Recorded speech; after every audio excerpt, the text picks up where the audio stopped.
Vyteď z mikrofónu. A ten segment je náprd. A testujeme tento nový segment. Vyteď z mikrofónu. Dva, tento je solidný. Ale táto už vyzerá, že je OK. Vyteď z mikrofónu. Ten mikrofón už sedí. Je to smutné, že akorát som nekontroloval, tak to dopadlo. Nekontroloval som a tak to dopadlo. Tak dopadla táto tematika. Ako je povedala Švestka, táto tematika dopadla hrožením mikrofónu. To je veľmi nepríjemné. Táto tematika dopadla hrožením mikrofónu. Tak sa situácia má. A kvôli tomu, že táto tematika dopadla hrožením mikrofónu, ten segment asi vymažeme.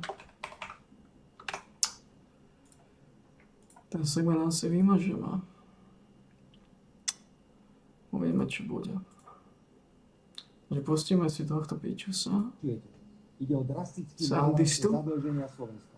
Ak si dobre pamätám, v roku 2018, keď som odišiel z funkcie predsedu vlády, boli naše výdavky v štátnom rozpočte okolo 16 miliard eur. Na rok 2023 si však vládni skrachovanci nadelili 35 miliard eur. Viac ako dvakrát v porovnaní s rokom 2018. A niekde to vidíte? Kde preboha tieto obrovské peniaze končia? Sme predsa druhá najchudobnejšia krajina v Európskej únii. Máme najhoršie verejné financie. Prepadávame sa vo všetkých ukazovateľoch pri porovnaní s priemernou životnou úrovňou Európskej únie. A to my sme ešte podľa Blázna Matoviča každý rok mali ukradnúť 3 miliardy eur. A keďže vraj oni nekradnú, tak k dispozícii by mali mať za ostatné 3 roky ďalších 9 miliard eur. Toto je daň, ktorú Slovensko musí zaplatiť. Lebo médiá a mimovládne organizácie robili všetko preto, aby po roku 2020 na Slovensku nemohla vládnuť suverénna a spôsobila vláda. A pokračuje to. Veď si všimnite, ako každý deň plačú pri pohľadoch na prieskumy verejnej mienky. Ako umelo vyrábajú progresívne Slovensko, ktoré chce ako hlavnú vládnu agendu otvoriť témy LGBTI a legalizovať drogy. Čo tam potom, že experti progresívneho Slovenska verejne k zásadným sociálnym a ekonomickým témam trepú na dennej báze hlúposti, lebo nevedia, o čom hovoria. Ako ten ich expert na sociálne veci, ktorý povedal, že v sociálnom systéme treba inak prerozdeliť peniaze, lebo slovenské dôchodky sú vysoké. Alebo ďalší, ktorý navrhuje konsolidovať verejné financie tak, že sa zruší 13. dôchodok, príspevok pri narodení dieťaťa alebo skráti čas poberania rodičovského príspevku. Ale keď príde na drogy, takých expert, bývalý prezident policajného zboru Spišiak, dnes v Slovnafte, verejne povie, že je za legalizáciu všetkých drog. Alebo keď príde na témy LGBTI, tak chcú v trestnom zákone nový trestný čin, ktorý spáchate, ak sa čudne pozriete na nejakého čudáka, ktorý nevie, či je muž alebo žena a najlepšie sa cíti ako vrtuľ. Média, mimovládne organizácie, futrované Západom a Sorošom, sa do 30. septembra pôjdu pretrhnúť, len aby zabránili vzniku suverénnej slovenskej vlády. Oni potrebujú vládu poslušnú, súhlasiacu s migráciou, zásobujúcu Ukrajinu, podporujúcu témy, ktoré sú tak dôležité v Bruseli. Len nie pre Boha Smer, nie Slovenskú národnú stranu. A keď ich pozorne počúvam, tak v podstate ani hlas. Hoci tu stále pripúšťajú, že Peter Pellegrini by mohol byť v najhoršom scenári ich jednotným princom. Vážení priatelia, karty sú rozdané. Vieme, kto je kto. A váš výber bude v podstate organizácie futrované Západom a Sorošom sa do 30. septembra pôjdu pretrhnúť, len aby zabránili vzniku suverénnej slovenskej vlády. Oni potrebujú vládu poslušnú, súhlasiacu s migráciou, zásobujúcu Ukrajinu, podporujúcu témy, ktoré sú tak dôležité v Bruseli. Len nie pre Boha Smer, nie Slovenskú národnú stranu. A keď ich pozorne počúvam, tak v podstate ani hlas. Hoci tu stále pripúšťajú, že Peter Pellegrini by mohol byť v najhoršom scenári ich jednotným princom. Vážení priatelia, karty sú rozdané. Vieme, kto je kto. A váš výber bude v podstate jednoduchý. Buď vyberiete politikov skúsených, s vlastnými názormi, s jasnými slovenskými prioritami, aj poučených z chýb, ktoré pri dlhoročnom vládnutí prirodzene prišli. Alebo príde protislovenská partička chlapcov a dievčat schopná čohokoľvek, aj zadusiť Slovensko, keď budú potrebovať politický prežiť. Smer Slovenská sociálna demokracia zajtra 1. augusta vstupuje do širšej predvolebnej kampane. Teraz nehovorím o billboardoch alebo verejných zhromaždeniach, ktoré samozrejme budú. Hovorím o našej príprave na prípadný vstup do novej vlády a na prvé rozhodnutia novej vlády za predpokladu, že by Smer mal v nej väčšinové postavenie, o čo sa samozrejme usilujeme. Okrem povinnej vládnej agendy a personálnych rozhodnutí, čo je pre prvé rokovanie vlády typické, musí vláda mať na prvom rokovaní aj tieto 4 body programu. Poprvé, vláda bude musieť okamžite predstaviť rozumný návrh na ozdravenie verejných financií. My ho máme.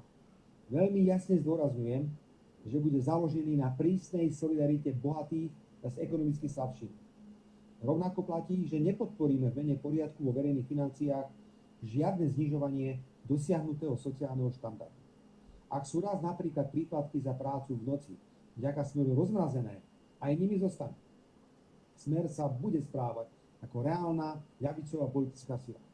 Platí aj to, že budeme navrhovať minimálnu mzdu na úrovni 60% priemernej mzdy a ústavné zastropovanie veku pri odchode do dôchodku, ktoré Matovičova vláda zrušila.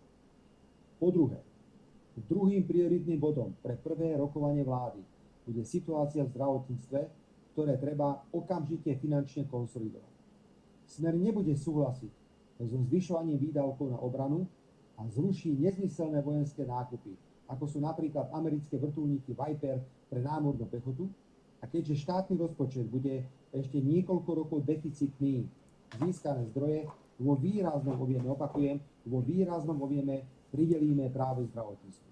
Po tretie, tretím bodom prvého rokovania vlády musí byť ochrana 400 000 držiteľov hypotekárnych úverov, za ktorých sa mnohí po ukončení fixácie úrokových sadzieb v tomto a nasledujúcich 2 rokoch dostanú do neriešiteľných situácií a môžu prísť o svoje bývanie. Budeme navrhovať bonifikáciu úrokov, na ktorej sa zúčastní aj štát, aj bohaté banky. No a po štvrté, štvrtým bodom musí byť reakcia vlády na ceny plynu pre domácnosti, ktoré môžu v roku 2024 raketovo vyletieť. Čo samozrejme nedovolíme, pretože práve stabilita cien energií bola vždy spojená s vládou Smeru. Vážení priatelia, bol som 10 rokov na čele vlády a viem, že po dohode s koaličnými partnermi je takéto úvodné rokovanie vlády s takýmto programom absolútne reálne. A záleží len od vás, či rokovania vlád po 30. septembri budú o vás a Slovensku alebo o bruselskej homosexuálnej a migračnej agende. No a ako obyčajne frajer na záver. V tom najhoršom samozrejme banky na Slovensku. Ako viete, Európska centrálna banka minulý týždeň zdvihla základnú úrokovú sadzbu na 4,25%. Banky na zdvihnutie úrokovej sadzby reagujú zvyšovaním úrokových sadzieb pri úveroch, vrátane hypotekárnych úverov a pokračujú vo zvyšovaní alebo vymýšľaní nových bankových poplatkov. Ale ak sa pozrieme na úroky za vklady v bankách, musíme prehltnúť horké slzy. Je banka, ktorá ponúka za vklad na bežný účet do 30 000 eur úrok smiešných, počúvajte, smiešných 0,05%. Čo je to pre Boha pri dnešnej inflácii a zvyšovaní úrokových sadzieb čistý výsmech a okrádanie klientov bank. A banky najmä zbytočne provokujú. Je taká pekná ruská rozprávka, všetci ju dobre poznáte, o vlkovi a zajacovi, no počkaj. Tak teda, no pagadite, bankári. Dúfam, že odkazovať na ruské rozprávky ešte stále môžeme, pretože potom, ako Česi nepustili ruských tenistov na turnaj v Prahe, čakám, ktorý Mudrland príde na Slovensku s rovnako hlúpým nápadom. Želám vám všetkým pekný deň.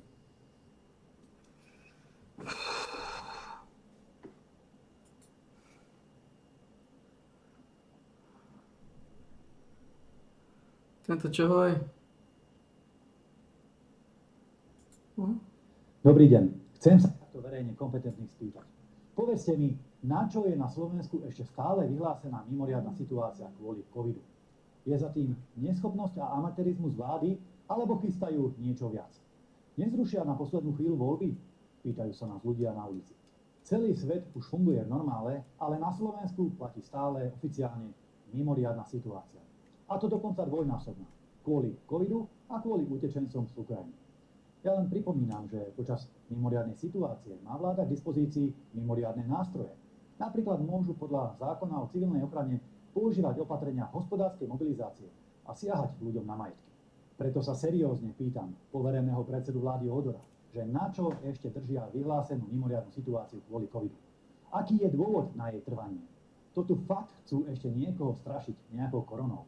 Vraj sú vláda odborníkov. Tak sa pýtam, že čo je odborné na tom udržiavať 3,5 roka nezmyselné opatrenia, ktoré komplikujú pracovnoprávne vzťahy a dávajú vláde mimoriadne nadpráva. Tieto nezmyselné opatrenia treba okamžite zrušiť, aby nebola ani najmenšia pochybnosť o tom, že ich udržiavajú umelo, tak ako Heger s Matovičom, len aby mohli zasiahnuť proti ľuďom, či nebodaj nejako ovplyvniť voľby. My sme pre transparentnosť volieb urobili maximum. Presadili sme zákon o povinnom zverejňovaní zápisníc z volebných okrskov a pripravujeme masívne paralelné sčítavanie hlasov. Nám ide o to, aby boli voľby čisté a férové. Neviem, o čo ide progresívcom v Čaputovej vláde, ale v každom prípade neplašte ľudí a zrušte už tú trápnu mimoriadnu situáciu.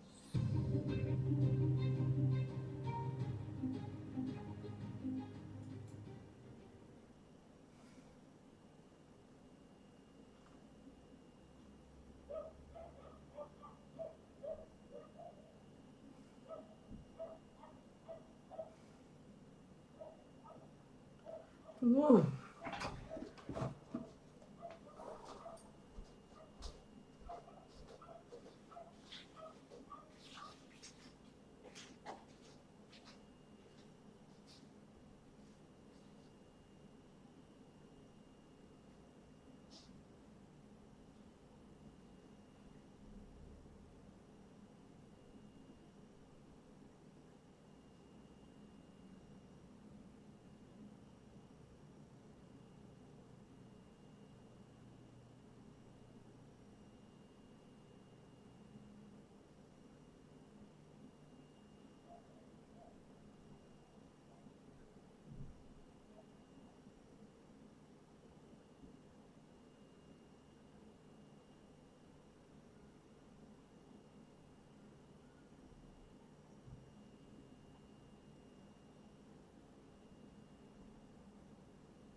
Je na ten zápas švestkár.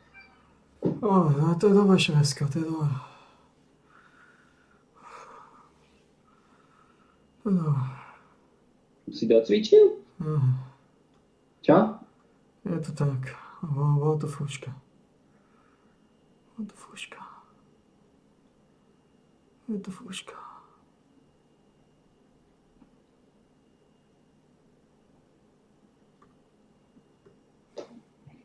Čo bez problémov, nie?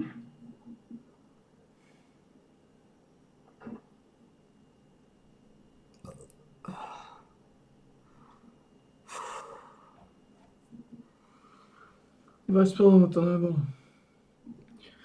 Išlo to ťažko. Ledva som to vytočil. Čo si ledva vytočil? 90 klikažov to som ledva vytočil. Začína to byť kritické. A 90 klikožov je minimum? Minimum, no.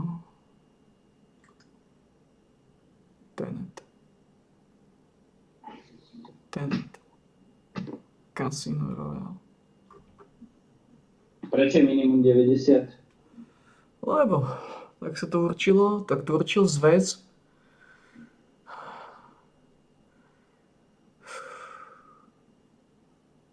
Natreli ťa, čo natreli vás, no. Dal si ďalšieho šlofíka. Vidíš to, už to začína. Začínam platiť. Len keď prídem, si lúpnem ešte 2 kúsky. Tak bol si začínal uvedomať, že bude ťažké ma natiahnuť. Ty vám začínaš platiť šlofíkov. To boli nevyhrateľné hry obidve.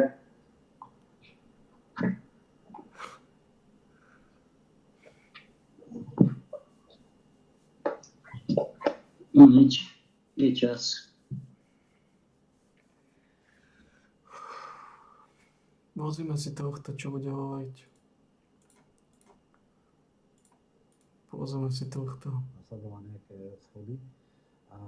Takže logicky som k tomu inklinoval. Nebol som ale ten, ktorý leštil kľúčky a snažil sa dostať za každú cenu. Vždycky to bolo tak, že prišla nejaká ponuka, nejaké oslovenie a potom samozrejme išlo, či hodnotovo a programovo to sedí. Aj v minulých voľbách hodnotovo a programovo to sedelo, nevyšlo to, aj keď urobil som veľmi slušný osobný výsledok, čiže dobrý výsledok z zlej strane. Teraz je to podobné. Sú možno 3 politické subjekty, za ktoré by som mohol kandidovať, kde ten prienik medzi môjim hodnotovým smerovaním a programom a hodnotami je taký, že je kompatibilný s mojimi názormi. Tá ponuka prišla v tom zmysle, že ja som aj kritizoval niektoré veci, ktoré sa udiali, ale dnes je základná vec postaviť alternatívu voči tejto vláde chaosu a diletantov. Verím tomuto projektu otvorenej kandidátky, ak SNS pochopila, že sama to nedá a začala lákať či už menšie strany, alebo aj osobnosti, ktoré majú nejakú rezonanciu, majú schopnosť osloviť nejakých ľudí a spolu to môže dať tých 5+, tak asi bola tá správna chvíľa povedať si, že nestačí komentovať, máš teraz možnosť byť súčasťou niečoho, máš možnosť svoje znalosti, schopnosti, vízie, koncepcie aj presadiť, skús do toho ísť a pomôž dobrej veci. Ja to pokladám za dobrú vec a verím, že to má šancu. Nakoniec posledné 3 prieskumy všetky boli nad 5, 5, 1, 5, 5, 5, 7, jeden nezverejnený dokonca 6. Verím, že ten synergický efekt spájania malých strán a osobností sa dostavil, udrží sa a bude zásadným jazyčkom na váhach pri tvorbe budúcej koalície. Keďže ešte nie ste poslancom, ja vašu doterajšiu činnosť rada využijem ako politológa, samozrejme v tom dobrom slova zmysle a rozoberieme si súčasnú situáciu, čo sa týka situácie na Slovensku, ale aj tie samotné jednotlivé kandidátne listiny. Mimochodom, nespomenuli ste na akom poradovom čísle budete? 15. Skôr než sa dostaneme k tým kandidátnym listinám, v krátkosti vaša reakcia na to odvolávanie Borisa Kollára, ktoré bolo neúspešné? Ja som to prorokoval, pre mňa to nebolo žiadne prekvapenie. Boris Kollár je zjav, ktorý by asi v normálnej spoločnosti nemohol byť druhý najvyšší ústavný činiteľ. jeho minulosť je relatívne známa, ale zjavne jeho voličom a bohužiaľ prevažne voličkám, lebo tuším 70% jeho elektorátu sú ženy, to nevyhovuje, on je teflónový. Už v roku 16 bola známa tlačovka, ktorá má neviem, cez 500 000 s Kočnerom, kde teda hovoril o všelijakém násilí, o skopáni tehotnej milenky a tak ďalej, o bielom koňovi. Neuškodilo mu to. Teraz vzniklo niečo podobné, Rajecký ďalej prikuruje, tá kauza je dlhšia s tou Richterovou. Čakám na to, či to v prieskumu sa nejakým spôsobom odrazí. Vox Politico bolo jediné, ktoré mu dala podpäť, nejaké 4. Uvidíme, čo tie ďalšie agentúry. No a čo sa týka výsledku odvolávania, je to v takých dvoch rovinách a politika je cynická. Na jednej strane si ľudia uvedomujú, že teda je to človek, ktorý by asi v normálnej spoločnosti nemohol byť tam, kde je. Na druhej strane je to človek, ktorý sa dokáže dohodnúť, on drží slovo. Ako som raz povedal, tam, kde bol, tam, keby nedržal slovo, tak by už nebol. Hej? On bol v nejakom mentálnom prostredí, kde za takéto veci, ktoré sú dnes a denný chlieb politiky, to znamená intrigy, podrazy, špinavosti, ohováračky, také niečo v tom prostredí, z ktorého on vyšiel, tak to by akože neprežil. Všetci jeho kamaráti sú buď mŕtvi alebo vo väzení a on je predseda parlamentu, ale znamená to to, že keď sa on dohodne s koaličným partnerom, tak on dohody drží. Takisto program on je rigidný, ako ja neviem, Saska, ktorá má absolútny fetiš zvyšovania daní, ktorá nemá schopnosť racionálnych aktov typu úprava dlhovej brzdy a podobne, čiže nevyspytateľný, on je vyspytateľný, on je vypočítateľný, v tomto prípade je, nechcem povedať, že očakávaný alebo dokonca vítaný koaličný partner, ale dá sa s ním zvládnuť. On je ten človek, ktorý až do poslednej chvíle držal chrbát Matovičovi, teraz prvýkrát ho ako keby že podrazil. V tomto zmysle má najväčší koaličný potenciál. Čiže všetci si dávajú do zálohy, že keď to náhodou prežije, keď teda mu kauza Richterova nezlomí krk, čo sa zdá, že až tak sa nenaznačuje, že by to stále mohol prežiť, tak asi bude dobre ho mať v zálohe. Ja viem, že mnoho ľudí ako má s tým veľký problém, ale politika je taká, je cynická, preto Smer povedal, že sa nezúčastní. Potom tí niektorí prišli o Jano, ale neboli všetci. Saska najväčší teda kritici, tak takisto hej, Cigániková najväčšia bojovnička za práva žien, si nechala dovolenku a neprišla. Skrátka, urobili to tak, že 3-krát sa nezvolala, teda neotvorila schôdza. Keby sa aj otvorila, je veľmi otázne, či by bolo schválený program, lebo pri odvolávaní ministrov členov vlády tam sa program neschváľuje. Pri takejto schôdzi sa musí schváľovať aj program a to je ďalší neurologický bod, keby to mohlo padnúť. No a je to jasný signál. S Borisom sa ráta po voľbách, treba ho mať v zálohe. Takže bol to politický alibizmus? Bol to politický kalkul.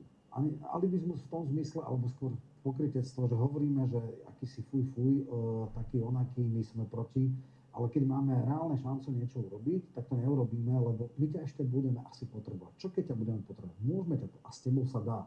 Nedá sa s Matovičom, nedá sa so Sulíkom. Žiaden normálny príčetný človek nemôže stavať politickú budúcnosť na spolupráce s tými dvoma. S Borisom sa dá. Určite ste videli kandidátnu listinu hnutia Sme rodina. Je tam meno, ktoré vás prekvapilo, zaskočilo, alebo sa objavilo na vysokých priečkách, myslím aj na meno pani Petra Krištúfková. To je tá pani, ktorá je bývalá ex-partnerka Borisa Kollára, alebo sa mýlim? Je to presne tá. Odráža jeho vkus, kde je vysoká miera silikónu, to akože dobre, proti vkusu žiaden disputát. Je to práve tá, o ktorej hovoril Kollár, že ju skopala. Je to práve tá, keď bola tehotná, má z ním dieťa. Je to práve tá, ktorá potom jej povedal, spýtajte sa Krištúfkovej, že či som niekedy, no však samozrejme, že keď je v druhom volebnom období poslankyňa, tak nebude na ňo bonzovať a nebude sa voči nemu vymedzovať.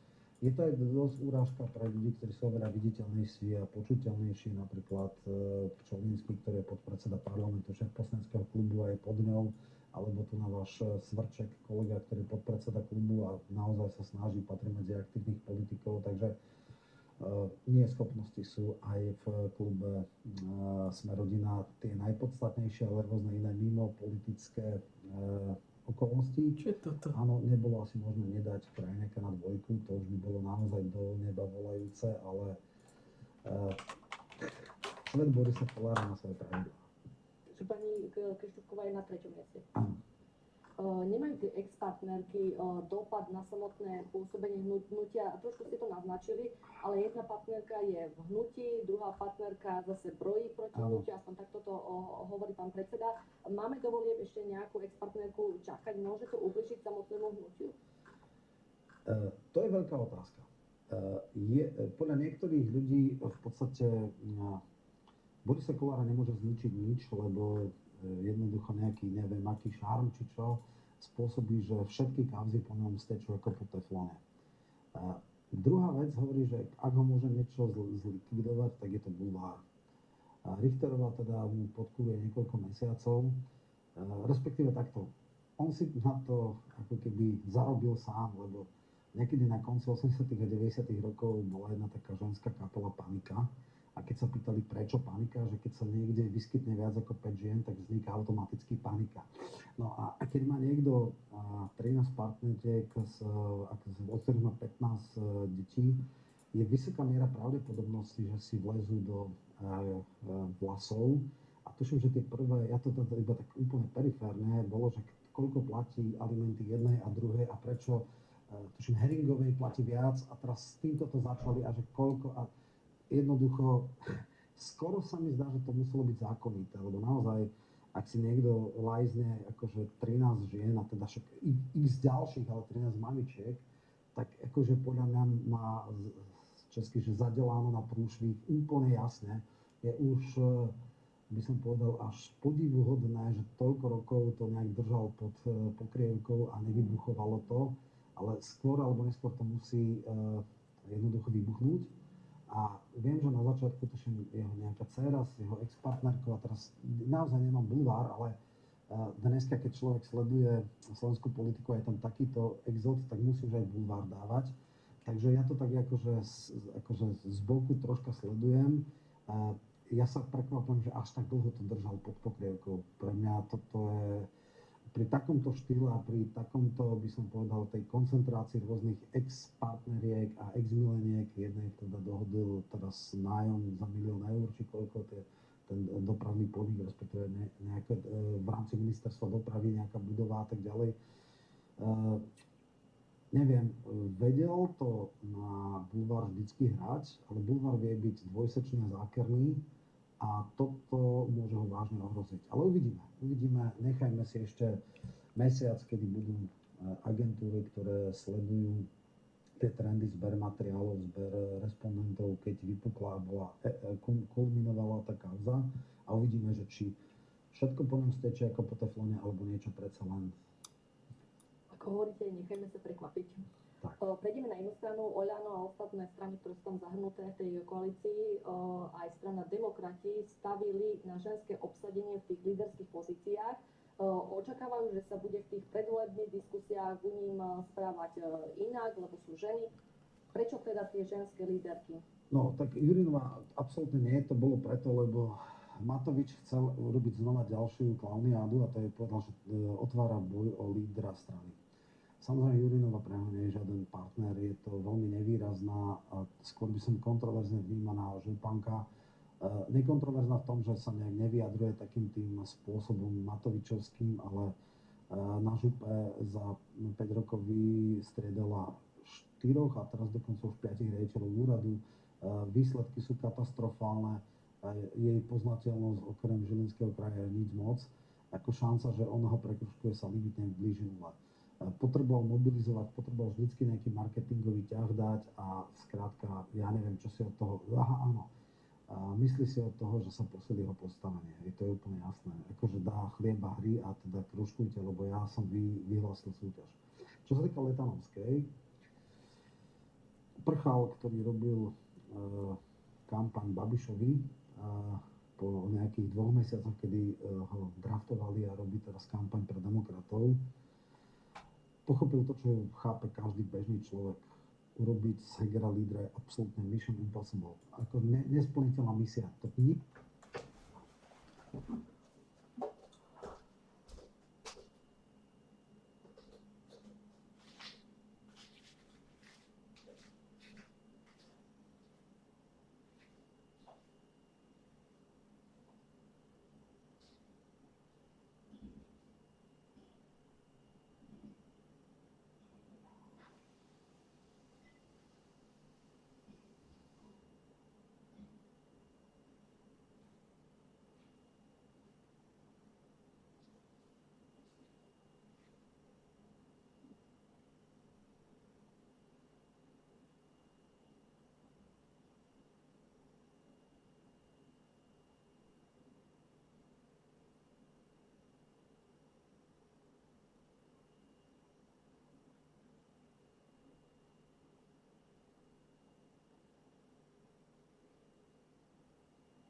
nikdy z neho nikto také niečo neurobí a museli ho stiahnuť, lebo čím viac bol na obraze, tým väčšia katastrofa to bola. A vyťahli nejakú osobu, ktorá má nejaké parametre, že príklad. Najviac ľuďom na demokratoch vadí to, že boli dlhé roky absolútnymi a bez akejkoľvek schopnosti oponovať totálnymi poskokmi Matoviča. To není celkom prípad Letanovskej, ktorá sa vymedzovala voči Krajčinu, ktorá kritizovala niektoré zbrklé a choré a epidemické opatrenia. Takže toto je jedna vec. Na druhej strane, napriek všetkému je lepší pohľad na ňu ako na Hegera a v neposlednom rade to malo byť zrejme neutrálna postava, ktorá mala dať priestor na spojenie fúziu s modrými, čo sa nestalo. Hej, že teda, keby bol nejaký iný líder, tak vôbec Dzurina nevyšlo to. Uvidí sa, bola v jednom dueli s Ficom, ako bolo to dosť ťažké KO. Niektorí hovoria, že ešte horšie ako Remišová, buďme k nej milostiví, nebolo to horšie ako Remišová, ale teda bola nepripravená v niektorých veciach. Ukazuje sa, že žiadna hviezdna osoba to nebude. Nie je to taký talent, aký napríklad Šavi našiel v Čaputovej, ktorá hovorila súvislo, ktorá relatívne dobre vyzerala. Toto to nebude. Šanca, že by dala nad 5% demokratov, sa limitne blíži nule, také niečo nebude. Takže je to len tak, že varia z toho, čo všetci iní ostatní kandidáti boli ešte oveľa toxickejší. Naď, Šeliga, čistá katastrofa. To sú ľudia, ktorým sa otvára noží, keď ich len povie vypelichaný Gunnar, extrémne agresívny, Naď, čistá katastrofa, Šeliga, politický lubrikant par excellence, absolútna Šeliga. No úplne, že nie z koho, hej. To znamená, že v tomto prípade to bola znúdecnosť, ale nepomôže im to.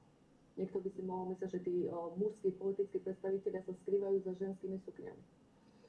Ja si myslím, že tam je, kde nič nie, ani smrť neberie, alebo medzi Slepými a Jednoký kráľ, tá skvadra, ktorú ponúkala demokrati, tam naozaj nikto z nejakých mužských lídrov nebol taký, že extrémne nepolarizoval. Socherová, ktorá tam je tiež nejaká trojka, či čo, nebola nikdy v plezopere, to je jediná vec, nikto ju nepozná, nebola nikdy v politike nepoužiteľná. Ďalšie ženy, tak vytiahli Letanovskú, relatívne súvislo hovorí, nepolarizuje, nebola podvolený poskok Matoviča, čiže toto najviac.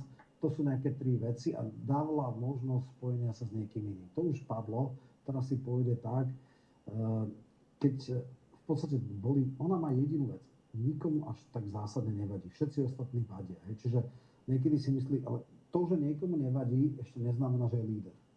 To znamená, je to zúfalstvo. Nemajú z koho brať medzi Slepý Jednoký kráľ, ale viac ako 3,5 nedá. Ako hodnotíte stranu Progresívne Slovensko? Na jednej strane už niektoré predvolebné výskumy, ale niektoré mainstreamové médiá stávajú Šimečku do nejakej pozície premiéra. Skutočne má toľko percent, alebo je to nejaká bublina? To uvidíme po voľbách. To tiež môžeme, ale nemáme dôkazy, ale istú logiku niečo má. Čo má nejakú logiku? Že sú tri segmenty voličov. Časť opozičné strany, časť ešte stále sú nejakí nostalgici bývalej koalície.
Toto má byť Podfly. Tentokrát to nebola.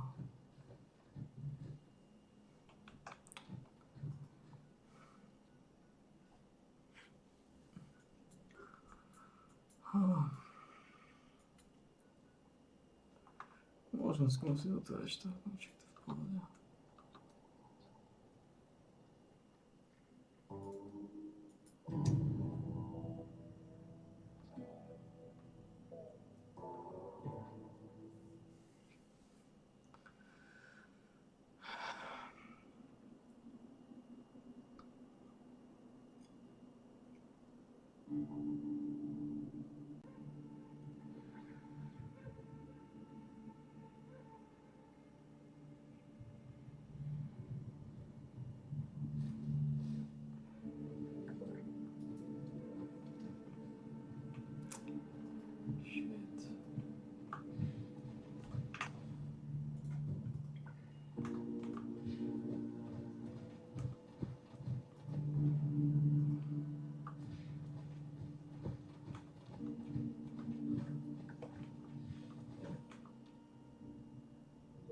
Nie,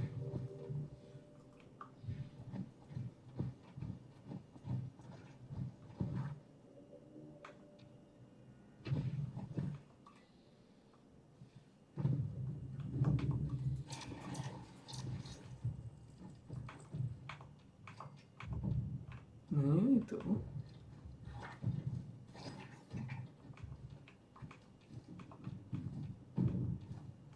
Co no?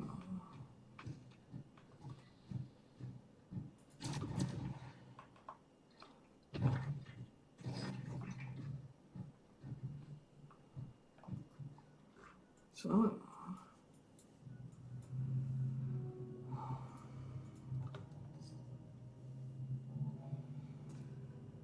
Veľmi zaujímavé. Ešte som zabudol. Máme to.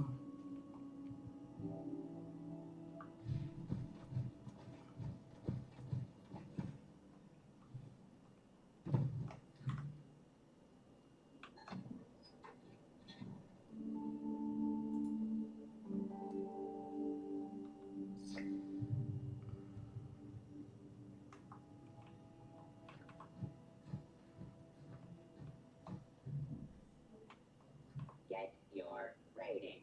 Sublime. Here or don't. Zaujímavé. I don't care.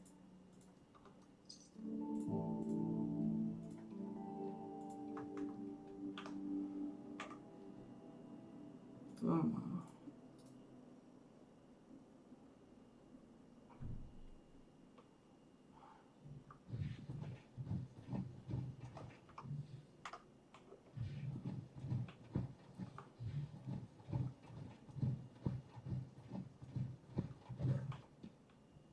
To niekto bol.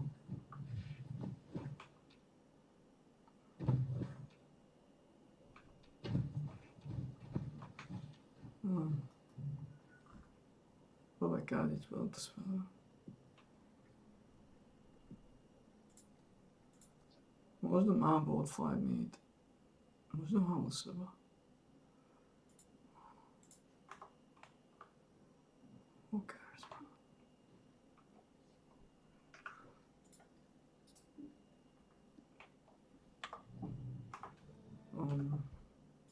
Koľko to stojí? Už to mám.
Jasne.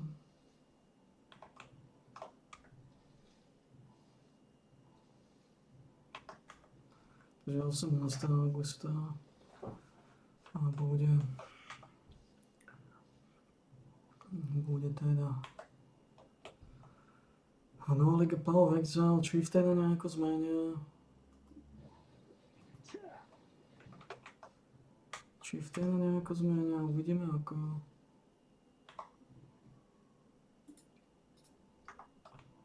Uvidíme ako.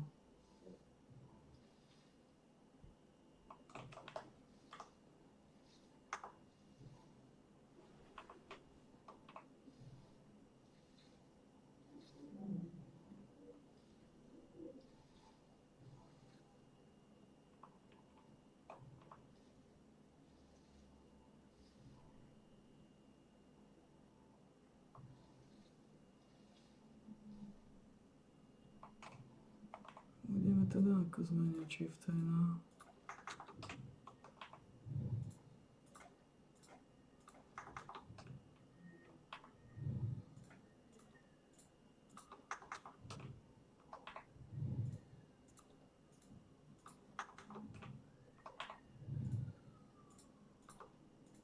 Budeme, či chieftain nás zmení k lepšiemu alebo k horšiemu. Uvidíme, čo mu dajú. Je to vysoká šanca, chieftain bude už nepoužiteľný.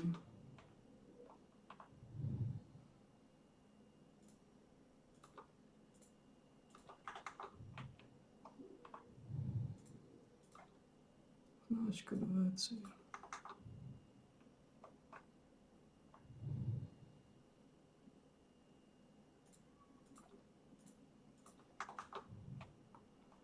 Škoda veci sa obáva nepoužiteľnosti chieftaina po zmene.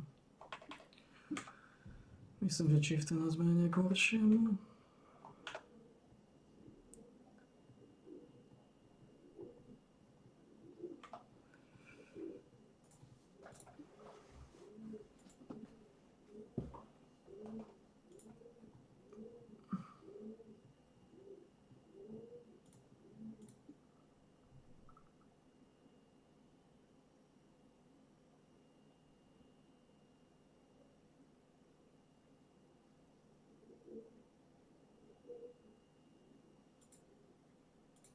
A potom sú takí, že nebudeme nikdy voliť opozíciu, lebo Fico, to je jediný aj generálny argument, ale nechceme ani týchto diletantov, ktorí to všetko rozbili za tie 3 roky, sú nekompetentní, len sa hádajú.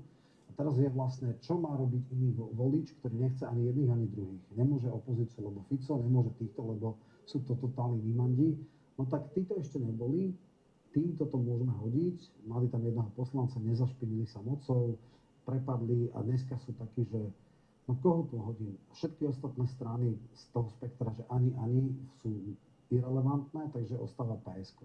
Plus mladí, plus startupová kultúra, plus veľké mestá, plus gymnazisti, študenti humanitných vied. A toto mixuje v podstate, že to akože znúdzecnosť. Ani jedný, ani druhý dáme to progresívcom. Druhá vec je, že samozrejme aké sú ich agendy. Tak dvojka na v podstate kandidátke Plaváková, ženská, ktorá hovorí, že je perfektná mama 1, mama 2, že to úplne bomba vyrastať v druhovej rodine. Chceli dať do trestného zákona absurdnú vec, 3-ročný nepodmienečný trest za hanobenie nejakej rodovej identity. Úplne absurdity, to je akože niečo, čo by mali okamžite dať kontrolku a že koniec. Plus samozrejme majú podpredsedu parlamentu bez akýkoľvek charizmy, ale dobre, však na politike stačí aspoň, že je normálny, čo je teda ako už dneska veľký problém. A ešte jedna vec je, oni boli do istej také, že spojené nádoby, že Saska a progresívci. Keď Saska klesa, tak akože väčšina ľudí potom išla k progresívcom a naopak takí tí úplne, že libertariáni, že minimálny štát a tak, to je Saska. A takí, čo si, že občas platí dane, lebo však štát nie je iba diabol, ale má nejaké funkcie, tak títo dávajú do liberálov, teda do PSK. No a dneska je Saska v poslednom prieskume točím fokusu na 5, čiže úplne na totálnom minime, tak je logické, že o niečo vyrastli progresívci. Ja osobne si myslím, že progresívci majú šancu byť tak na druhom mieste, môžu preskočiť Hlas. Tie trendy sú, na prvé to dosť pochybujem, no ale potom samozrejme otázka je, aká vznikne koalícia, a keby PSK urobilo koalíciu s nejakými pravicovými stranami, koaličnými dúfam, že nie, a Hlasom, tak by mohol byť teda aj ten Šimečka premiér. Nemyslím si, že to je nejaká veľmi vysoká šanca, viac ako 30% by som na to nedal, ale nedá sa to ani vylúčiť. A áno, i v mojom okolí my žijeme v nejakých bublinách a ľudia hovorí, že kto pre Boha môže voliť PSK. No choďte na gymnázia, choďte medzi mladých, choďte na vysoké školy, tam máte jednosilný rezervoár, choďte do veľkých miest, choďte do Košic, do Bratislavy, tam nájdete druhý rezervoár a potom sú takí, ktorí nechcú ani jedných, ani druhých, tak títo sa ešte nezdiskreditovali, týchto ešte neboli pri moci, vyzerajú nekonfliktne, nenadávajú, nehádajú sa, skúsme to dať im. Však skúsia a potom asi odmítnú. Spomenuli ste, že predpokladáte, že by bol druhé progresívne Slovensko, prvý hlas, Smer. Nie, áno, druhé, áno, tretí hlas a Smer asi prvý zatiaľ. Zatiaľ vyzerá prvý, že by to mal dať. To som chcela na pravú Áno, dať. áno. Prejdime na stranu KDH. Na poradovom čísle 12 je František Mikloško, je to známe meno. Z minulosti prekvapilo vás to? Ani veľmi nie, lebo Lexman je jeho neter a v stave hlbokej núdze potrebujú dať nejaké celebrity. Mikloško je ikona 90-tok, stará nostalgia starých KDH-kov, tak tiež tak patchworkujú, vyťahujú všelijakých ľudí, že kto by ešte tých, akože vystúžil to na tých 5%. V prezidentských voľbách mal okolo 5%. Nevylučujem, že môže mať nejakých autentických svojich voličov, že vyložene budú voliť KDH len kvôli nemu, lebo on je stará istota, garancia, neviem čoho, starých dobrých čias. Poznajúc ale jeho názory, on sa vždycky vedel liberálne dohodnúť. KDH vždy za jeho čias išla či už s VPN-kou, liberálnou, s demokratickou úniou, s SDK-ou, s ANO, s Saskou. Žiadny problém s progresívcami nemajú, tam ide o to, kde budú mať červené línie, lebo však vyjadrenia boli všelijaké. Troška sa snažili erodovať aj Kresťanskú úniu, kedy zobrali Škripeka. V podstate tá strana je rozbitá. Záborská s Vašečkom sú na Oľano a on je teda u nich. Nejakých proliferov, neviem, či to tak vyjde. KDH vychádzajú voľby, kde je nízka volebná účasť, lebo majú skalné jadro. Ale keď sa čím vyššia účasť vo voľbách, tým menšia šanca, že prejdú cez 5. Možno si mysleli, že Mikloško je taká celebrita, že tých 9, 7 a neviem koľko tisíc hlasov, ktoré chýbali, že im on dodá, uvidíme. Ale dvakrát po sebe prieskumy mali 6,5, bolo to 4,63, 4,90. Uvidíme, čo do tretice, či teda to dajú, alebo zase to bude tesne pod. KDH akoby tými rokmi mimo parlamentu stratilo tú pôvodnú identitu. Ich vyjadrenia k zahraničnej politike neviem, či korešpondujú alebo majú niečo dočinenia s kresťanskými hodnotami. Nech ich voliči sami pouvažujú, či KDH predstavuje ešte tie hodnoty, ktoré kedysi malo. Vy to ako vnímate? Stratilo tú identitu, ako to malo kedysi? No, tak treba povedať, že Majerský oveľa viac zodpoveda DNA KDH ako Hlína. Ale keď hovoríte o nejakom zahraničnej veci, ja neviem, kto je vlastne hovorca zahraničnej politike. Ja takmer nepoznám, ale akože takmer nepoznám mená a tváre pod predsedom. V podstate celú komunikáciu, ktorú dáva KDH, dá duo Lexman a Majerská. Majerská. To je krásne podpapučové, takže to je jedno. No. Dali si tam dvojku Hajka, akože ekonomika, tým chceli povedať, že chlebové témy sú asi dôležité.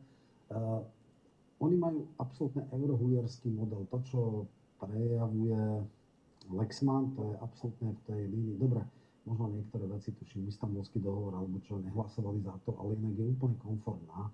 Čiže proukrajinské postoje, neodbytná a nespochybniteľná euroatlantická orientácia.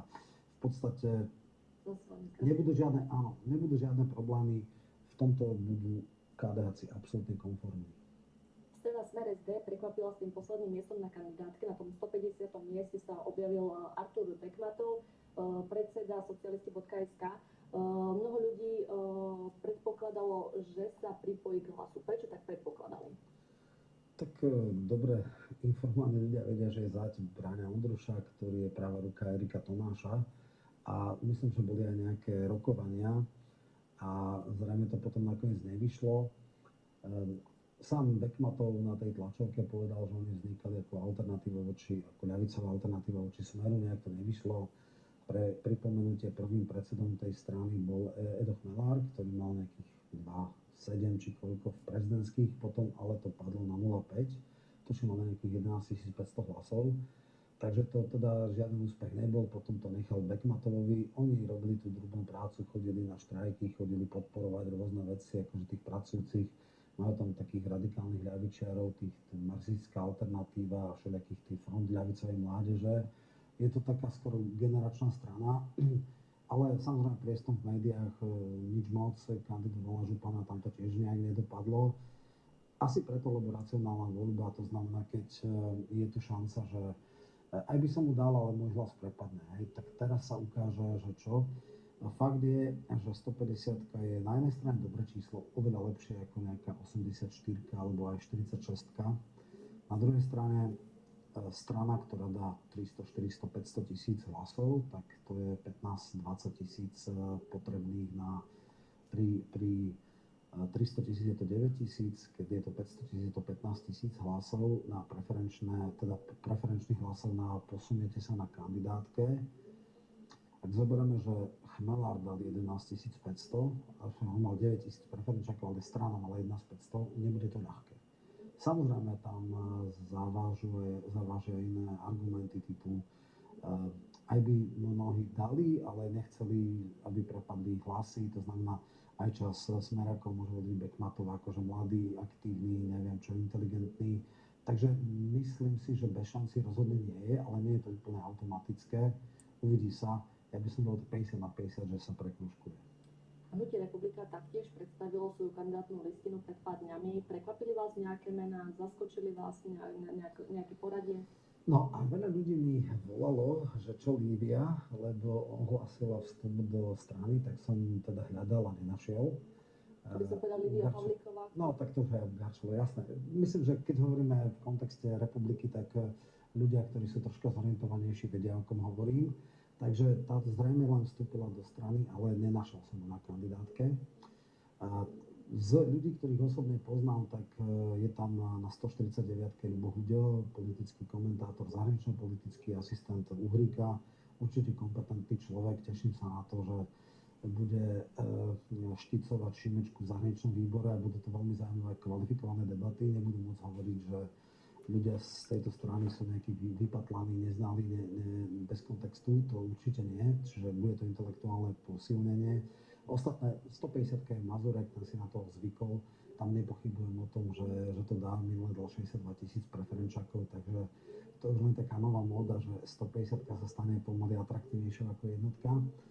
A potom z nejakých ďalších, nejaké veľké prekvapenie, nie je tam tuším Janovská, čo je tá šéfka tých žien, tiež robí nejaké YouTube alebo také niečo pracuje. Potom tuším ten najväčší facebookový Stanko, či tak nejak, čo tiež má veľa impaktov, tuším je druhý.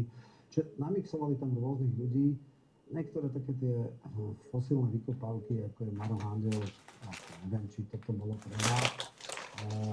Chcem ale jednu vec k republike povedať. Republika je strana, ktorá je bezpečne parlamentná. Myslím si, že naozaj 3 roky dozadu nikdy neboli pod 5%.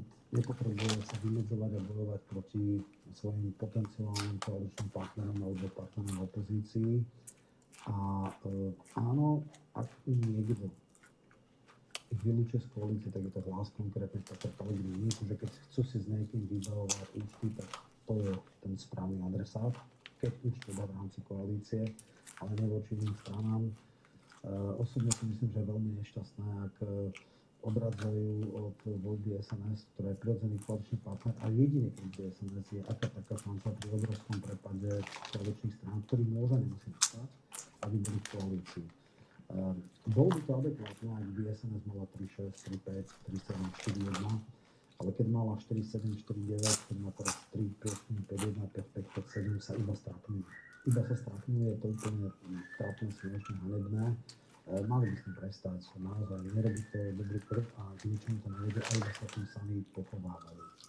Kandidátna listina SNS taktiež prekvapila menej, objavil sa tam pán Miroslav Herogos, ktorý bol kedysi v Republike a taktiež v Národnej koalícii. Na kandidátke sa objavila aj pani Volková, a to nemýlim bola organizátorkou pochodu Matky za mier.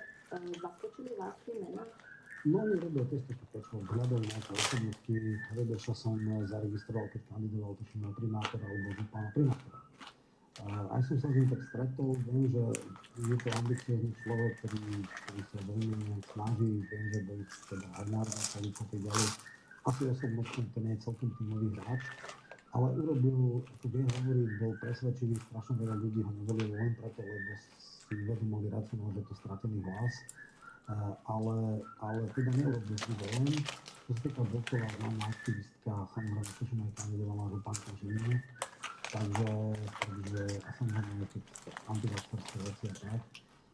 Hľadajú, koho sa dá a myslím si, že nedosano sa to nezachráni, respektíve tam sú prieskumy 1,7, 1,4, akože čisto teoreticky nedá sa vylúčiť, že by dali 3, ale 5 je to bez šanci a tak fajn, dokonca matka Kotlebova tam ide, brat Marian Kotleba nemôže ešte kandidovať, lebo ešte v podmienke. Takže bohužiaľ, čo sa týka SNS, že budú ma teraz brutálne hejtovať, ale nie. Sú to stratené hlasy. Tie 3 mandáty, čo možno, 3 až 5 mandátov môžu vzniknúť, teda tie, ktoré by boli na počet hlasov, tie budú pre opozíciu stratené. Bohužiaľ, nedá sa s tým robiť, nikto nepresvedčí, keď to boli to nešiel, nikto nie, už je to pase, ale keby aj bolo predtým, nepôjde do koalície, urobia možno výsledok na úrovni 3% takýmto akvizíciám týchto legionárom, ale na 5 to nebude.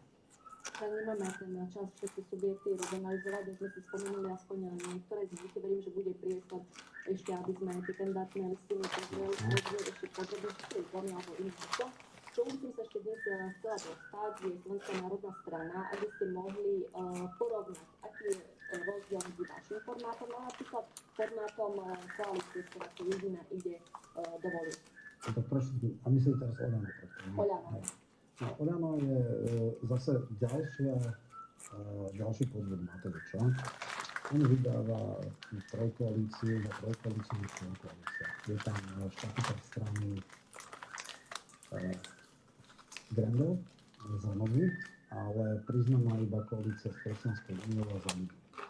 To znamená, je to štvorkoalícia, malo by to byť 10%. Ale to už taký hrdina nie je, že by toto riskol. Čo sa týka otvorenej kandidátky SNS, sú tam osobnosti, ktoré nie sú strany, to je strany Bekom, a sú tam samozrejme bývalí štatutári strán, ktoré ale v čase, keď išli na kandidátky, sa zdali štatutárstva, sú v podstate členovia inej strany, ale nie sú štatutári, tým pádom toto nesedí. Navyše, tento model zavádzal Matovič. On prišiel s takými absurdnými vecami, dal 5 strán za sebou, Zmena z dola, Kresťanská unia, teda Oľano a tak ďalej. A to akože jedna volebná kandidátka, boli tam štatutári. Potom on sa pokusil tieto veci napadnú na nejakú správnu súde. Takže on klame. Akože tam žiadnu logiku nemôžeme nájsť. To jednoducho je absolútne mimo. Takže ja verím, že toto sa dá obhájiť. Že sú aj iné strany, napríklad ako sa spomínal, že Bekmatovej na kandidátke Smeru. A je tiež, tuším, štatutár, takže ostal. Čiže tam ide o to, pokiaľ je koalícia, tak koaliční partneri majú šancu teda získať podiel na prostriedkov za strany, napríklad za voľby, tak ako napríklad Spolu má doteraz peniaze z voľby PS Spolu a preto vlastne financovala ale teda Hegera túto partiu, tak aj Kresťanská únia aj Za ľudí budú mať nejaký podiel z volebného výsledku. Ďalšia vec je, že nie je možné, že sa Igor zobudí a 48 pred hodiny niekoho stiahne z kandidátky. Môže stiahnuť zo svojich ľudí, ale nemôže stiahnuť niekoho iného. Nemôže 48 hodín pred voľbami povedať zle som sa vyspal, ty nebudeš kandidovať. Ak je koalícia, nie je to v silách jedného z tých ľudí, musí byť dohoda, nie sú totálni nevoľníci, majú väčšie práva, takže v tomto je to. Nevýhoda je, že 7, ale tam samozrejme možno hrá s tou mobilizáciou. Na 10 si nedal, to už taký hrdina nie je. Takže tak. Aké alternatívy vidíte pri sformovaní novej vlády? Určite politické strany sledujú tie prieskumy verejnej mienky a skladajú tie vlády, tie alternatívne vlády. Aké vidíte vy? Sú najoptimistické a najpesimistickejšie. Sú premené v tom zmysle, že je strašne veľa strán, ktoré sú 5 plus 5 mínus. Čiže môžu a nemusia byť v parlamente Saska, môže a nemusí byť v parlamente Boris Kollár, Smerodina môže a nemusí byť v parlamente Oľano, ktoré môže a nemusí dať 7, môže dať 6,93, to je taká dobrá suma, ktorú mali progresívci. Môže a nemusí byť KDH. Ako predstava, že všetky 4 prepadnú, je príliš optimistická a preto netreba hrať s touto, ale keby také niečo nastalo, tak je možná aj trojkoalícia Smeru, Republiky, SNS. Takmer isté má samozrejme Smer, Hlas, Republika a Progresívci. To sú 4 isté strany. Ja verím, že teraz je veľmi vysoká miera pravdepodobnosti, že SNS bude, že naozaj odmakala si a bude v tomto, že má väčšiu šancu ako napríklad KDH. A teraz tie možnosti. Tak ideálna koalícia asi pre mnohých divákov by bola, že Smer, SNS a Republika. Nepokladám ju za najpravdepodobnejšiu. Pokladám za takú, že reálnu Smer, Hlas, SNS a niekto štvrtý. Niekedy aj toto by mohlo stačiť pri veľkom prepade, že by prepadla, ja neviem, KDH, teda tento Smerodina a podobne, Olano napríklad. Vtedy by bola možná, ale keď nie, tak bohužiaľ už má asi pravdepodobne Boris Kollár nacvičenú takú etudu pred zrkadlom, že príde a obetuje sa. Že aby zabránil vstupu fašistov do vlády, tak on sa obetuje a pôjde s tým smerom. A myslím si, že ako verejné tajomstvo je, že naozaj s tým nemá problém. No, takže toto sú ako tieto varianty. A potom povedzme si tú katastrofickú, ktorá by mohla byť taká, že mobilizačná, to je Progresívci, Hlas, KDH, Saska. Hej, akože úplná katastrofa, ak by toto nastalo, predpokladám, že by sa začalo štiepiť Hlas. Predpokladám, že pre Hlas by to bola záverečná konečná jedno volebné obdobie a koniec. Každý normálny človek vie, že s Matovičom sa nedá, ale každý normálny človek vie, že ani s Sulikom sa nedá. Programom by to vôbec nefungovalo, libertariáni kontra sociálni demokrati, čiže tam je to naozaj veľký problém. KDH sú synonymum pre farizejov, takže tam akože extrémne flexibilný. Je aj takáto možnosť. Nevylučujem koalíciu medzi Saskou a Olano, to je naozaj už dneska nemožné. A ešte jednu vec chcem povedať, keď hovoríme o tom, že čítať medzi riadkami, tak tým, že Matovič jasne, jednoznačne a absolútne kategoricky vyhlásil, že nepôjde s nikým do koalície, ktorý dá 500 eur za voľby, povedal presne to, ja som fatálne zlyhal v exekutíve, ja naozaj to neviem, ja si naozaj urobím iba trápenie a hanbu, ja sa dobre cítim v opozícii, ja nechcem ísť do koalície, chcem byť v opozícii. Pretože žiadna normálna strana nedá 2,5 miliardy na jeho, ak by to urobila úplne sa strápni, všetci to odmietali, že touto požiadavku povedali, že bude preč. A je to fajn v tom zmysle, že on blokuje pri 7% 14 mandátov pre potenciálnu koalíciu, ak zoberieme nejakých 5-6, Saska to je ďalších 10, 20-25 mandátov, ktoré by teoreticky bývalá koalícia mala, je nepoužiteľných. Takže tu nám nahráva tú možnosť, že bude tá priateľnejšia koalícia. Spomínali ste aj alternatívnu koalíciu, kde by bolo KDH a Progresívne Slovensko. Áno.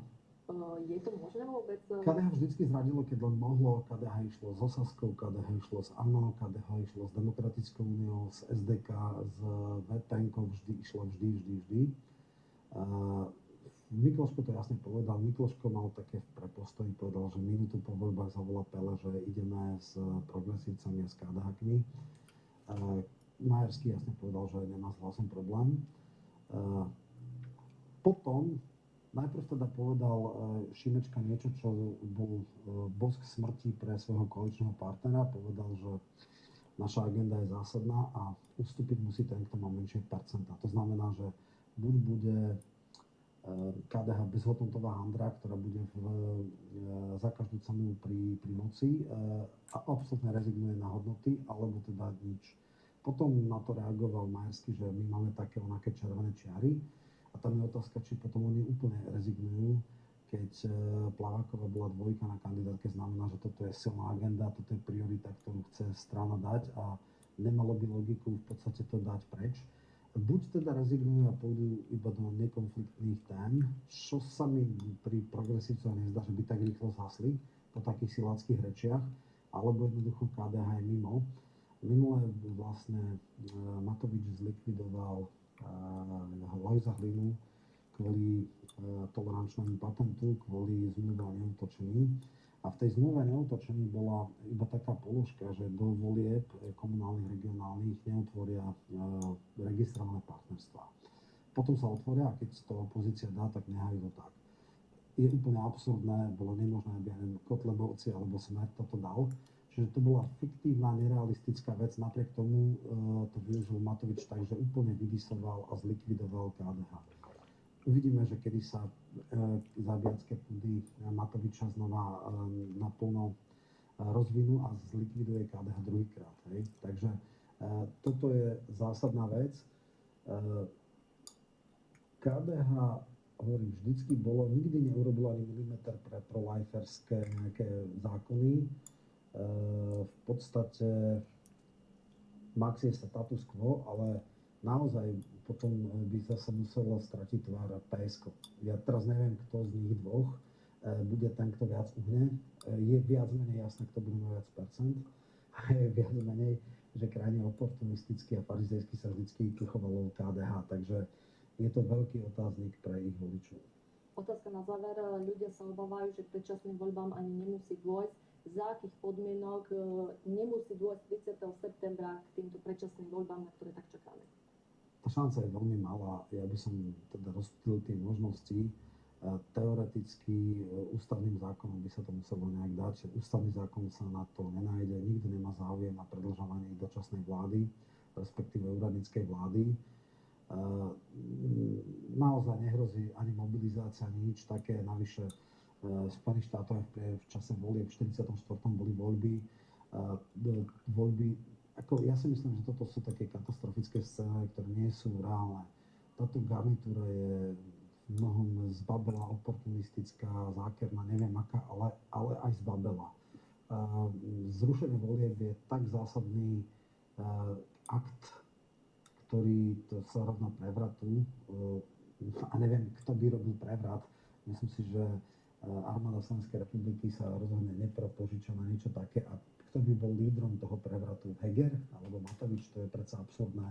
Nie, toto naozaj nehrozí, takisto ako nehrozí, aby sa našla 90 na nejaké predĺženie volebného obdobia, čo bolo krajne neštandardné.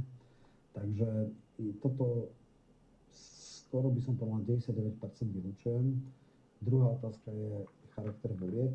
Je úplne zjavné, že voľby budú neférové. Že bude extrémna mediálna asymetria. Že mainstream a komerčné médiá, korporátne budú totálne protiopozičné a prokoaličné a hlavne ešte teda progresivistické, že budú dnes a denne nasadzovať psiu hlavu opozičným lídrom, že ich budú škandalizovať. Pravdepodobne budú nahrávať aj škandalizácii takých, čo akože môžu byť, ale ich nesedia esteticky typu Borisa Kollára, tie mi to dajú vyžrať. Ale samotný akt zrátavania hlasov bude v zásade normálny, bude paralelné ščítanie.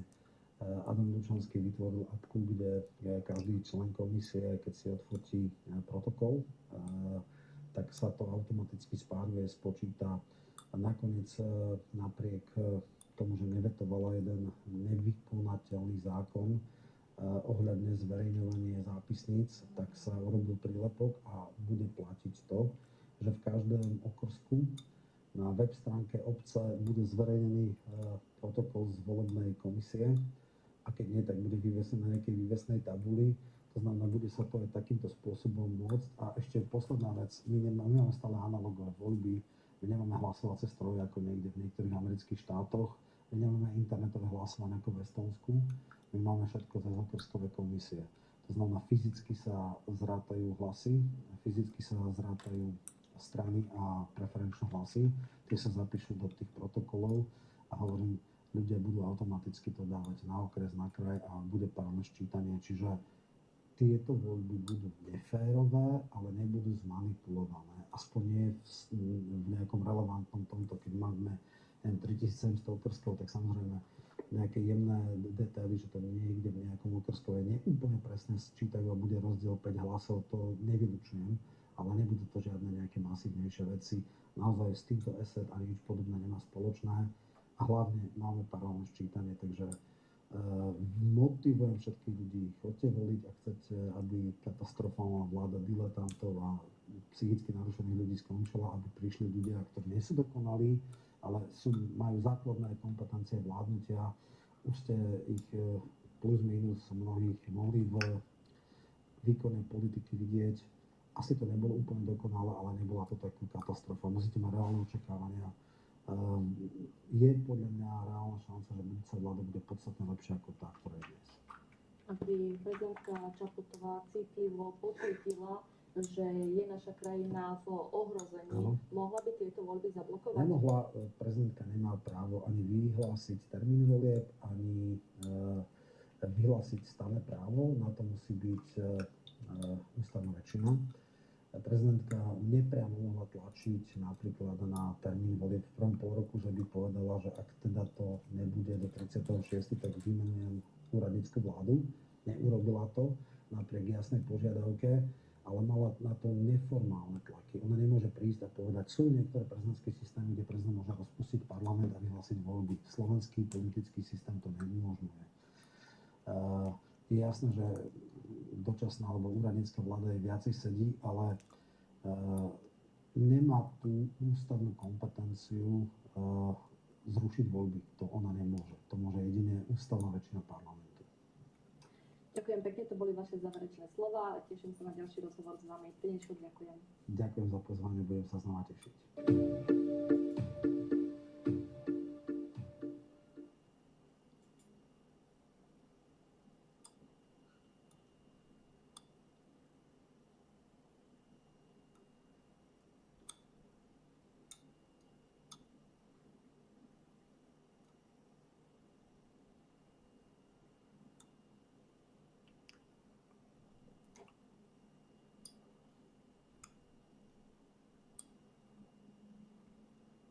No.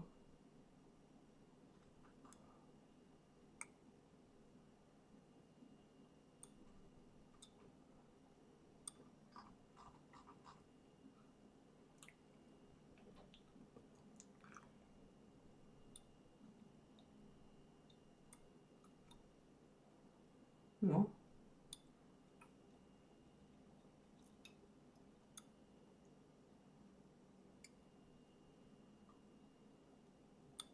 Kde je zase toto?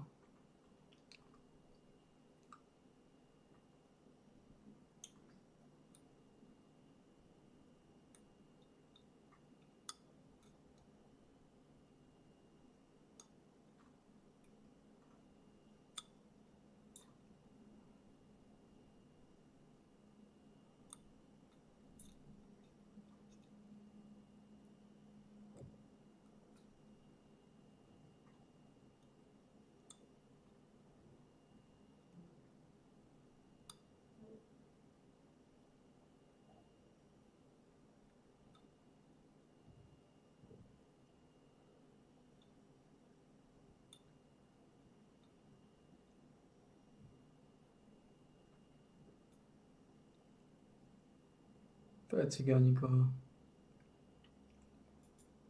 Akože prázdno, tma. Vážená pani Vitová Cigániková, ak je niekde tma a prázdno, tak možno tak vo vašich vedomostiach o štátnom sektore ekonomiky na Slovensku, pretože stačí skutočne pár minút práce s verejne dostupnými zdrojmi, aby sme zistili, že štát má množstvo podnikov, ktoré sú ziskové. A to dodám v situácii, kedy štát vlastní už len minimum podnikov, napriek tomu väčšia časť z nich dosahuje veľmi zaujímavé výsledky a ja sa nebránim ani použitiu slovného spojenia nadpriemerne ziskový. Myslím si, že bez akékoľvek môžeme ako sliep, ktorá tomuto štátu znáša zlaté vajcia, označiť slovenský plynárenský priemysel, ktorý v roku 2021 vygeneroval zisk takmer 25 miliónov eur. Ale to nie je všetko, pretože pod SPP patrí ešte niekoľko cerských spoločností, ktoré generujú zisky rádovo stovka miliónov eur. Čiže vidíte tam napríklad Eustream 265 miliónov eur, SPP distribúcia 135 miliónov eur a tretia cerská spoločnosť priniesla do štátnej kasy viac ako 460 miliónov eur. Ale poďme ďalej, tých podnikov je ďaleko viacej. Vodohospodárska výstavba, štátny podnik 113 miliónov eur. Slovenská elektrizačná prenosová sústava 105 miliónov eur. Západoslovenská energetika takmer 73 miliónov eur zisku. A tu sa pristavím, Kvôli tomuto sme kritizovali aj Richarda Sulíka v pozícii ministra hospodárstva, pretože si nechal uísť možnosť podkúpiť východoslovenskú energetiku. Tu vidíte na tomto príklade, že tak de facto pripravil Slovensko o milióny eur. Poďme ďalej. Typos priniesol do štátnej kasy v roku 2021 24 miliónov eur, Národná diaľničná spoločnosť 17 miliónov 900 tisíc eur, Lesy Slovenskej republiky viac ako 16 miliónov eur, letové prevádzkové služby viac ako 10 miliónov eur, Transpetrol viac ako 7 miliónov eur. Všetko to išlo do štátnej kasy a toto sú také najväčšie podniky, ktoré generovali ako čo najväčšie zisky. Potom sú samozrejme ďalšie podniky, kde tie zisky boli rádovo nižšie, ale myslím si, že určite stoja za zmienku napríklad letisko Košice 2 milióny eur, Slovenská záručná rozvojová banka 1,8 milióna eur, ale myslím si, že je zaujímavé si pripomenúť aj to, že máme napríklad mincovnú Kremnica, ktorá dosiahla zisk 380 tisíc eur a napríklad aj Kúpele v Dudinciach, ktoré vygenerovali zisk 300 tisíc eur. Čiže na tomto portfóliu, ktoré som vám ukázal, vidíte nielen to, že pani Bytová Ciganíková zavádza, že štátne podniky skutočne môžu byť ziskové aj vo veľmi náročných podmienkach, ale vidíme aj to, že to portfólio je veľmi bohaté, že sú tam nielen energetické podniky alebo dopravné podniky, ale že tam máte pincovňu, máte tam napríklad banku, máte tam Kúpele, čiže toto všetko potvrdzuje tvrdenie, ktoré za hnutie socialisti.sk hovoríme už dlhodobo. Štát by mal byť oveľa aktívnejší v podnikaní. Môže podnikať aj v cestovnom ruchu, v kúpeľníctve, v službách, kdekoľvek. A štát by sa mal snažiť nielen o to, aby získal späť pod kontrolu strategické podniky, ale mal by sa snažiť zakladať svoje vlastné podniky ako konkurenciu voči súkromníkom. Čiže vôbec by som sa nebal toho, aby štát začal oveľa intenzívnejšie budovať štátny sektor ekonomiky. Je to nie len potrebné, ale je to aj prospešné. A to hovorím napriek tomu, že takéto názory v slovenskej politike takmer vôbec nezaznievajú. Prečo? Z jednoduchého dôvodu. Pretože aj o to málo podnikov, ktoré štát ešte vlastní, majú záujem súkromníci, oligarchovia, privatizéri a tak ďalej. Rôzni boháči, ktorí si môžu dovoliť sponzorovať strany ako je SAS, ako je Progresívne Slovensko, ako je KDH, v podstate všetky pravicové strany, ktoré zastávajú tézu, že štát by mal vlastniť čo najmenej. Štát by mal vlastniť čo najviac. Aby takéto zisky, ktoré vygenerujú, aby išli automaticky do štátnej pokladne, aby tam bol dostatok prostriedkov na zabezpečenie zdravotnej starostlivosti, vzdelávania, kultúry, dopravy a tak ďalej. Všetky služieb, ktoré občan má mať k dispozícii. A toto hovoríme aj hnutí socialisti.sk dlhodobo. Snažíme sa naozaj veľmi hlasno hovoriť, že štát musí byť oveľa aktívnejší v podnikaní. A v tejto chvíli doplním aj to, že toto nehovorím ako predseda hnutia socialisti.sk, ale hovorím to aj ako kandidát číslo 150 za stranu Smer Slovenská sociálna demokracia.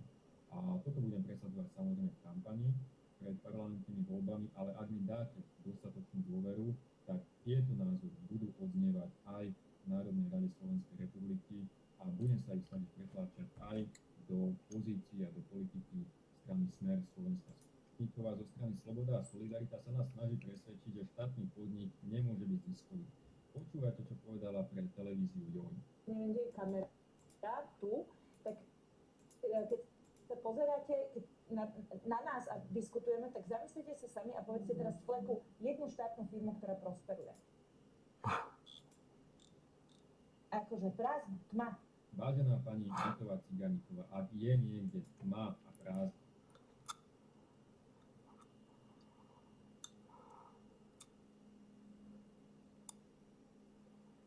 Čo sa tu dialo?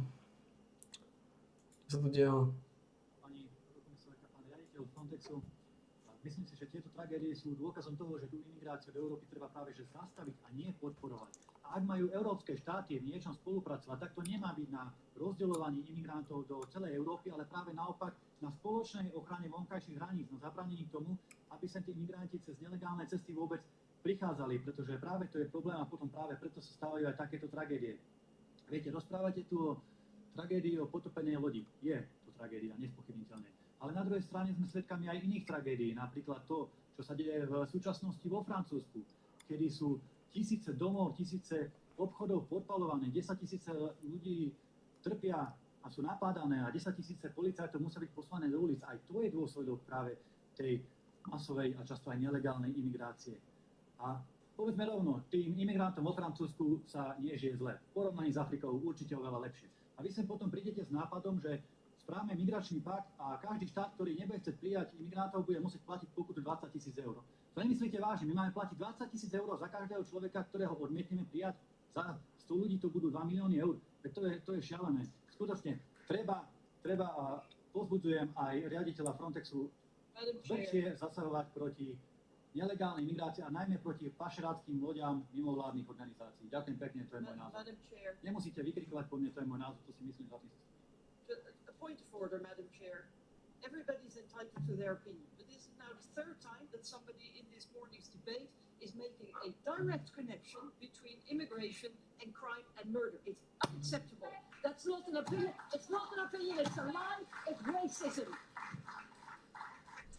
Parole. 400 parmi ceux qui ont été arrêtés en France, 400 sont étrangers sur notre sol au cours de ces émeutes. Je ne peux pas vous laisser dire qu'il n'y a aucun lien. Stop.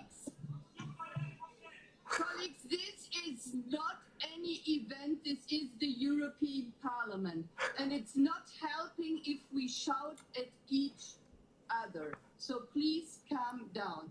There was an opinion, and to some extent, of course, I do agree with Sophie Infeld. Not all migrants are criminal. We also have to think about the conditions in which we are organizing, and let's not forget a lot of crimes are taking place in European Union by European citizens. But overall, this year is an increase of 12% of irregular arrivals. To Mr. Ulrich, and it was not really a question, but I think what you said, it seems to be based on a fundamental misunderstanding on the content of the pact and also on the recent general approach from the Council. There is no penalties. There is a mandatory solidarity with a flexible way to carry out this solidarity.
Čo tento hovorí zase?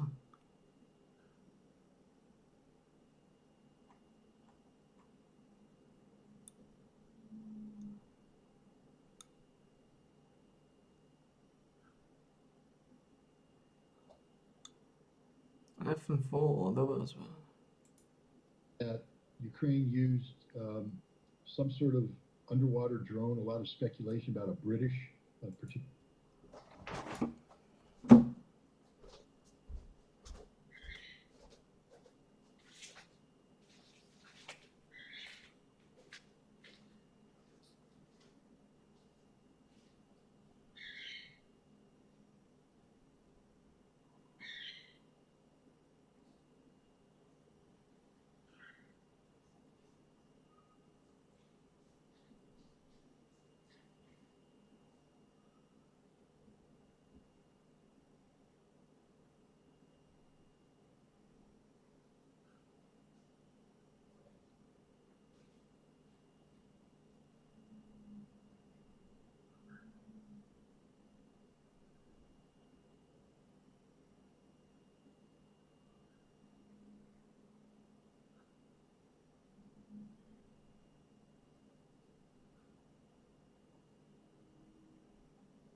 čo sa tu deje?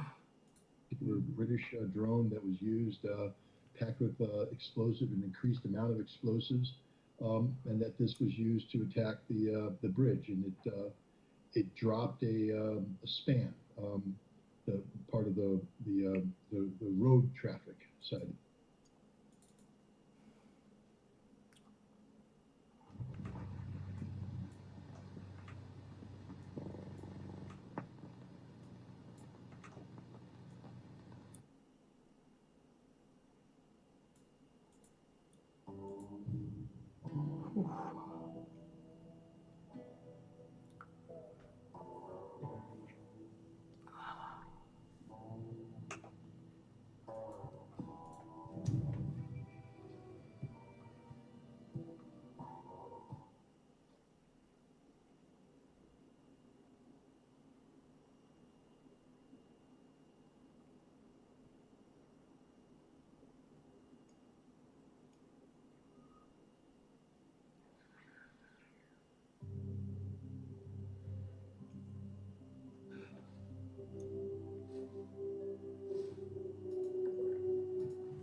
Aké sú?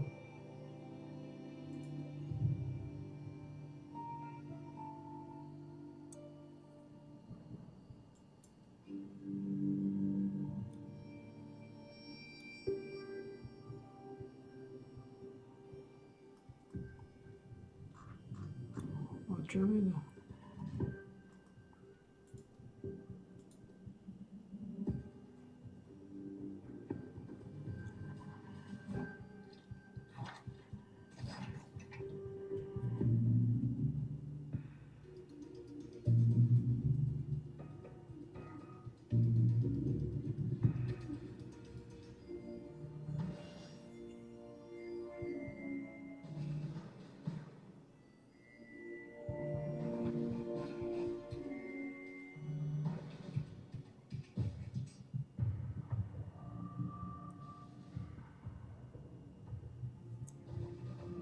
Dobre. Čiže len môže dovoliť piť.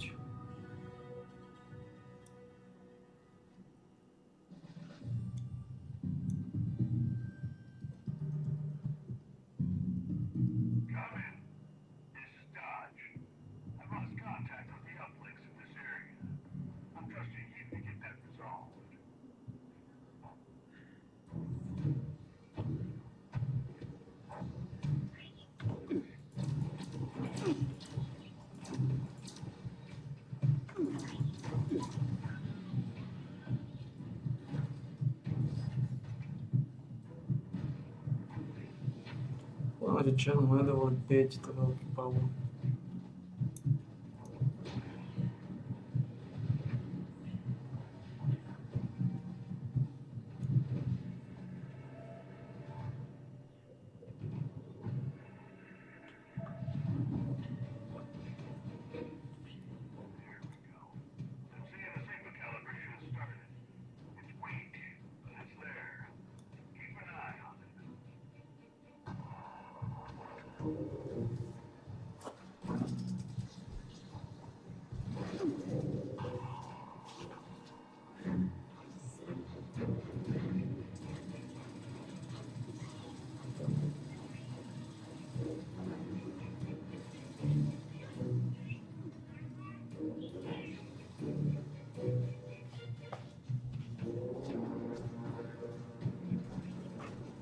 A to vždy veľký problém.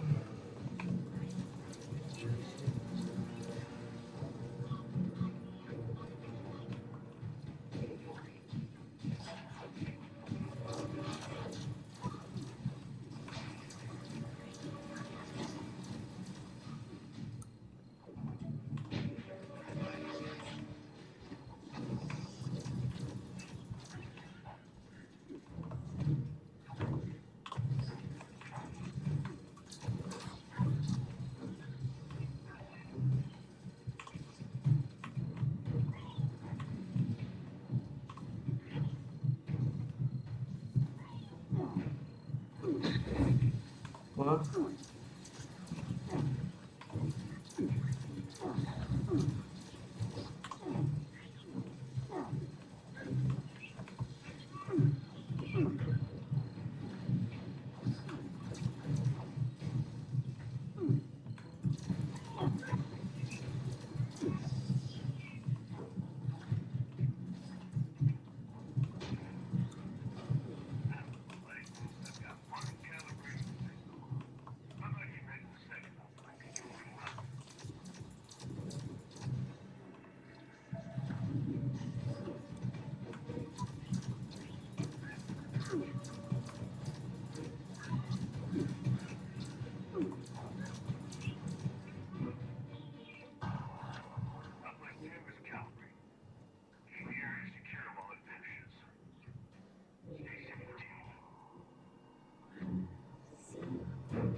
Vždy veľký problém, čo robiť černoch.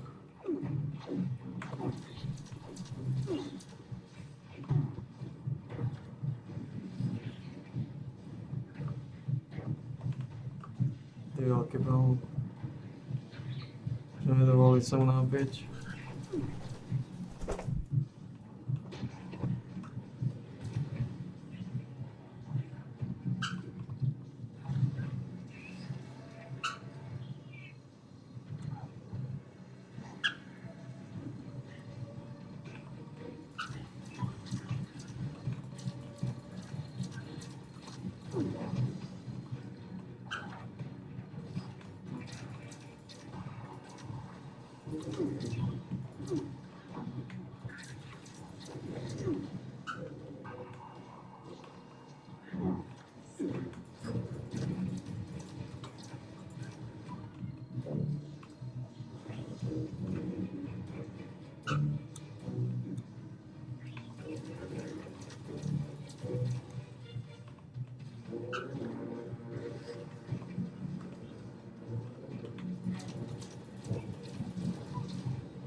Šestka.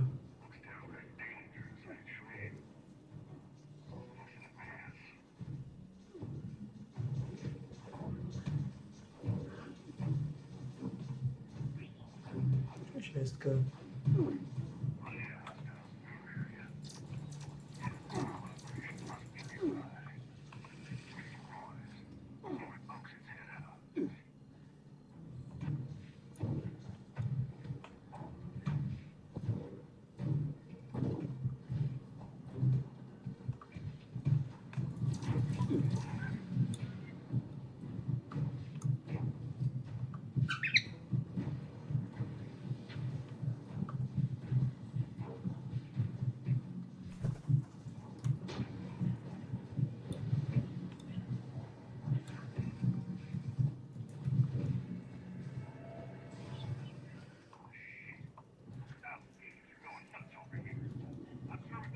Wszystko.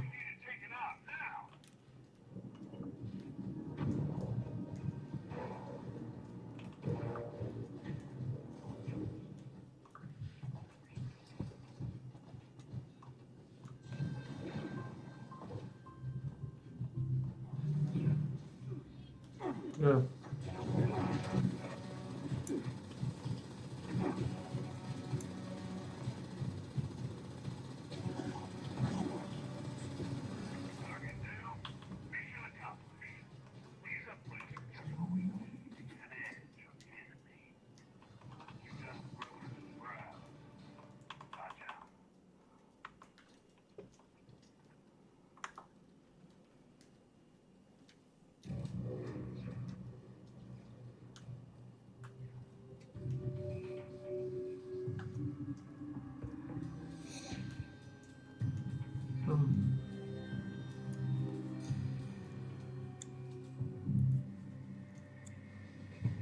Ah, isto aqui é teste.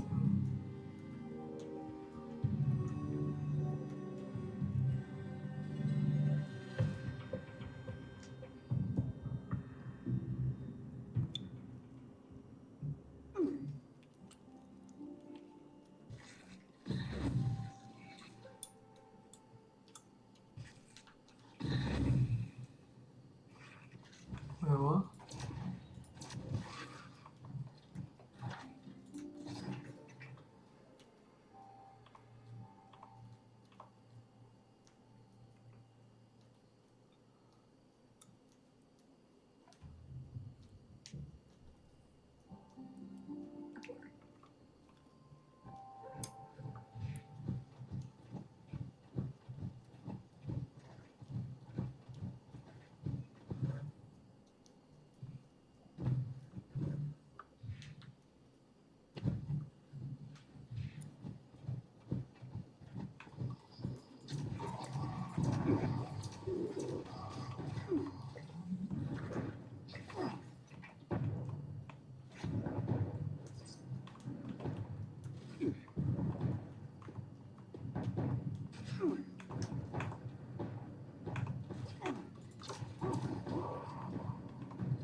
What?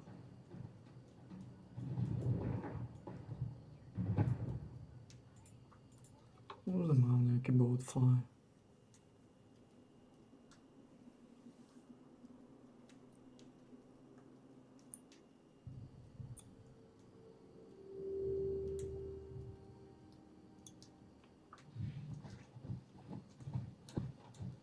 What was like a boat fly?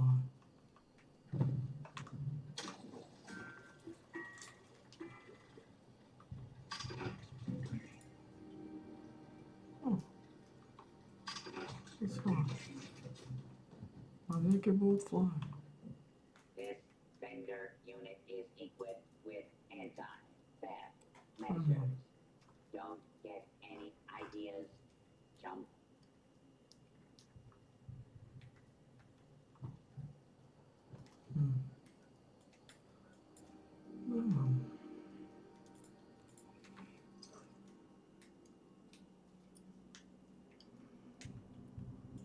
Boat fly.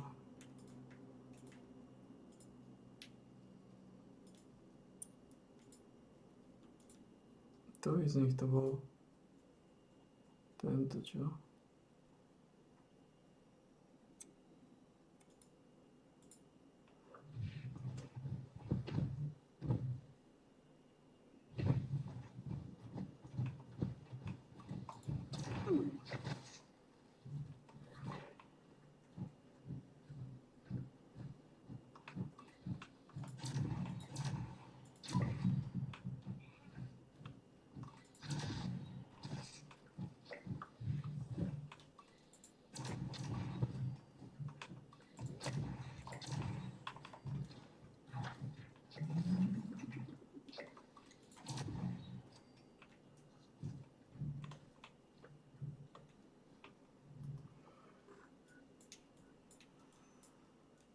Boat fly.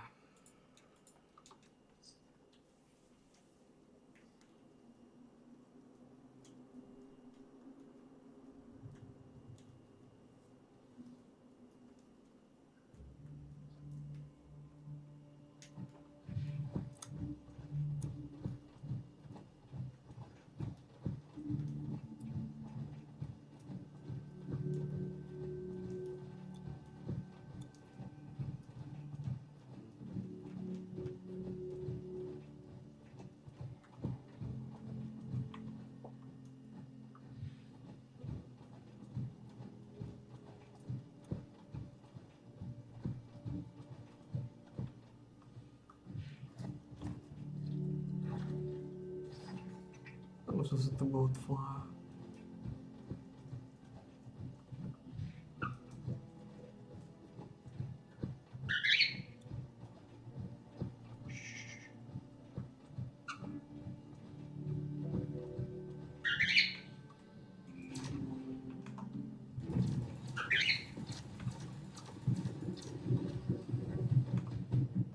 That's a wood flower.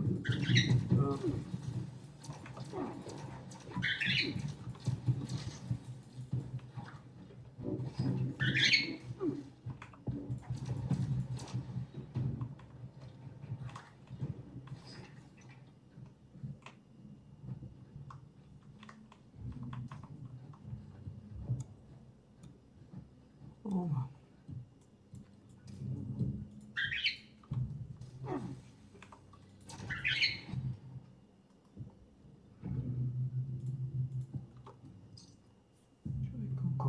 Čo je koko?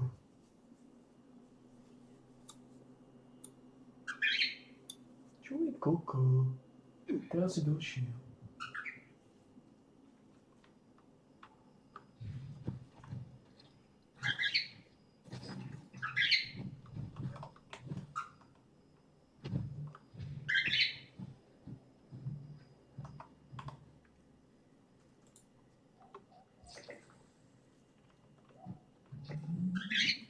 Čo je koko? Čo je koko? Poď. Poď, ideme.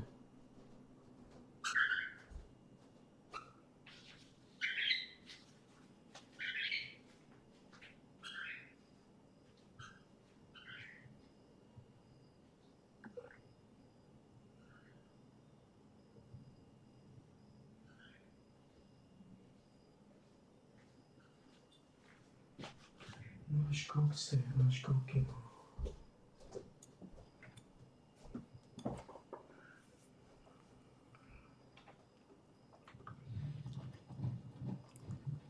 Koľko? Stačí mi postaviť 3.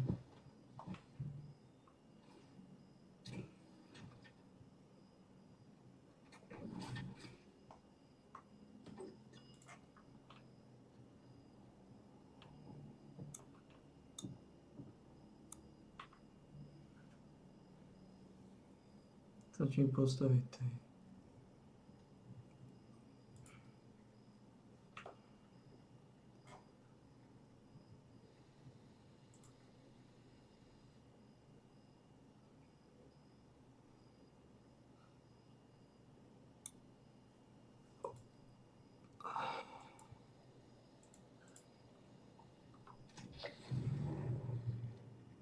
Dostal som 5.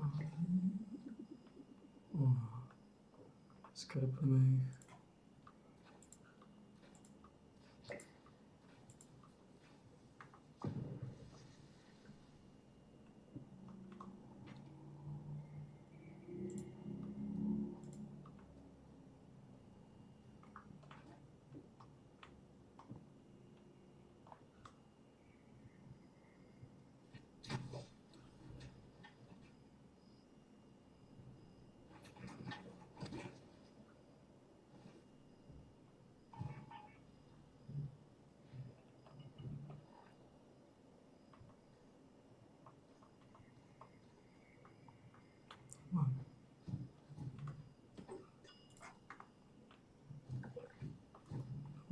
You won't, but not under his wings.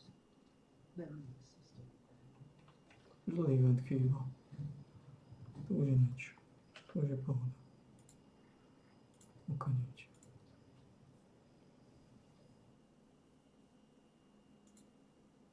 There's 2 lanes. It dropped one of the lanes. The other one, I guess, is damaged but still up. But it didn't take down the rail line, and that's important because what we're dealing with here is what is the purpose of this? Let me start off by saying that there's no one that can tell me that this isn't a legitimate military target. It's a strategic line of communication. Russia uses it to supply its militaries in Crimea and move those supplies into Kherson and Zaporizhia. So there's people out there saying that this is a war crime because it shouldn't have been struck. No, there's no war crime here. And about the civilians that died, look, I'm sorry for the 14-year-old girl. She lost her parents. They are innocent victims in this. They shouldn't. This shouldn't have happened, but it did. I mean, we can't pretend that Russia's not at war. Russia can call it a special military operation, but both Russia and Ukraine have rightly said this is a war for their existential survival. Neither side can afford to lose, and Ukraine is losing and losing badly right now. And so we're seeing them basically engage in increasing acts of desperation, and this one will backfire. Even if they drop the whole bridge, it doesn't change the outcome. It can complicate Russian logistics, etc., but it won't change the outcome. Russia's going to win this war. The other thing is, this is the second attack. The first attack led to the initiation of a major air campaign run by Russia against Ukrainian energy infrastructure, where they took out 50 to 60% of Ukraine's energy infrastructure. And then Russia stopped because they made their point that if you attack strategic targets, we will take out strategic targets. I can't tell you what the Russian response will be, but there will be a Russian response, and it will be strategic in nature. Then they will inflict far more pain on the Ukrainians than the Ukrainians inflicted on the Russians. But this is part of a larger picture here. I think one of the things the Ukrainians are hoping that happens, because the timing of this attack is linked, I believe, to the termination of the grain deal. And I think what the Ukrainians are trying to do is provoke a Russian attack on Odessa, to provoke a Russian attack that seeks to close down Odessa as a viable port for the exportation of grain. Ukraine is trying to create a global food crisis, a food emergency, put billions of people's lives at risk, or at least perceived at risk, to create a global emergency of such a scope and scale that the international community must intervene, and hopefully intervene in a way that brings termination to the conflict while Ukraine still has something that can be called Ukraine. Because the trajectory of this conflict is going decisively against Ukraine. Their counteroffensive is spent. There's little bursts. It's like if I sever an artery, there's going to be some bleeding coming out, but that doesn't mean that you're doing okay. It just means bleeding out. And so Ukraine, I believe, is bleeding out on the battlefield. The Russians have yet to commit the bulk of their strategic reserves that they've built up just for the special military operation. Depending on whose number you use, 180, 220,000, who knows? It's a lot. It's a lot more than what Ukraine has. They're equipped, they're organized, they're trained, they have logistical sustainability, and they have yet to be committed. And when they are committed, it will be done at a time and a place where Ukraine has expended its strength, and Russia will be able to rapidly achieve whatever physical objectives they set out for themselves. But it all adds up to the destruction of the Ukrainian armed forces and the strategic defeat of Ukraine. Time is not on Ukraine's side, so we've seen them. I think this attack on the bridge is an effort to trigger a Russian response that then Ukraine can use together with its allies, because Ukraine doesn't operate by itself. Let's understand, this was a British drone. This was an attack carried out by Britain. This is an attack planned by the British and Americans. There's a lot of drone activity taking place, collecting intelligence about Russian weaknesses, gaps in the Russian electronic surveillance, physical protection, etc. And I believe that British drone shot the gap and got right in there and blew up right where they wanted it to blow up, and it was directed by the British. There's some that say that this could only have been done if you had assets close to the drone at the point of the attack, which means that British SBS commandos probably had to get into place where they could guide it in. This is something that the British did. The Ukrainians didn't do this. The British did this together with the Americans. This is a massive escalation on the part of Ukraine and its allies. What the Russian response will be, we don't know, but the Ukrainians and their allies are hoping that it'll be an overreaction, one that then can be spun into being linked to the potential for a global food crisis, massive starvation, and Russia's the bad guy, and the world turns on Russia. That's what they're hoping to do. So that's my assessment in the matter. Okay, thank you. now I have goosebumps after your assessment. That's so. If you say that the British did directly do this, do you think it will have any kind of ramifications in direction of to the British, or will the response only be in the direction of the Ukrainians to the Ukrainians? Well, the British have admitted that they've deployed a special air service squadron into. I mean, they haven't formed, but it's sort of acknowledged that there's a special air service squadron operating on the soil of Ukraine. That's 60 to 100 British special operators.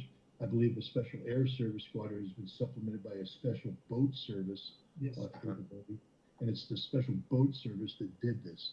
And the special boat service is probably operating out of the vicinity of Odessa, meaning that they're on the ground in Ukraine. I think the Russians are going to try and kill as many of these people as possible. I think it's basically but they're going to kill them on Ukrainian soil. I don't think the Russians are going to expand this conflict by reaching out and touching British assets. Could expand this conflict. But if I were a Brit, I would be very worried right now, because I think the Russians are gunning for you and any Ukrainians. And if I were the Americans, I'd be dumping all the British phone numbers from my phone right now. Be staying far away from the Brits as I could, because I just think the Russians are going to be in the business of killing the people responsible for this attack. I wouldn't want to be the SBU headquarters. Again, I can't predict what's going to happen, but the SBU is apparently taking credit for this. So I wouldn't want to be the SBU headquarters, and I wouldn't want to be any employee of the SBU. And we'll see. Again, I can't predict what the Russians will do. What I can say is that Vladimir Putin and the Russian command, and mainly Vladimir Putin, has been very good about escalation management, meaning that they have their eyes on the target, and the target is the strategic defeat of Ukraine. And the best way to achieve that is the physical destruction of the Ukrainian army. And the best way to ensure that happens is to ensure that the only problem set they face on the battlefield is the Ukrainian army.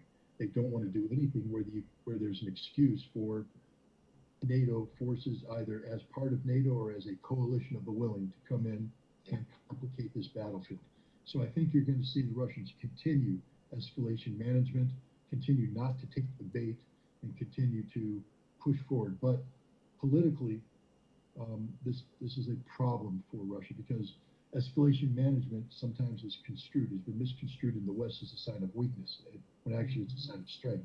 And increasingly in Russia, especially after the Prigozhin revolt, there's a political problem now that Putin, cannot be seen as too complacent in the face of repeated provocation. So I personally believe that there will be a stiff Russian response. I don't know what it's going to be, but I think it will be limited to Ukraine, because they don't want to expand this conflict into something beyond what it already is. We heard about the, let's say, political and economical implications of the end of this deal. But what are the military implications in the Black Sea with the end of this deal? What are your thoughts on this? Well, I mean, first of all, you can't separate the political from the military, because war is an extension of politics by other means. So, so we have to, for instance, we have to look at the impact this has on Turkey. Turkey has made a bundle of money off of this, because most of this grain goes to Turkey, and Turkey then processes it into the flour that then is packaged and used to deliver. Raw grain doesn't just show up in Europe. And Turkey has entire industries who are doing this, and they make a lot of money. So Turkey's got an economic problem right now that they don't need. The impact on the World Food Program, as Mike said, it's not as though the food, 97% of this goes to Europe. But the problem isn't the lack of food. The way the World Food Program works is that they don't have a bunch of food out there. They get allocated money.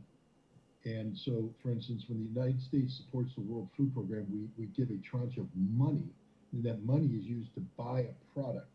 The product is there. The problem is, look what happened as soon as the grain deal went down. Commodity prices shot up 3%, and they're probably going to go up more. So when the prices go up, the money that's been given, because the donors have already received their money. They have their allocation. Let's say they get $100, and so they planned a $100 budget to go and do things, but suddenly the price of food has gone up. They don't have the money for their budget anymore, so the budget collapses, and so that's the time crunch right now. It's not that the food isn't there. As Mike said, the food is there. Russia can provide the food. The problem is that the structures that are designed to deliver the food don't have the money to do that. They haven't been given the money, and nobody's going to give them the money in the short term. So this is the nature of the problem, and the reason why I define it that way is that's the political reality right now. So now, what's going to happen?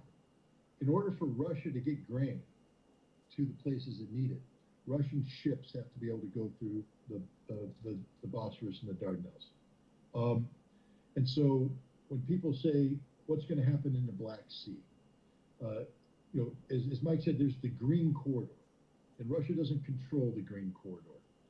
Is Russia going to shut down the Green Corridor? The moment Russia does that, you're going to get a political reaction from Turkey, and Turkey may not allow Russian ships to go through the Bosphorus and the Dardanelles, at least in the way that they need to. And so Russia has to control its military response based upon political realities. That you can't do things that might make sense militarily. Come on, Mike and I, we both know what needs to happen. Odessa needs to be shut down. Odessa needs to exist. Odessa needs to be wiped off the face of the earth. We know that needs to happen from a military standpoint, but politically, it can't happen. It can't happen politically for a number of reasons, and one of which is this food crisis that we have that has to be managed.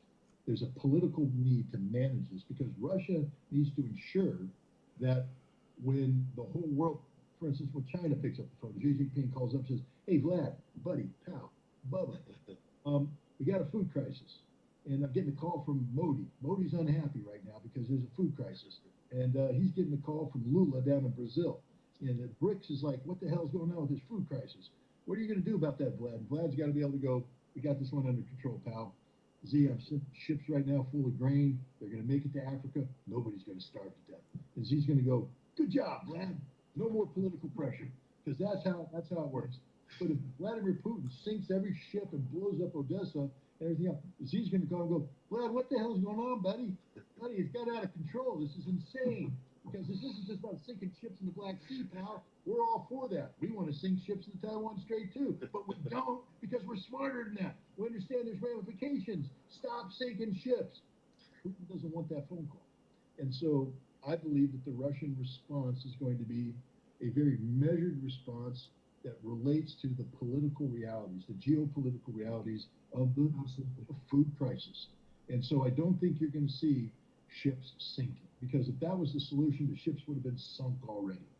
I believe that Russia is going to find a way to get this grain deal back up and running. Why? Because Russia needs Turkey. Russia needs Turkey on its side, and Turkey makes too much money off of this.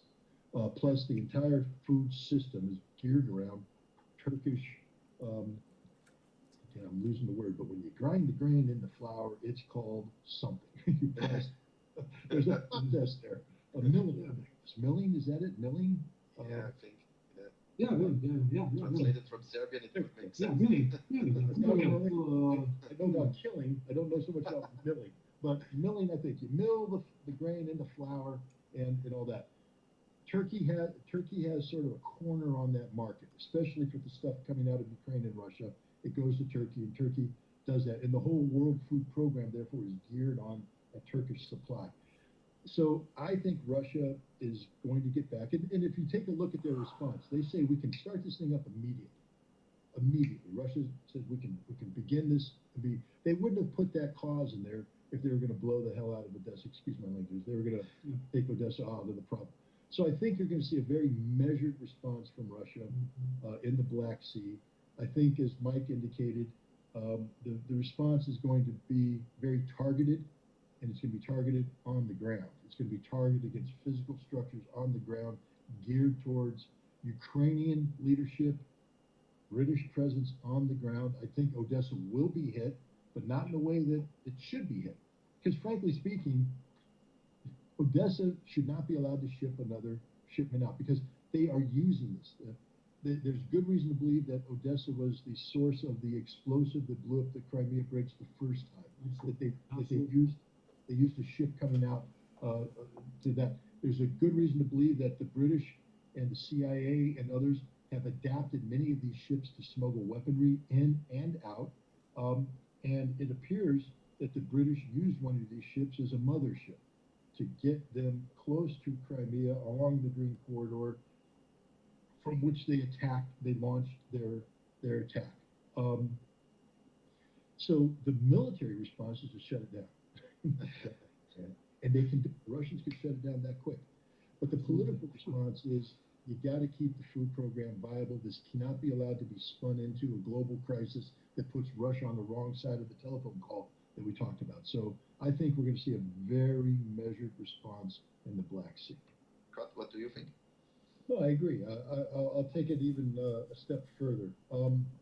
And Mike, you and I think, have similar backgrounds, company-grade officer backgrounds. So we're familiar with the following: the sergeant that knows everything. Absolutely. So you got the sergeant on the ground, and he could be the best sergeant in the world. Probably is the best sergeant in the world. Great troop leader. He's got tactically proficient. He can lead his guys, and he's performing well. He's doing the job, but he's frustrated because he asked for 100 grenades, and he got 80. He's like, I gotta win this. I'm the one fighting. Give me 100 grenades. I know better than you. And he's sitting there, Lieutenant, you're sitting in your tent drinking your coffee. Why aren't you getting me my 100 grenades? What he doesn't know is the lieutenant actually sent the request up to the captain, and the captain sat down and said, yeah, but we're planning an offensive in the spring, and we're trying to hoard grenades for that offensive, so we've reduced the allocation. You see, there's a bigger thing going on here than you. Or the captain's on your side, but he sends it up to the colonel, who spoke to the general, that said, yeah, but there was a strike in Huntsville, Alabama at the hand grenade factory, and they ain't making hand grenades as much as they were, or a train blew up or something. What I'm saying is there's a big picture out there that the sergeant don't know about. And the sergeant should just shut up and keep doing the sergeant's job. And so now we take it to the Russians. Okay, right now the SMO, Special Military Operations, is a big deal. And there's a lot of people, and the Russian general leadership actually gets pushed down. Leadership gets pushed down. So their generals were operating in a more intimate fashion with the troops than their Western counterparts would be. So they're down there with the sergeants, with the captains, with the lieutenant colonels. They're experiencing all this stuff, and it becomes emotional for them. It becomes an emotional commitment to them to want to do the right thing by these guys. And the sergeant and guys, they're like, hey, boss, we've been here for a long time. Sort of promised one of those big vacations. We ain't getting the vacation. Troops are getting a little unhappy out here. And the general, instead of saying, no, you're not going to get it right now because strategically we can't do it. The general's like, I'm with them. We're not getting the vacation. What the general doesn't understand is that there's something more than the SMO going on right now. Mm-hmm. Russia has expanded its military from 900,000 to 1.5 million. And that expansion is taking place as we speak. And this is an expansion that relates directly to NATO expansion. There's a new military district being formed in Leningrad, 5 divisions strong, 70,000 troops that needs to be formed right now. There's an urgency right now. There's a strategic necessity right now. And when you build something from scratch, it's not just getting the manpower, but you have to divert the resources necessary. What contingency is being offered or being given to this new Leningrad military district? One, to defend, not Leningrad, I'm sorry, St. Petersburg. Old fool. But, so St. Petersburg has to protect against any projection of power that may come out of Finland or out of the Baltics. So they've got to build up. That means you have to defend. Defense is a very resource-intensive thing, as we know. The Russians use a lot of artillery in defense. So guess why you're not getting all the artillery ammunition you want right now, Mr. Commanding General in the SMO? Because Russia needs to protect St. Petersburg from NATO. And so they're diverting artillery ammunition to meet the contingency requirements that have been set for this new St. Petersburg military district. Now, the sergeant in the foxhole isn't aware of that. Either, apparently, is the general who's supporting the sergeant in the foxhole.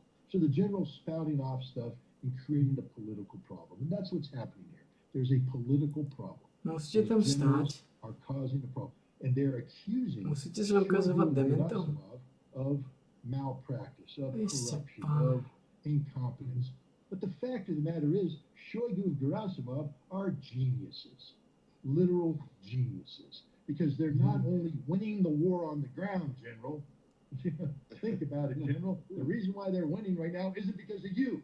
It's not because of the general on the ground. It's because Shoigu and Gerasimov mobilized 300,000 men, mobilized 150 to 200,000 volunteers, trained them. You didn't train them, General. They trained them. Equipped them with a defense industry that you, General, had nothing to do with reinvigorating. That's Shoigu and Gerasimov doing that. That's them going around touring, putting the pressure on the factories to produce more, to meet the schedule that exceeds not just what you need in the special military operation, but what Russia needs to defend it in the St. Petersburg military district, in the Arctic, in the Pacific, in the Pacific, in the Pacific, you know, where a lot of stuff's going on right Môžete now. odtiaľ And odísť. everybody's like, no one's talking about it, but Russia knows about it because that's Shoigu and Gerasimov's job, to know all this, to be prepared for everything. And they're doing a great job. Look at Lancet production. It was basically, benchmark production going in. They're now, 200,000 going up to 1.5 to 2 million. They've expanded from Lancet 3 to Lancet 53. It's going to be swarm of drones coming in, Star Wars stuff. General, you had nothing to do with that.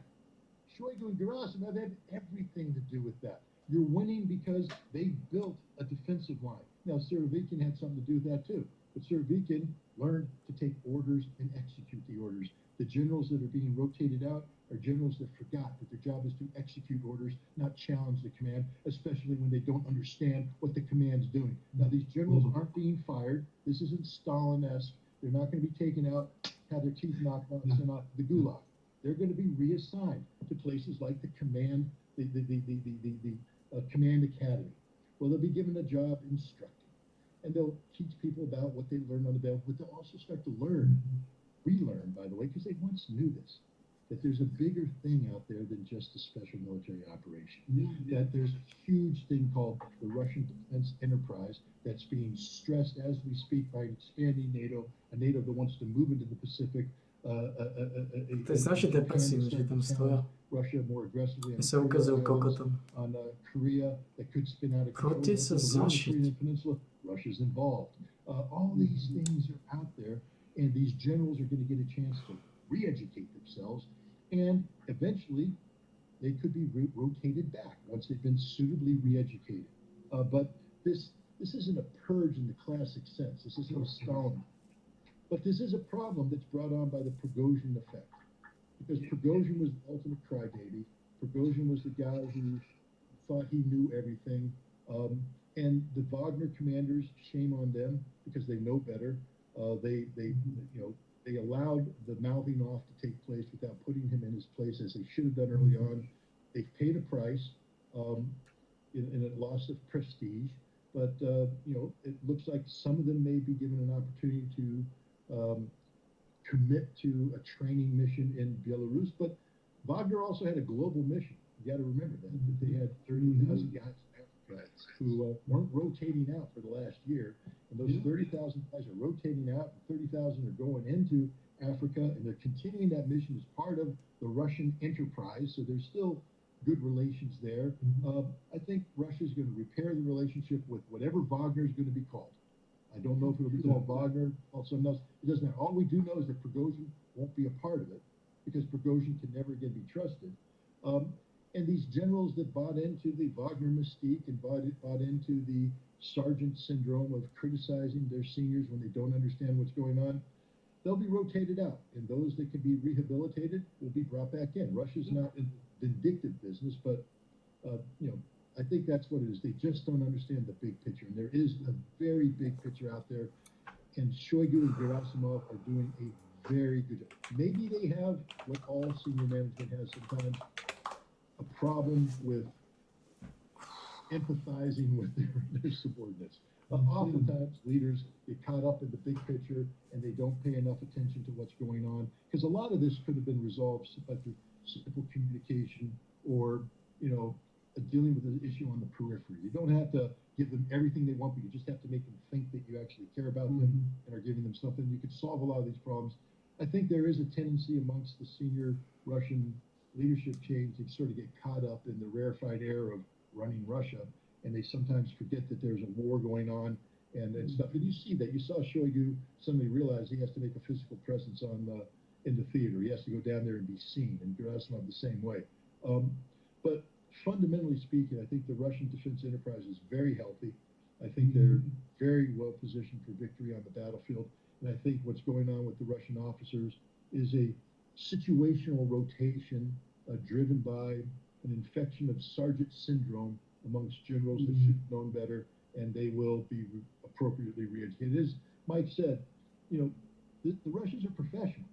It's not like, that old adage, how important are you? Stick your hand in a bucket of water, pull your hand out. How big is the hole you left behind? Well, there isn't a hole. That's how important you are. So for most military officers and professional military organizations, the organizations are designed for a dynamic leader to take one in the head and die, because there's another dynamic leader behind that will come in and replace with it. And so that's what the Russians, they're going to remove these officers.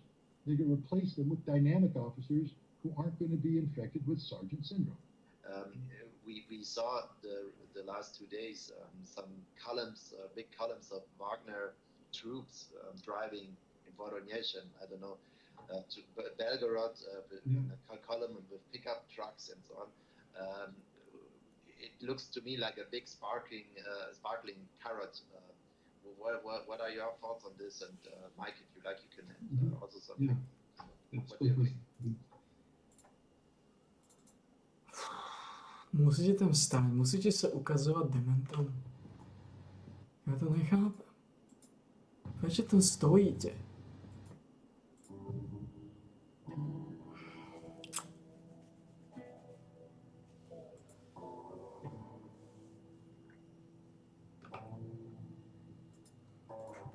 Fuck.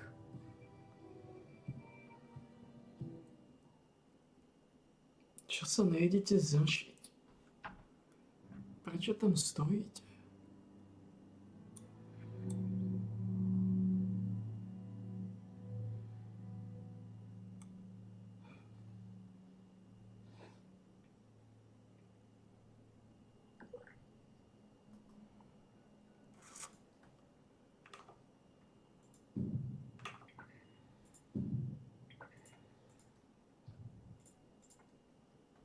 Chvála pánu. Ak odišli z záchody aj to vie.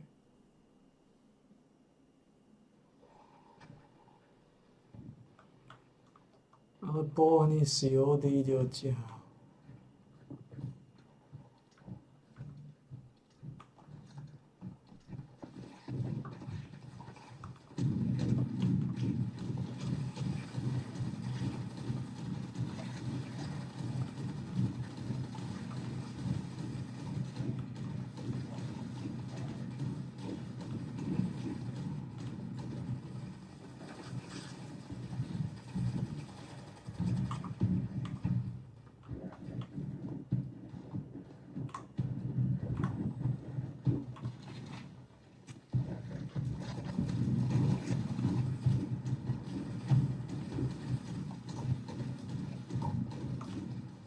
Čo máte na sebe zabranie?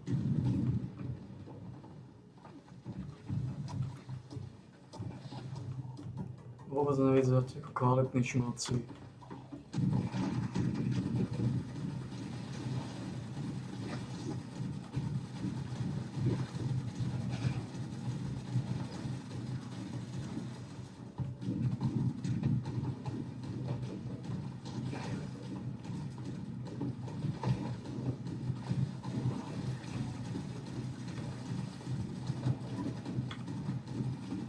Potrebujem míňať. Potrebujem míňať tie kolory.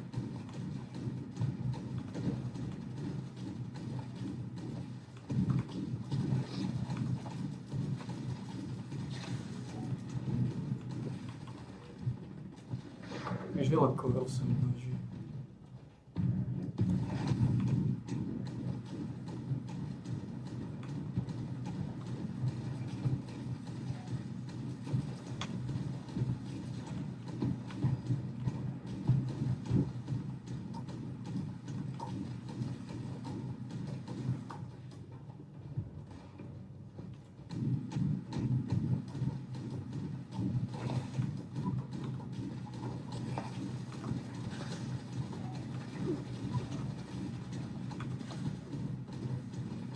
Potrebujem míňať kolory, mal som 114 a 164.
Potrebujem trošku tie kolory pomíňať.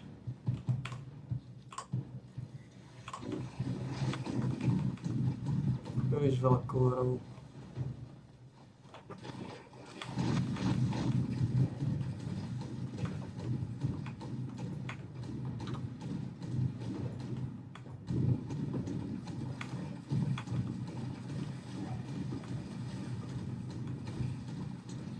Príliš veľa kolorov.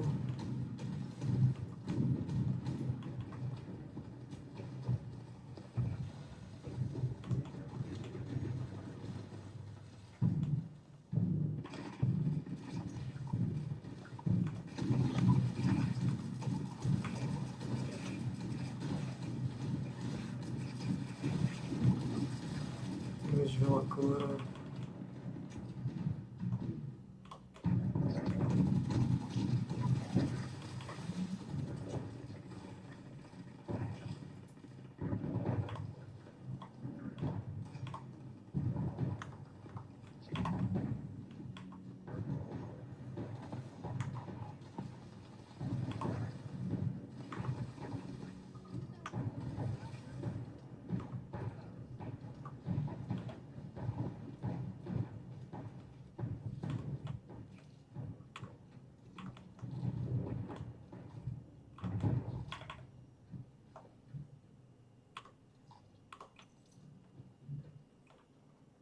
Odchádzame odtiaľto.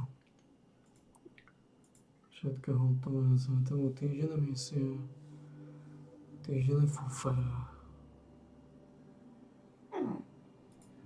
týždenné tabaky.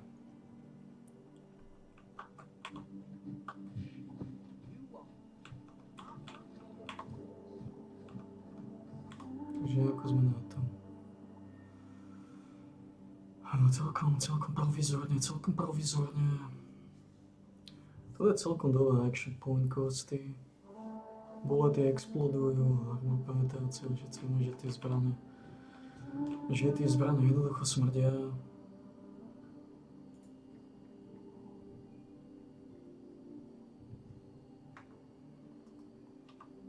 Takže odchádzame do paketky.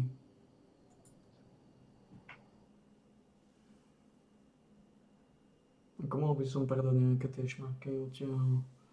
A teraz to nebudeme rozoberať. Predsa je ťažká doba. If you've got 25,000 guys sitting in camps in Lugansk that are unemployed, and you have an understanding with the Russian government that these guys can, some of them, if they want to, can go to Belarus and seek employment there, they have to get there somehow. So they're going to drive there and pick up trucks. But when they drive and pick up trucks, guess what you didn't see? You didn't see heavy equipment trailers with tanks. You didn't see BTRs or BMPs. You didn't see Panzer air defense systems. You didn't see artillery. This is manpower only. So when you add up all those the vehicles in the convoy, I mean, how many guys are you honestly fitting into your Toyota Land Cruiser? Two per vehicle, maybe three. Yeah. It's a long trip. You don't want to put too many in there because they got to stretch and all that stuff. You got to have a place to put your potato chips and your soda. So these guys are moving there in the back, and they have tarps over their SUVs. Trailers. So you got some personal equipment, but that's not war fighting. That's not how an army moves. That's how people move. And so what you're seeing is the movement of manpower to Belarus, where they'll fall in on the base that's been prepared for them, and then they will do the mission that's been given to them, which right now it appears to be a training mission, so that they will train. That means they're falling in on a system that already has the equipment, the weapons, the facilities, etc. This isn't Wagner sending a 25,000 man division into Belarus to threaten Kiev or threaten Poland or anything. That's not happening. First of all, I don't think there's that many of them going there. I'd be surprised if the number was more than 500 to 1,000 based upon what I saw, just because you count up the vehicles, there's not that many people in the vehicles. I think what we don't know is how many Wagner signed contract with the Ministry of Defense. We don't know that yet. We do know that according to Putin's own discussion about the meeting that he had, is that when he talked to Wagner about the need to integrate fully with Russia and all that, that most of the commanders were shaking their head yes.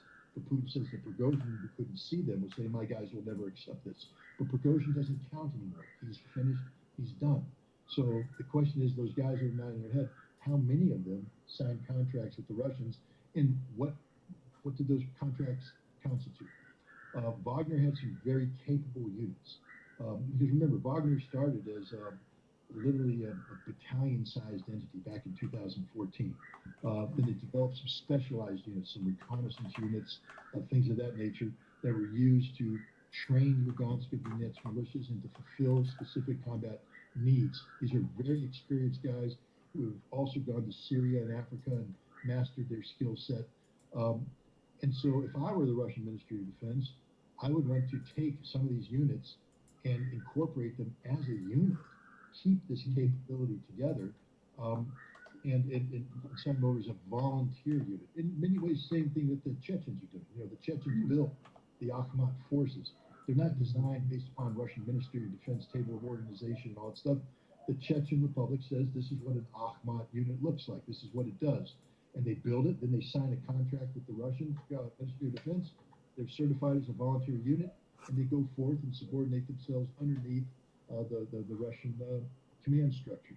And I think that there might be some Wagner units that did that. But remember, a lot of these Wagner units, these so-called shock units that were created after the big contract was signed, because remember, prior to May of 2022, Wagner was still a battalion-sized force. It wasn't a big force. And that's where the majority of their military expertise is. As they expanded, they're bringing in people who aren't as experienced, and they expanded the specific shock units that incorporated convict personnel. The convict personnel depending on whose numbers, could have been 10,000 of them, could have been 30,000 of them. We don't know. We don't know the numbers, but they received 21 days of training. Now, Mike, how many elite forces are trained in 21 days? None.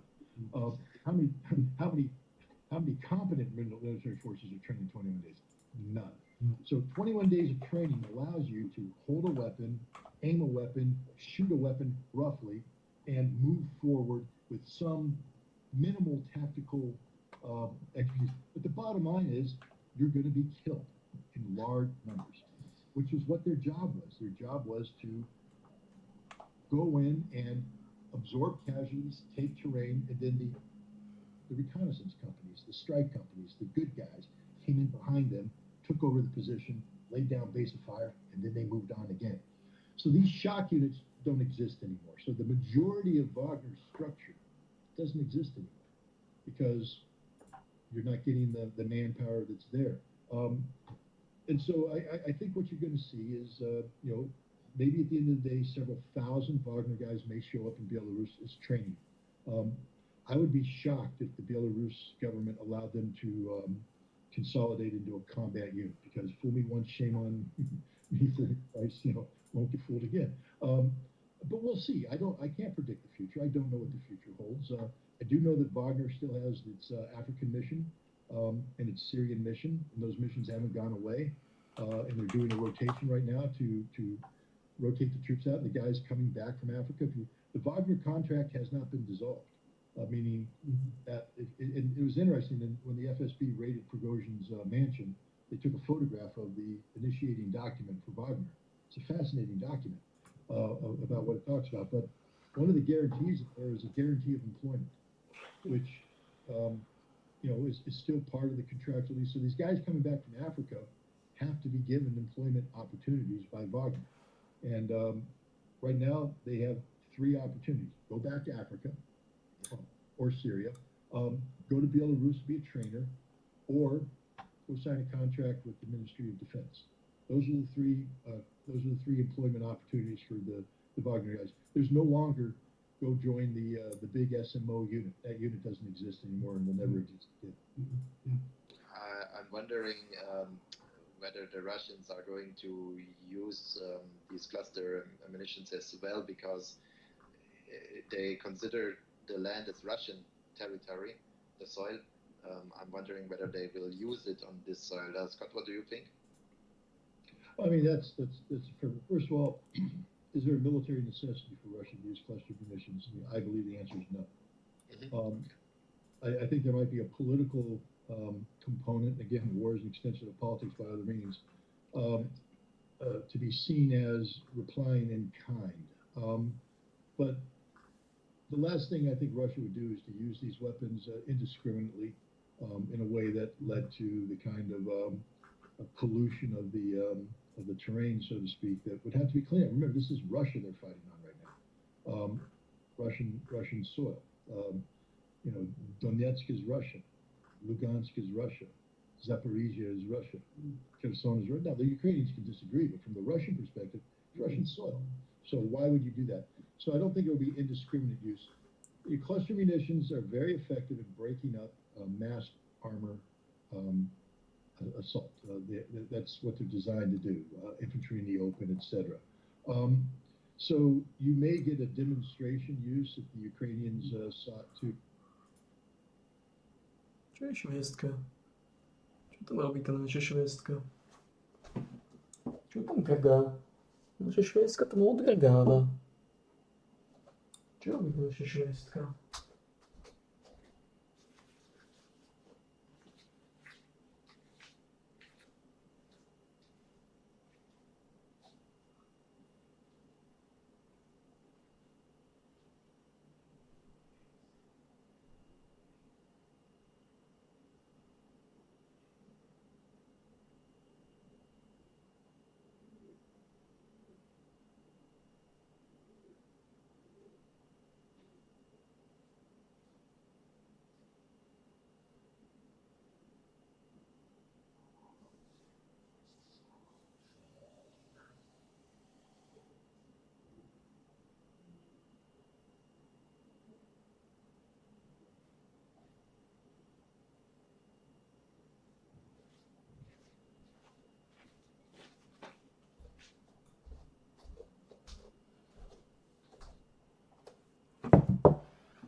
Obidva robia problémy, keď sa vráti Bubák, to je problém.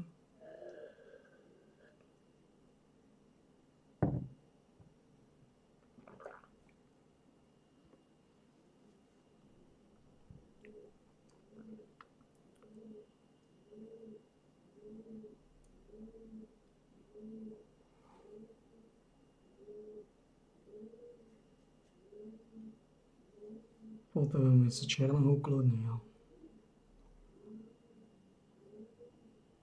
Bubák, aby sa ukludnil tiež.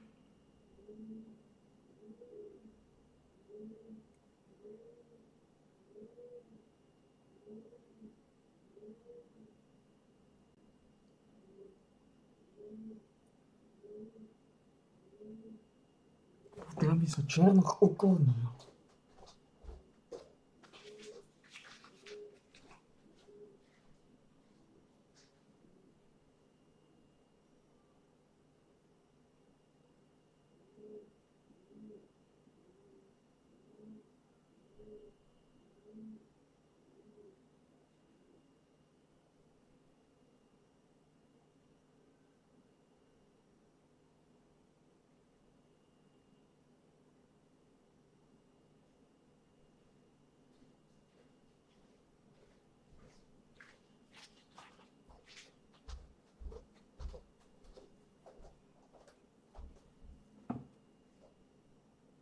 Potom aby som skôr Černoch ukludnil.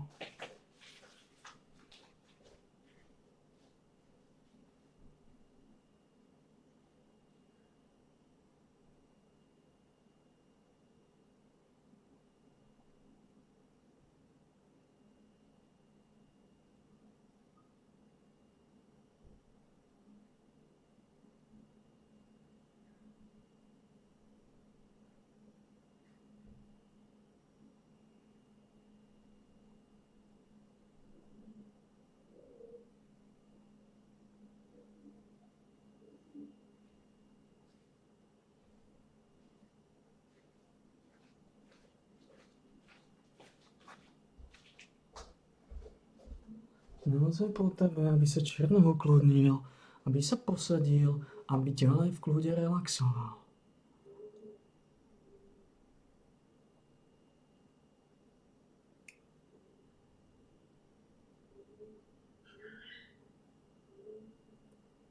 Ukludnil sa Černoch a ďalej by relaxoval.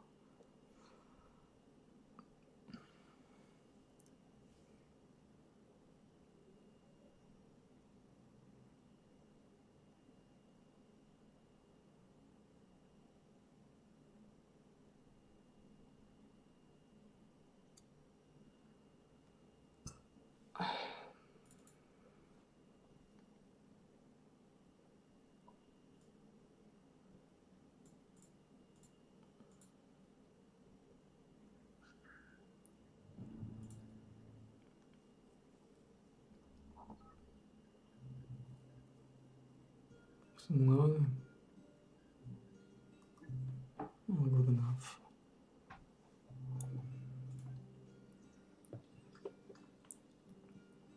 Affirmative.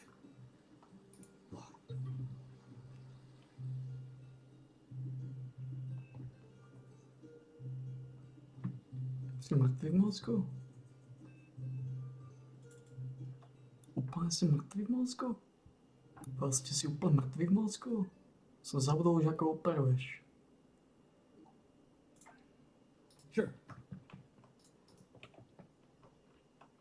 Certainly. Going. Feu d'artifice improvisé. Hot deal. Will do. Is the shooting and screaming over? Not to complain, but why did you have to shoot my customers? It's alright though, they were all small fish, but you? I bet you would be interested in some serious... Welcome to my little corner of Fleetown. My name is Lali. You here to buy or sell? Don't tell me, let me guess. You're here about diamonds, right? I got a good nose for diamond traders. They smell like dirt, sweat, and blood. Oh, maybe that's just your clothes? No offense, of course. No need to get worked up, my friends. I can't help myself. My nose is specially designed for smelling useful information. Not buying. No. Trading. If you have diamonds, I have some very special items you may be interested in acquiring. You see, I have an innovative approach which one day will become the future of commerce. I'm trading only in loot boxes.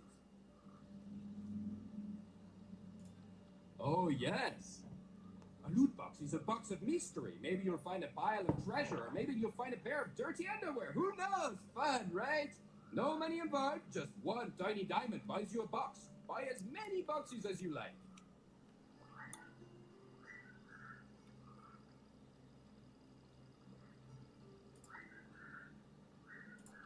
Goodbye, my friends.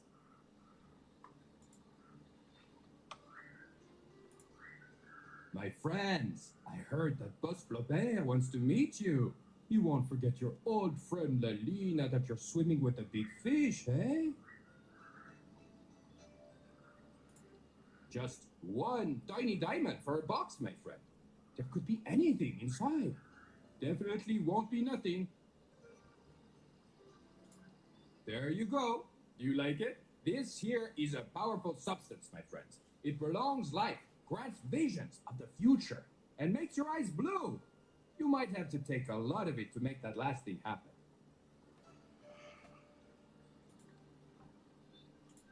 Goodbye, my friends.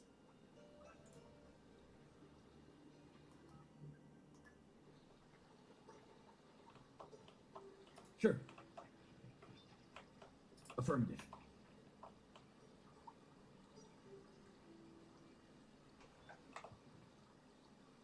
Shit.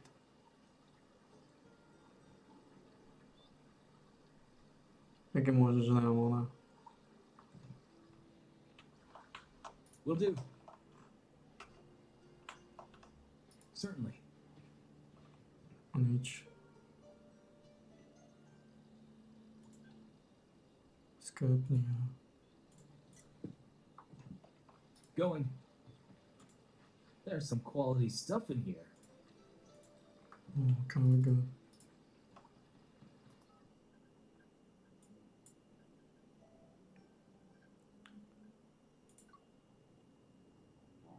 Certainly. Arrived at the location.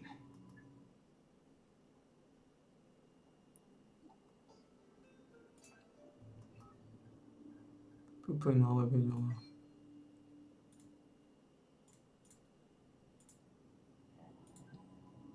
Let's go.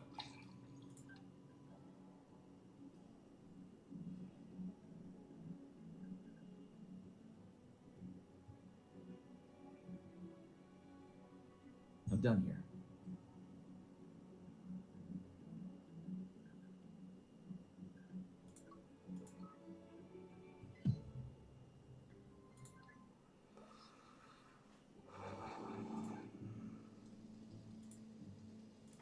Some stuff over there.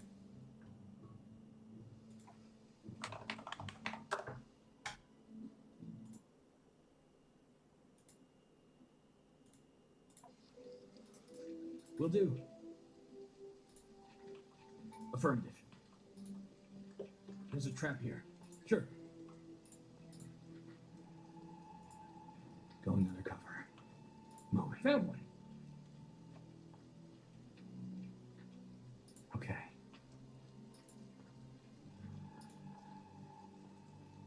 Quiet.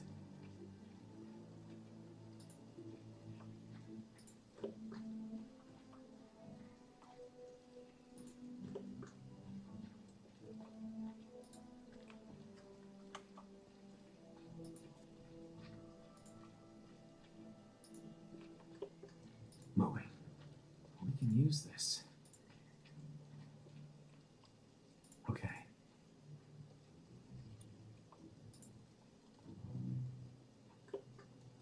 Tamam.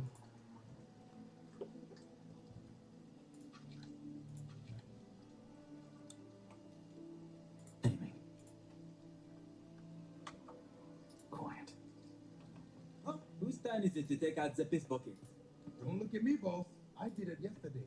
Bullshit. You dropped it when you thought you saw a damn ghost. Now the whole staircase stinks like hell. But I did see a ghost, all white, hovering above the ground with giant horns and blood-red eyes like a demon. Maybe you looked in the fucking mirror. Now stop smoking that shit and go do the job. Or you won't get any share of the treasure when we find it. Moving.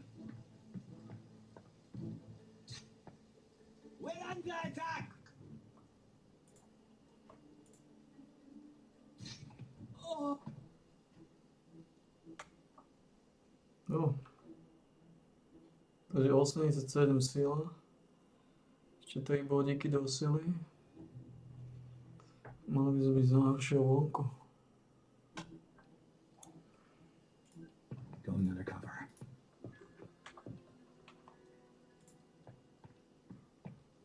Hostile in sight. Unaware target locked. Quiet. What?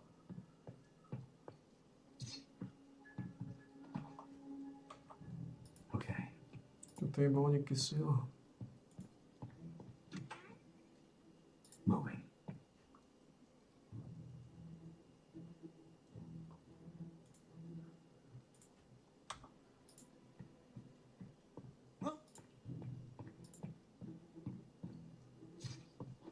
Enemy spotted! Moving to position.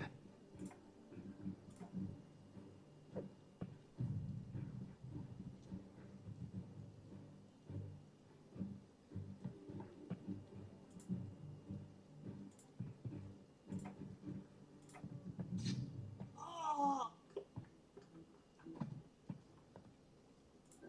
Going undercover. Quiet. There's some loot in here. Kánič.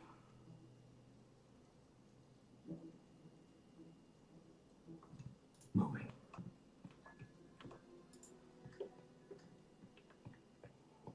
Found one. Teraz je otázka.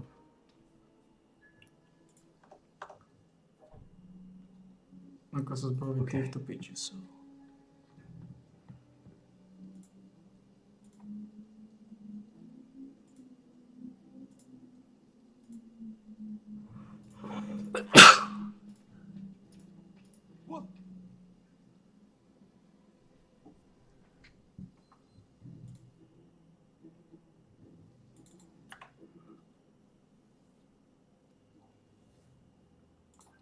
Ako sa zbaviť týchto pičisov. Potom sa zbaviť snajpera.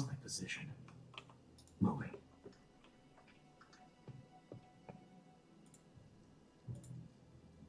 Tu sú 2 snajpery. Quiet.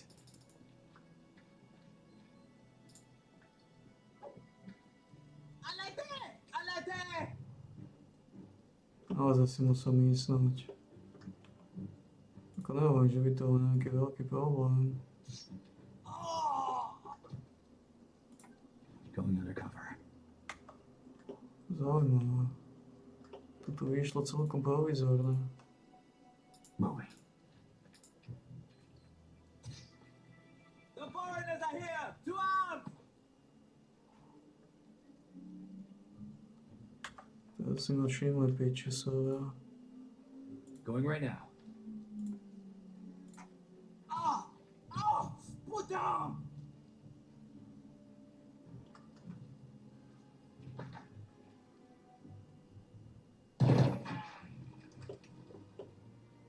To vám nepomôže, páni.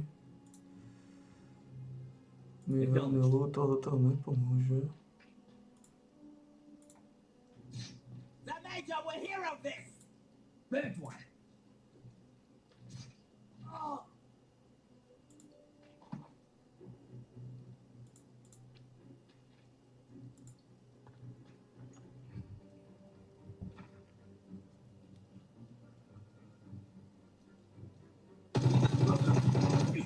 What?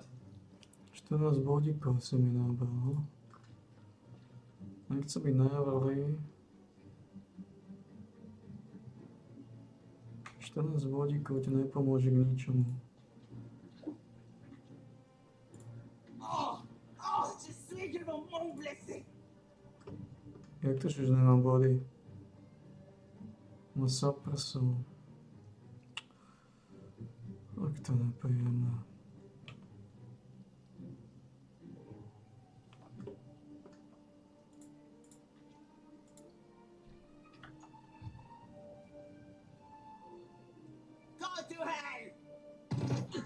Yes?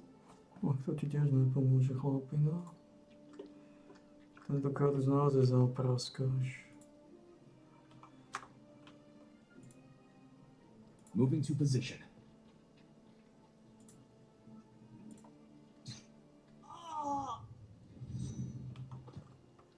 To bola rýchla kapitola.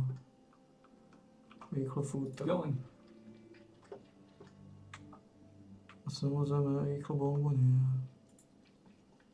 Looks like we failed our special task. I guess it wasn't a great idea after all.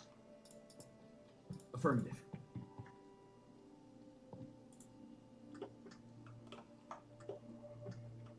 Will do.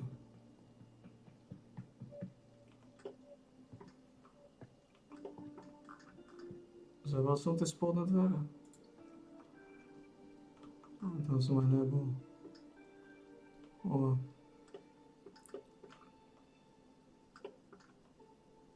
Certainly. Will do. Going. O. Sure. To príde veľká banda píčesov.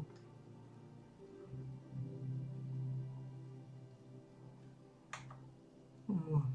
Will do. There's a trap here.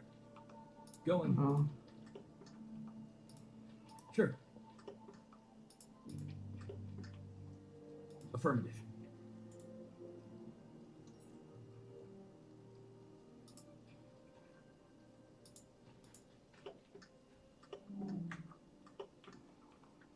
Sure. Tak to bolo úplne jasné, sa nevšimneš nejakú mínu a narazíš si to do nej.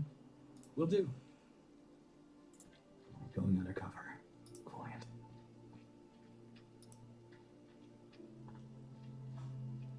Okay. We can use this.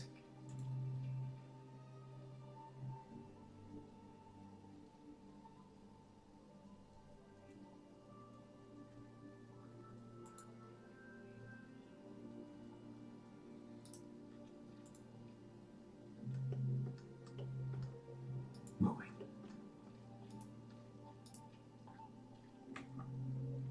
Quiet. Okay.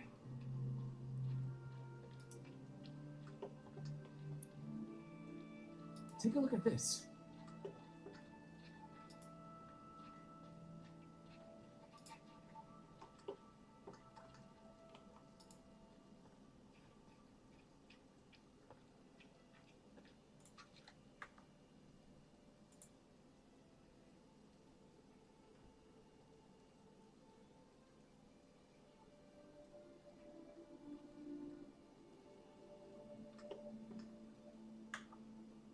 Quiet. Moving. Okay.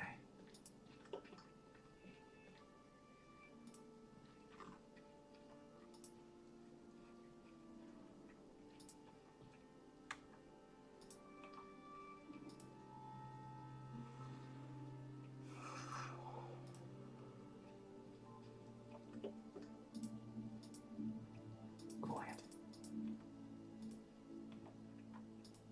I wonder what this is. Moving. Okay.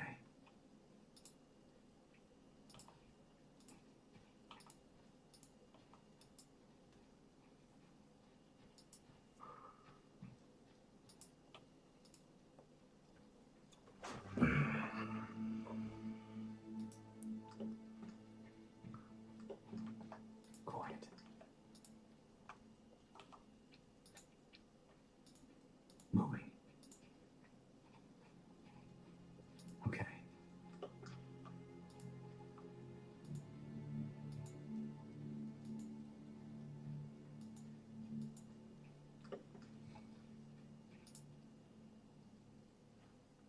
Z toho sme wisdom. Silná káva. Neviem, čo spravili. Ale znova sa učíme. 94 wisdom. Či solidný súdok. 94 wisdom, 87 sila, už iba 3 sila. Máme ten základ. Máme ten základ. Máme ten tučný základ.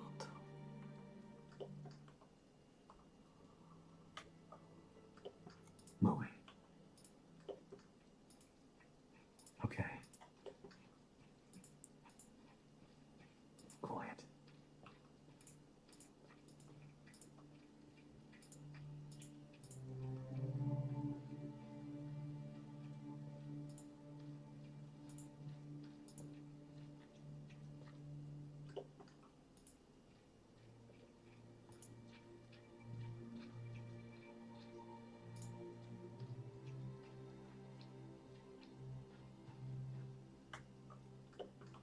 Okay.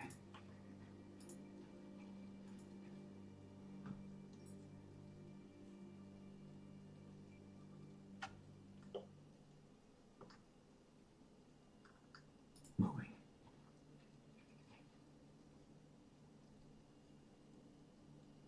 Quiet.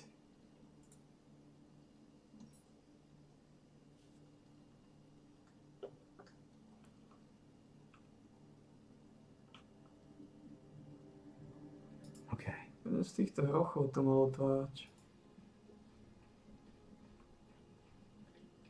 There's a trap here.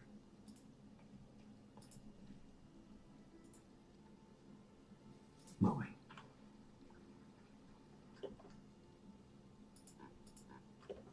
Quiet. Zdá sa mi, že to bol hroch.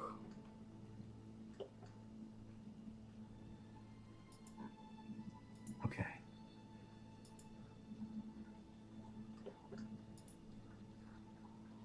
Pane, že ma to nejako extra žralo.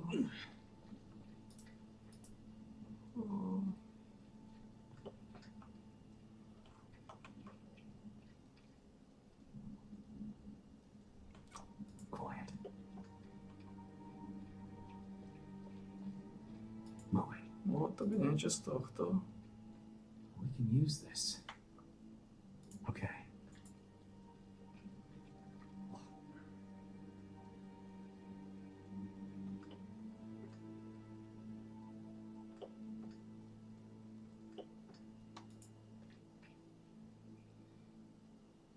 Está.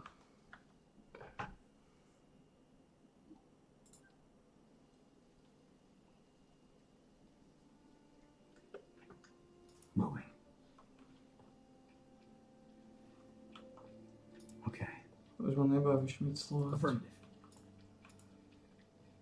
Going. Certainly. Affirmative.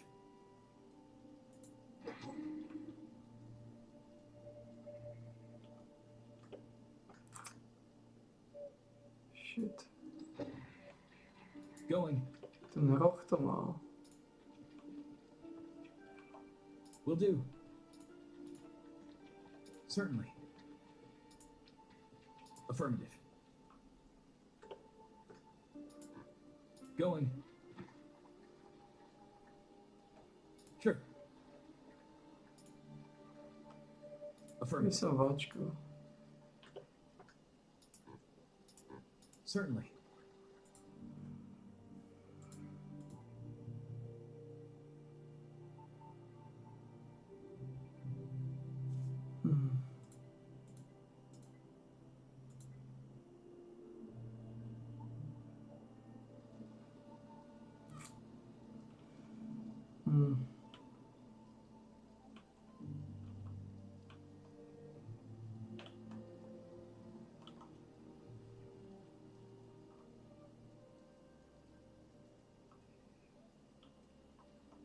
Ako som sa predtým dostal dnu.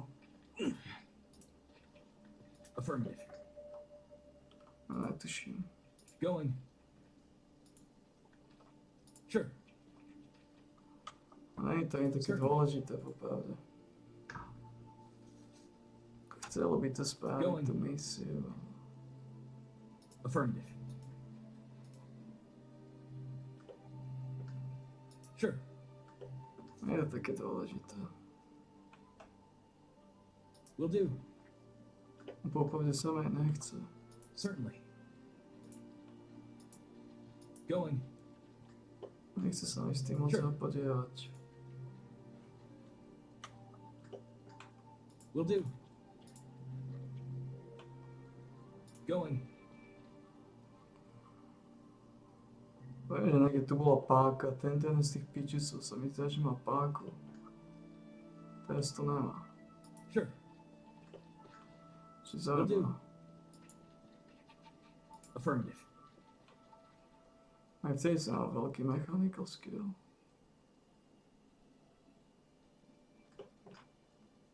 Certainly.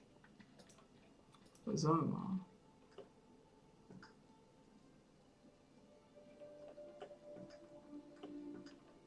Going.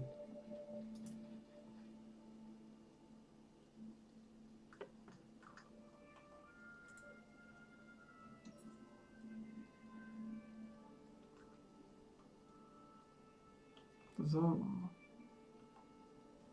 No, že by som mi s týmto chcel zapodievať, nechce. No. Kádiť. Čo tu máme?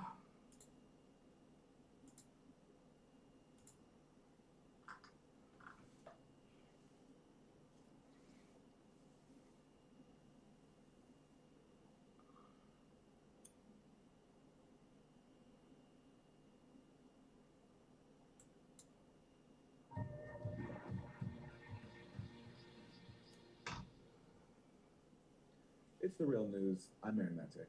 A surge of neo-Nazism and anti-Semitism in Eastern Europe has a strong U.S. tie. The Polish Senate has approved a law that criminalizes the assigning of responsibility to Polish nationals for the crimes of the Nazi Holocaust and for using the term Polish death camp. Poland's far-right government is a close U.S. ally and was openly embraced by President Trump in a visit last July. And meanwhile, in Ukraine, it has just been revealed that the U.S. has supplied military assistance to the Azov Battalion, a far-right militia known as a bastion of neo-Nazism within the Ukrainian armed forces. Max Blumenthal is a best-selling author and senior editor of the Gray Zone Project. His recent piece, published by The Real News, is called "The U.S. is Arming and Assisting Neo-Nazis in Ukraine While Congress Debates Prohibition." Welcome, Max. Let's start with what you have reported for The Real News about Ukraine. You call this a truly scandalous episode of close to covert U.S. support for neo-Nazism in Ukraine. Explain what's going on there. Yeah, the Azov Battalion is essentially a militia that's grown out of the Patriot of Ukraine Party, which was a neo-Nazi white nationalist party founded by a street demagogue named Andrei Beletsky, who has pledged to restore the honor of the white race, in his words, has through his national or social national party in the Ukrainian parliament advanced laws forbidding race mixing, this kind of thing. And the Azov Battalion became active after the civil war began in the Donbass region in eastern Ukraine, when pro-Russian separatists sought to secede, partly because of the the neo-Nazi incipiency in Kiev. They didn't want any part of it. They speak Russian. And so the Azov Battalion was ultimately incorporated into the country's National Guard and military through the Ministry of Interior, through Arsenal.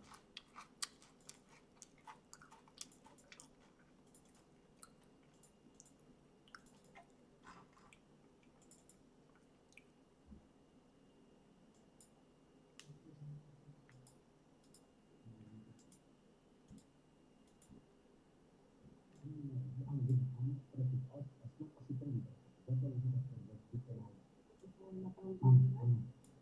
na stranu KBH, na poradovom čísle 12, je František Mikloško, je to známe.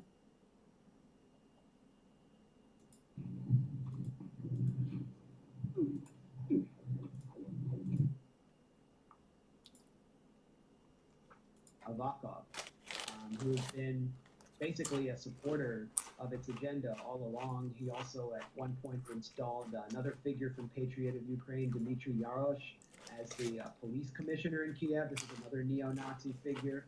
And, you know, all along we saw these denials, especially in 2014 during the Maidan so-called Revolution of Dignity, which was actually a right-wing nationalist coup against the democratically elected government. We heard liberal voices like Timothy Snyder or neoconservative operatives like Jamie Kirchhoff deny the very existence of neo-Nazism in the ranks of the Maidan. Now I think it's very clear that Azov is on the march, and I'll get to that in a minute. What I did here at The Real News was compile a series of reports, including from Azov's own website, that demonstrate that U.S. military trainers have visited Azov in the field to train and exchange logistical information. They appeared in uniform with Azov battalion members who are wearing the Wolf's Angel patch, which is a Nazi SS symbol, a runic neo-Nazi symbol on their arm. This is just a scandalous spectacle. Not only that, contracts have been revealed showing that the Texas-based Airtronic Arms Company has produced PSRL-1 grenade launchers that were actually authorized under the watch of the State Department and delivered directly into the hands of the Azov battalion. So the U.S. has armed Azov. Azov actually scrubbed photographs from its website that showed them in the field with those very weapons. One reason this is significant is because the Azov battalion functions in a lot of ways like ISIS has in Syria and Iraq, where it receives foreign fighters. It's received sniper training from a Swedish military veteran, and it received a French farmhand named Georges Monteau. At some point in 2016, Monteau returned from Azov camps in the east with a trove of weapons that was enormous. I mean, we're talking about hundreds of pounds of C4 explosives, automatic weapons, and grenade launchers, and he was on his way to Western Europe to attack a soccer festival and carry out attacks on synagogues and mosques. This would have been one of the most significant terror attacks in recent European history. So it's a scandalous episode. And now we've learned in the last week that the Azov battalion has formed a national corps, which is both a political party and a street militia that is deployed into the streets of Kiev. A neo-Nazi militia is deployed into Kiev. They're not fighting pro-Russian separatists. They're there to, quote-unquote, restore law and order. And this is part of the wider agenda of the far-right nationalist and neo-Nazi movement in Ukraine. It's called the Reconquista. It's been spelled out by Andrei Beletsky, their chief ideologue. And the idea is to essentially recapture the so-called white countries of Europe, Ukraine being the bastion of the white reconquest of Europe.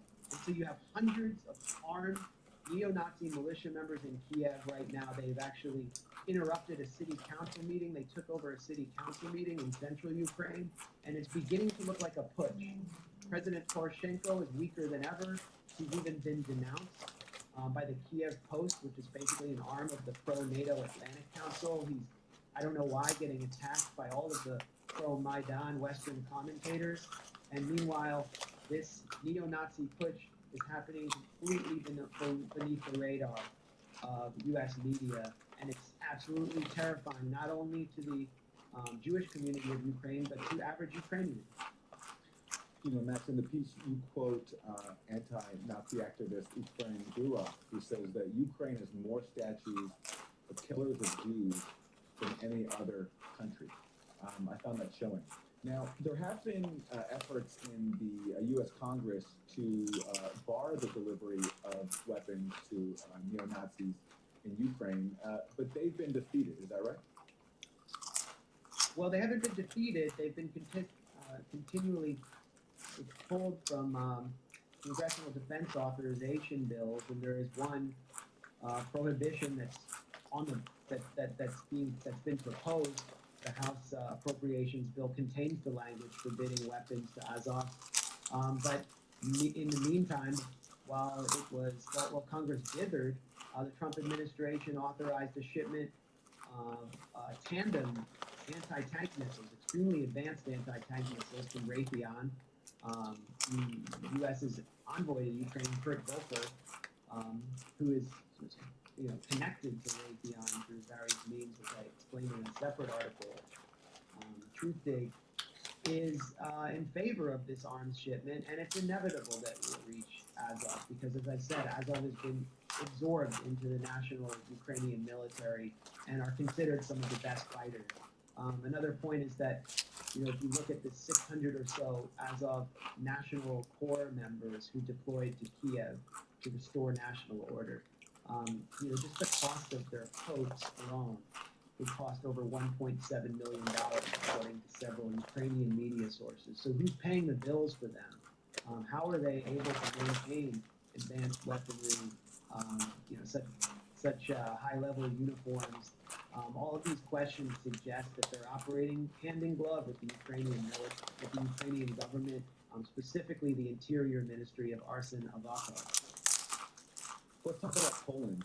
You have this law just passed this week by the Polish Senate criminalizes the criticism, essentially, of Poland's role in the Nazi Holocaust. I was struck by the language from the State Department in response to this. It was very mild. They talked about it jeopardizing strategic relationships, saying that the resulting divisions that may arise among our allies benefits only our rivals. So mild words there from the U.S. towards a very close ally, openly embraced by Donald Trump.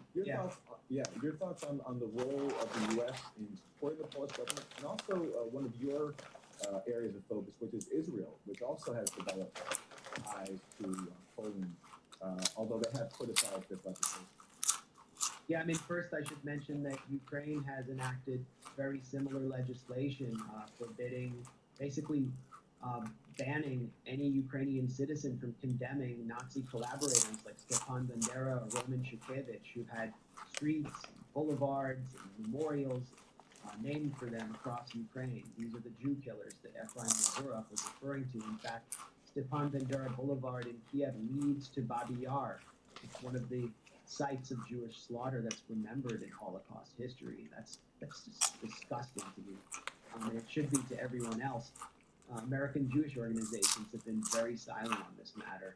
In Poland, the government, the Law and Justice government, this right-wing nationalist government, which received Trump very warmly, Trump gave that speech where he echoed a lot of their language about the clash of civilizations and values, has enacted, a law forbidding Polish citizens, or the Senate has passed a law forbidding Polish citizens from referring to Polish death camps. Essentially, they want to delete the extensive collaboration of Polish citizens, including people who are considered heroes by Polish nationalists today, from the annals of the Holocaust, because they were Nazi collaborators. They were war criminals who were involved in the mass slaughter, the industrial slaughter of Jews. The Israeli government has been very upset about this week. Israeli media has been turning this to the so-called boogies, the grandmothers who came to Israel after the Holocaust, out of the displaced persons camps. But one of the things that hasn't been really mentioned in Israeli media is the fact that the Israeli government last year signed a memorandum of understanding with the Polish Law and Justice government, and part of that memorandum of understanding was that Israel recognizes Poland's need to ban expressions relating to Polish death camps. Israel just signed on to that. They basically signed on to the legislation that their government is condemning. And, why did they do that? Well, Israel has a long history, and the Zionist movement has a long history of collaborating with anti-Semites, including Nazi Germany, to advance its own narrow national interests. In this case, we recently saw Poland abstain from a UN vote condemning Israel over the Trump in condemning the Trump administration's recognition of Jerusalem as Israel's capital. And Poland recently signed a $14.5 million deal to import Patriot missiles from Israel that are mostly made by Israeli arms manufacturers. Israel's basically looking to Eastern Europe as the future support base for its own Likud right-wing government.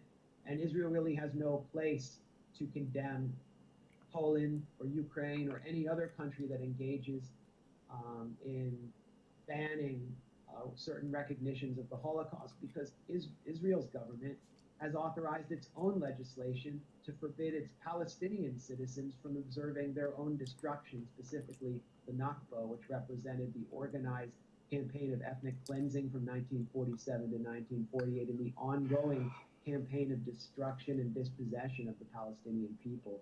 So those are really shared values between Israel and the Polish government, and those shared values are reflected in the Memorandum of Understanding.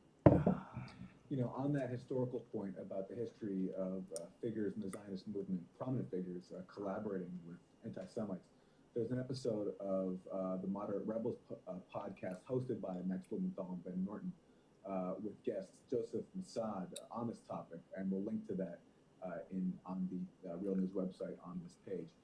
Max Blumenthal, best-selling author, senior editor of the Gray Zone Project, thank you. And thank you for joining us on the Real News.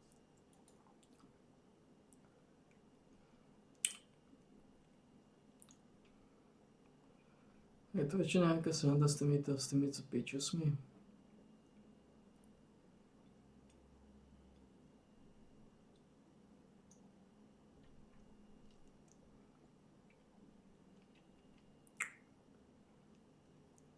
Čo najnovšie títo pitchusovia? Čo najnovšie? Prečo to neukazuje podľa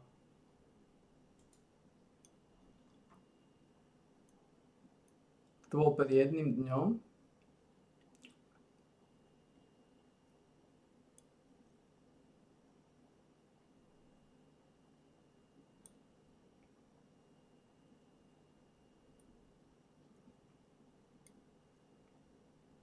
Čo je to za kokotiny?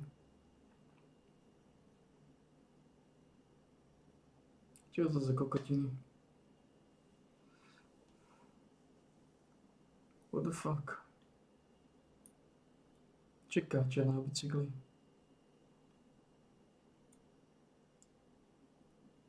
No?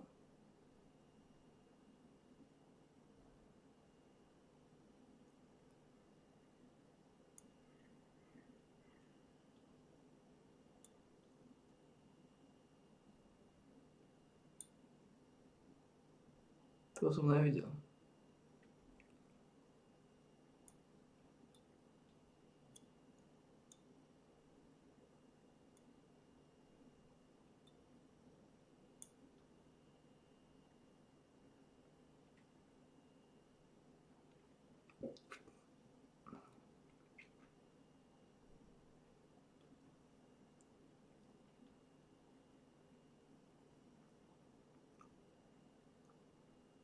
Kače na bicykli.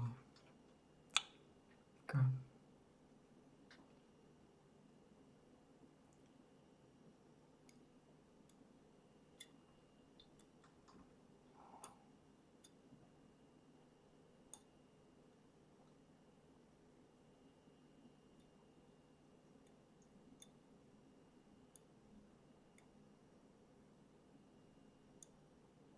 A ty nemajú ani srandu.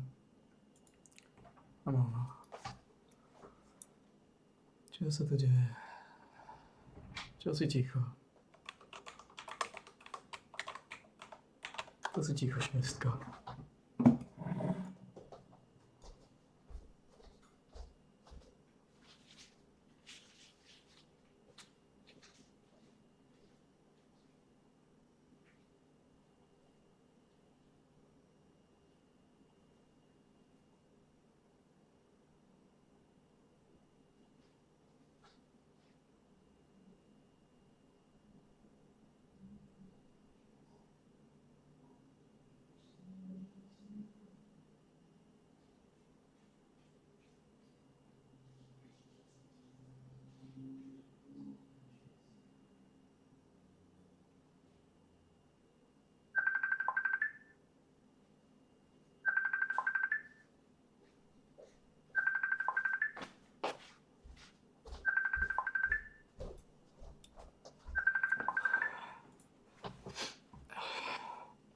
Čo, Švédska už nie je ticho? Akorát som prišiel. Minútu dozadu som prišiel.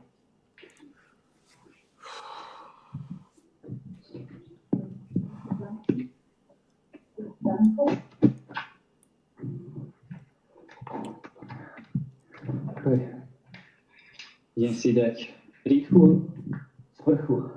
Štvrtok alebo v piatok by malo dojsť. Čo? Critical mass. Dúfam, že dovtedy to zvládnem.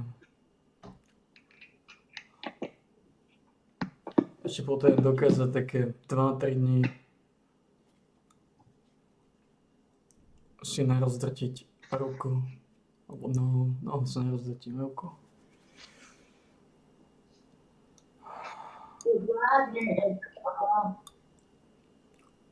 A nebude to také jednoduché. Si predsa, ty boj to zvládneš. Nebude také jednoduché, už dneska som ledva fúčal. Už mám problémy s ľavým ramenom a s pravou lopatkou.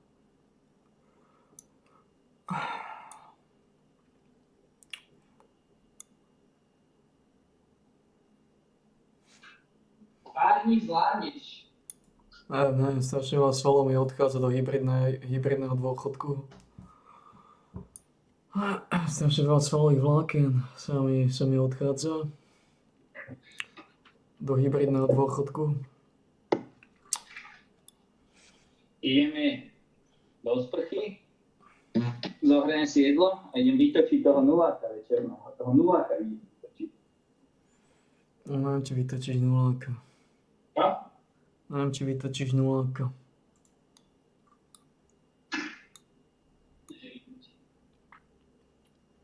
Tento čo robí? Tento Gargamel.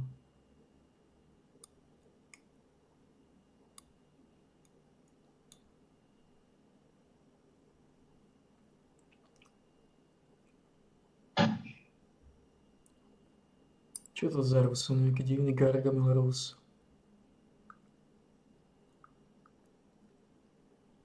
Nejaký Gargamel.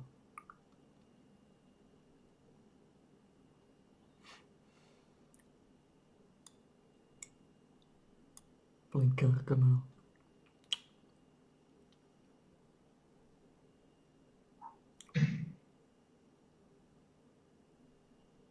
Plný Gargamel.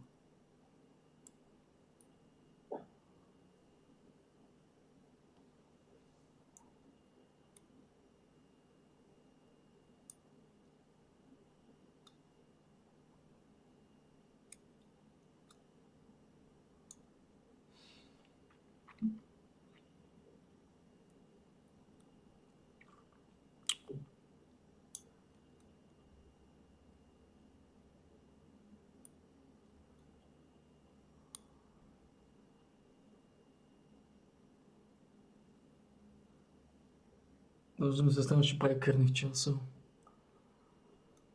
Strašne prekerných časov.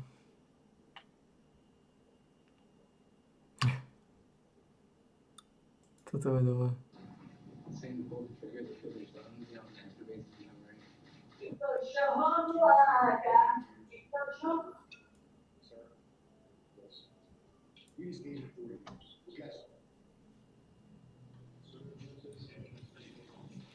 Čo spravil? Čo vytasil? Za čo zoveli? Čo zovel?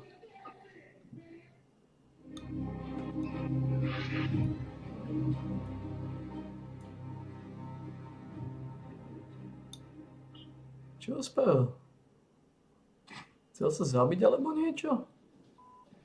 Čo to vytasil?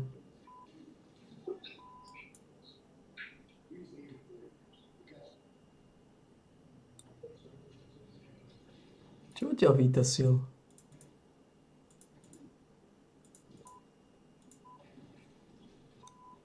A čo ťa vytasil?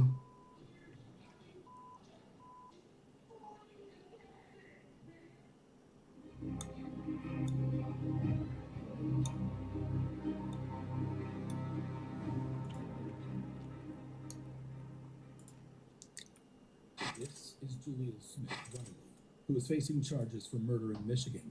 Smith Riley was involved in an armed robbery on November 16, 2013, in Norwood, where he and 2 other men approached a parked car. Inside the parked car was 20-year-old Portia Brooks and her boyfriend, Aaron Martin. Smith Riley knocked on the window with a handgun and forced Martin, who was in the passenger seat, out of the car. Jaleel then proceeded to go through Aaron's pockets and demanded his cash. Once Jaleel had taken every dollar Aaron had, he then took his life with a shot to the head, causing permanent brain damage. Really? However, Jaleel wasn't done there. Right after shooting Aaron, he then leaned into the car and fired at Brooks, who was sitting in the car, twice. And she died 3 days later. Fortunately, Martin survived the shooting, but sustained serious injury. Before the judge announced the sentence that Jaleel would be facing, Portia's family got the chance to address the jury and the man who took their daughter away from them.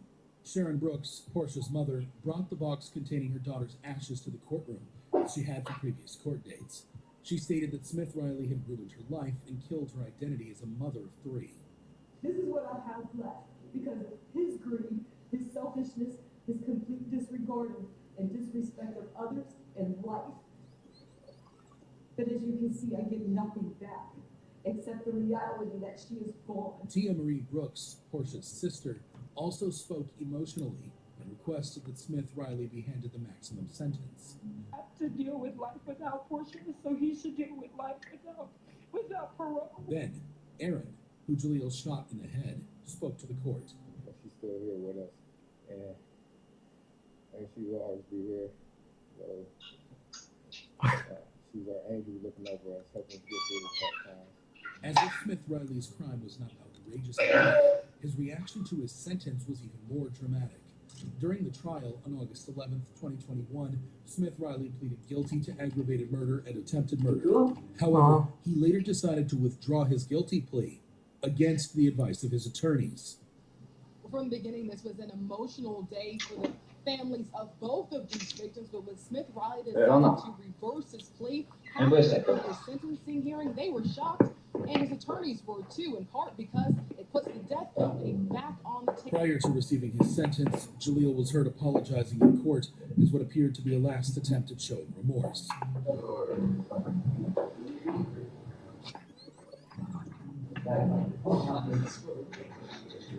Additionally, Jaleel's attorney made a final attempt at saving face.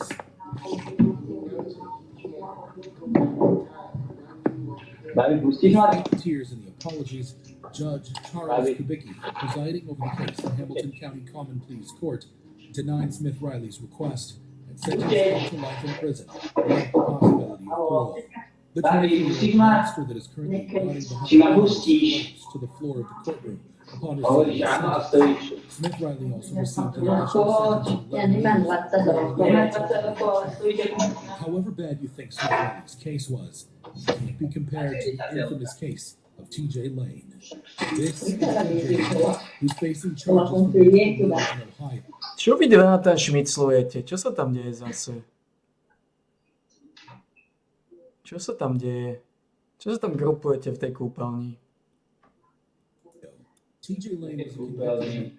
Kde sa grupujete?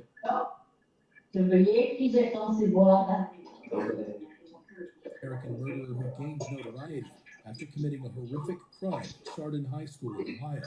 On February 27, 2012, the Ohio Police Department responded to multiple calls from teachers and students that there was an active shooter in the building.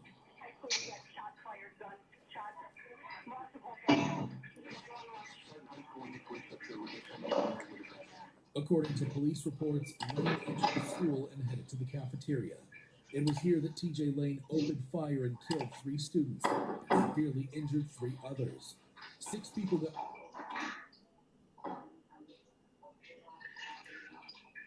physically harmed at the hands of TJ Lane that day, but hundreds, if not thousands of people left Chardon High School on February 27, 2012 with intangible pain that will last through eternity.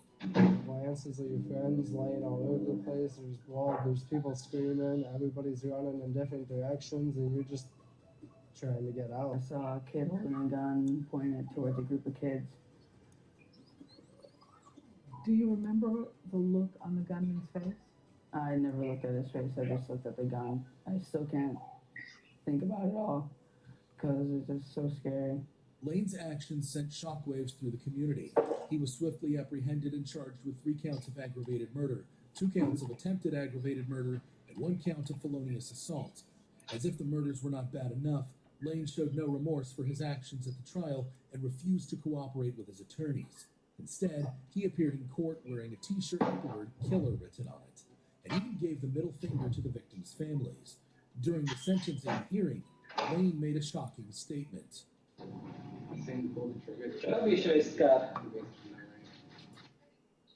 The statement caused outrage and disgust, not only among the families of the victims, but also across the entire nation. The judge presiding over the case, Judge David Fury, described Lane's behavior as heinous, unprovoked, and senseless, and sentenced him to 3 life sentences in prison without parole. Lane didn't even bat an eyelid when he heard his sentence. He remained emotionless and unremorseful. Lane's behavior and reactions were likened to that of a psychopath. However, not every convict remained emotionless after hearing Znal si povedať, že hovna, stále povedáš, stále si krmiš tú hlavu telaciu. Ryan Stone, who is facing charges for going on a crime splurge throughout the nation, including kidnapping and assault, all of which was captured and broadcasted live by helicopters. Ak nastane vojna, tak bude skromne povedať, neboj sa. A máte, ako príde vojna, bude skromne povedať. The chase began after Stone hijacked a car with a 4-year-old boy inside and drove off, leading police on a dangerous pursuit that lasted more than an hour. During the chase, Stone drove up to 100 miles per hour and was reckless in every regard of the word. He seemed to an innocent civilian on the highway, throwing them out of the car before carrying on in the new vehicle. But that's not all. Watch here as he exits the highway, opens the car, and slams onto the brakes right before crashing into another car parked at an intersection. Investigators believe this was a sorry attempt at another carjacking. Stone also crashed into several other vehicles during this chase, causing numerous injuries. At one point, he even came inches from taking out a policeman who was trying to place stop sticks on the highway. He eventually crashed the stolen car and attempted to flee on foot.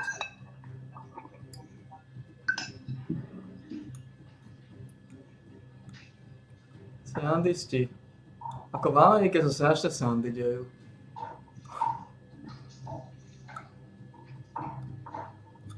To som tuším videl. However, he was quickly apprehended by police and placed in a holding cell. As if Stone's actions weren't bad enough, he was caught on tape boasting about his actions to a friend who visited him in the cell. Hey, did you know I made the news in the UK and Australia? What? Yeah, my lawyer told me I made the news in the UK and Australia. If you type in Grand Theft Auto on YouTube, my shit comes up first. Ryan also believes that he should be compensated for his viral car chase because the news channels were using his car chase footage.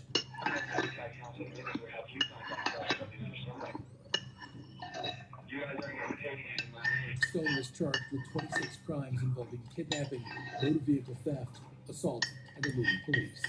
Stone's sentencing hearing was emotional. In court, many of his victims and their families could be heard speaking about the impact of his crimes on their lives. Some spoke of physical injuries they had sustained in the crash, while others described the emotional trauma they had experienced during the incident. Stone spoke at the hearing. He cried, expressed remorse for his actions, and apologized to his victims. Isn't it ironic that in the same week, Ryan was captured in the video on the left, laughing and boasting about his crimes, and in the other video on the right, he's seen crying and begging for sympathy from the court, as he finally realized the severity of his actions. Despite his apology, the judge in the case was unmoved, noting that Stone had shown a pattern of criminal behavior and that he posed a threat to society. The judge handed down the maximum sentence possible. Stone pleaded guilty to all charges and was sentenced to 160 years in prison. 160 rokov dostal za to? 160 rokov. Okay. Čo 160 rokov? No, nič. Čo 160 rokov? 160 rokov dostal za to. Kto za čo? Za to Grand Theft Auto. Že chodil, bral auta a utekal polícii. To sa mi zdá drsné. Without the possibility of parole, Stone was Že ja po 75 rokoch ho môžu pustiť na podmienku či na kosáčku. Po 75 rokoch, hej? To je dosť veľký výsmech, že to sa nedožije. Tears when he learned he'd spend the rest of his life in prison. Stone blamed his actions on drugs, and his show of remorse might be sincere. However, some convicts are rather shocked by their sentences, like in the case of Seth Welch and Tatiana Fusari. This is Seth Welch and Tatiana Fusari, who are facing charges for first-degree murder in Michigan. Seth and Tatiana were the parents of 10-month-old Adrian Welch, who police said died of malnutrition. Títo zabili nejaké dieťa svoje, nejaké piču sa. August 2nd, 2018, at Solon Township. To dieťa zomalo, lebo nemalo jedla a pičivo. Protective services have been involved with the family since 2014 after THC was found in the system. Neviem, prečo vyfasoval tak veľa. Parents refused to seek medical help, citing religious reasons and distrust of the medical system. The family home was found to be unhygienic during the initial investigation, with evidence of... Ale aký zmysel mu má 160 rokov dostať, aký to má zmysel? A po 75 rokoch môže výjsť teoreticky, to má aký zmysel? To by sa musel dožiť viacej ako 100 rokov, alebo koľko. Vermin, insects, and mold. The doctor who performed the autopsy confirmed that Mary was suffering from chronic malnutrition caused by withholding food and water. Seth's call to 911 revealed their level of neglect for their daughter. And that's when you consulted with a lawyer? Yep. Do you believe she was beyond help already? Oh, yeah, it was bad as well. When in court, the prosecutors made sure to highlight just how neglectful the parents were of their 10-month-old child. You didn't know that. And don't tell me you didn't intend that because you didn't get her little push out of that crib. You left her in there. You ignored her because she was an inconvenience. The couple was initially charged with felony homicide murder in August 2018. In June 2020, Seth Welch was convicted of first-degree murder and sentenced to life in prison without parole. In 2021, Fusari testified that her husband was abusive and that she was not allowed to take Mary to the doctor. He got very angry with me. He smacked me across the face and he told me that he knows how he said, you know what the I think about doctors. I told you Mary is fine. She's fine, now drop it. In November 2021, Fusari was sentenced to life without parole for first-degree murder and an additional 15 to 30 years for first-degree child abuse. When the judge pronounced their life sentence, Seth's mouth dropped open in shock, and Fusari started crying. For many people, this couple got what they deserved. However, this wasn't the only time a convict got a sentence that felt like justice. There was the case of Esteban Carpio. This is Esteban Carpio, who's facing charges for murder in Rhode Island. Carpio is an American murderer who killed a detective at a Providence police station in 2005. Providence police detective Sergeant James Allen and another detective were questioning Carpio at the Providence police headquarters for accosting an 85-year-old woman, Madeline Patton. According to police reports, the second detective left to the third-floor interview room to retrieve some water. It was here where things took a turn for the worst. Carpio had asked for water.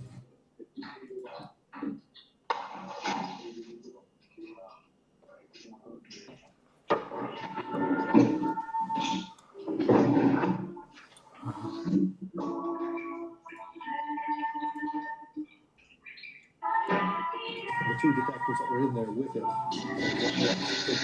to get the water and locked the door behind him. And they Čo za folklóry tam drtia? Fú, spúšťa svoje folklóry. tragically heard Detective Allen say, I think he's going to kill me. He's got my gun, he's going to kill me. By the time they broke it down, the officer was dying, and Carpio had jumped out the window. However, he was recaptured a few minutes later amid struggles with the police, but that was not the end of the drama. Due to the risky jump and struggles with the police, Carpio sustained injuries. When it came time for his sentencing, Carpio came to court wearing a mask designed to keep him from spitting at or biting others. His face was red, bruised, and swollen. When he appeared in court, his family members screamed and accused the police of brutality. The family believed that they forced him to wear the mask and hide the brutal revenge beating they gave Carpio behind closed doors. In fact, Carpio's aunt went on live TV to say this. Gross police brutality. He was literally out. He needed help and we couldn't get him. We tried and tried. He didn't deserve it. However, Providence Police Chief Dean M. Esserman argued that Carpio's injuries were sustained when he jumped from the third-floor interview room and resisted arrest. The FBI later investigated the police, but it was concluded that they did not use excessive force. No civil rights violation when injuries are incident to arrest. Meaning, if he's fighting the police officers, the officers have the right to use whatever force necessary to subdue the subject. On June 27, 2006, a jury found Carpio guilty of the murder of Detective Allen and the stabbing of Madeline Gatta. Despite his plea of insanity, Carpio was sentenced to life in prison without parole. First, he showed little reaction to his sentence and remained unmoved. However, later, in an attempt to win over the jury, he was heard. Every day, I'm facing the facts of what I did and what happened. Carpio claimed he was suffering from mental illness at the time of the crime, but the court didn't entertain the claims. However evil you think Carpio is, how does he compare to Kayla Mendoza, who tweeted this the same night she took 2 girls' lives in a deadly drunk driving crash? This is Kayla Mendoza. Ms. Mendoza to 2 counts of DUI manslaughter. That's count 1 and count 3. How do you plead it? Who is facing charges for double manslaughter, among other charges in Florida. The 20-year-old woman who was not licensed to drive was convicted of the murder of 2 women while drunk driving in Fort Lauderdale, Florida on November 17, 2013. Before the crash, Mendoza went to a local bar with her manager and colleagues from her job where she drank 2 fishbowl margaritas. A few hours later, Mendoza got behind the wheel of a Hyundai Sonata and drove the wrong way on the Sawgrass Expressway. Kayla hopped into her car and went speeding the wrong way down the freeway at more than 80 miles an hour. She collided head-on with another car, killing these 2 beautiful young women, Marissa Petronio and Caitlin Ferrante, both just 21. Mendoza was charged with 2 counts of DUI manslaughter while impaired, 2 counts of DUI manslaughter with an unlawful blood alcohol level, 2 counts of vehicular homicide, and 2 counts of driving without a license causing death. Mendoza's then-boyfriend owned the Hyundai Sonata involved in the crash and explained that the Too Drunk to Care tweet was directed toward him. The Too Drunk to Care tweet was for my boyfriend because he was upset I was out, hanging out with them and with Marcelo drinking because he wanted me to be home. The Ferrante and Catronio families filed lawsuits against Mendoza, her boyfriend, the T-Mobile store where Mendoza was employed, and the Tijuana Taxi Company. On May 4, 2015, 2 months after pleading guilty to 2 DUI manslaughter charges, Mendoza was sentenced to 24 years in prison. Mendoza was apologetic throughout the trial. When she heard her sentence, her apology and crying intensified. I don't know how much time passes, I'm going to live with that in my heart every day. After her sentence, Mendoza will also serve 6 years of probation and is permanently banned from driving a motor vehicle. Mendoza's apologies and remorse showed that she may yet be saved. However, the same cannot be said for Adrian Dunn. This is Adrian Dunn, who is facing charges for murder in San Antonio. Adrian, an ex-convict, was sentenced for the murder of Rakeem Tariq Charles. Police said that Adrian shot Charles in the back during a drug deal in a parking lot on July 16, 2012.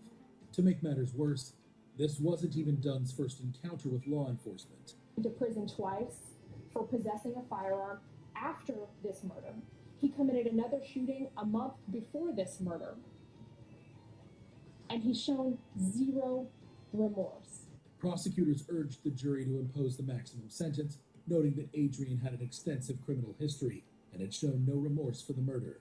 Prosecutor Jason Goss can be seen here holding the hand of the victim's parents. Before arguing to the jury that a life sentence was necessary to prevent another family from suffering, as Charles' family had. Her son, who has to suffer, and this family who has to suffer because of the defendant.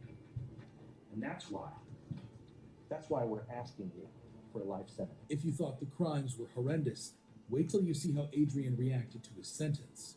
Throughout the trial, Adrian showed no remorse and couldn't have been less concerned. He was found guilty of the crime, Still, his attorney argued that a sentence of 35 to 40 years would be more appropriate.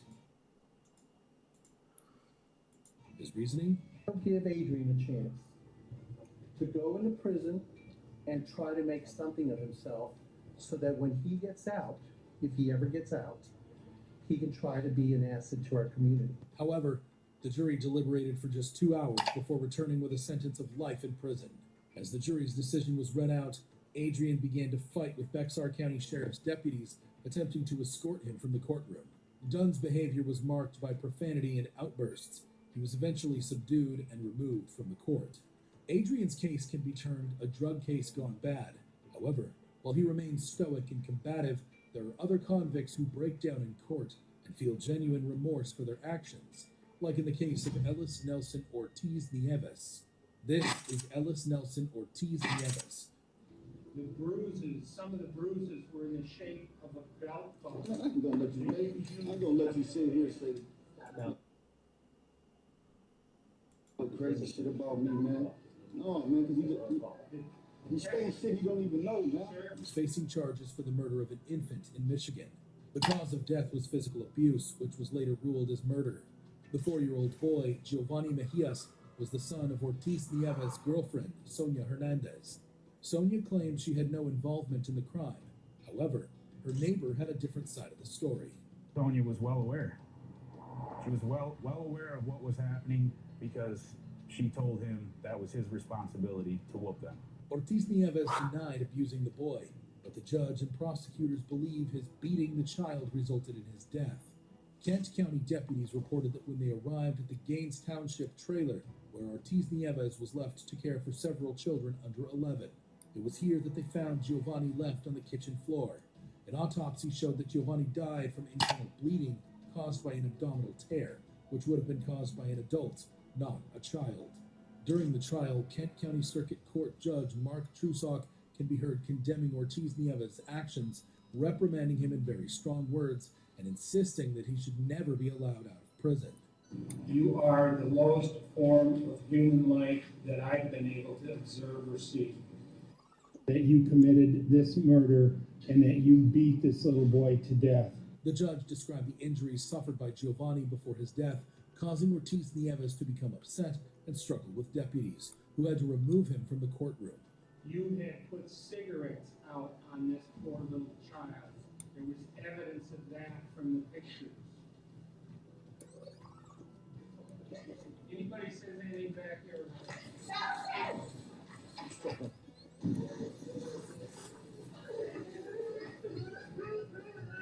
Ortiz Nieves was sentenced to life imprisonment without parole and was given a sentence of 80 to 150 years for first-degree child abuse.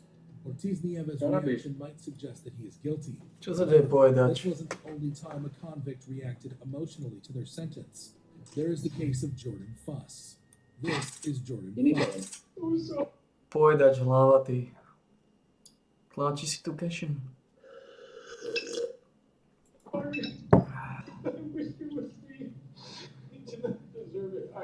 Facing charges for manslaughter in Fort Lauderdale, Florida.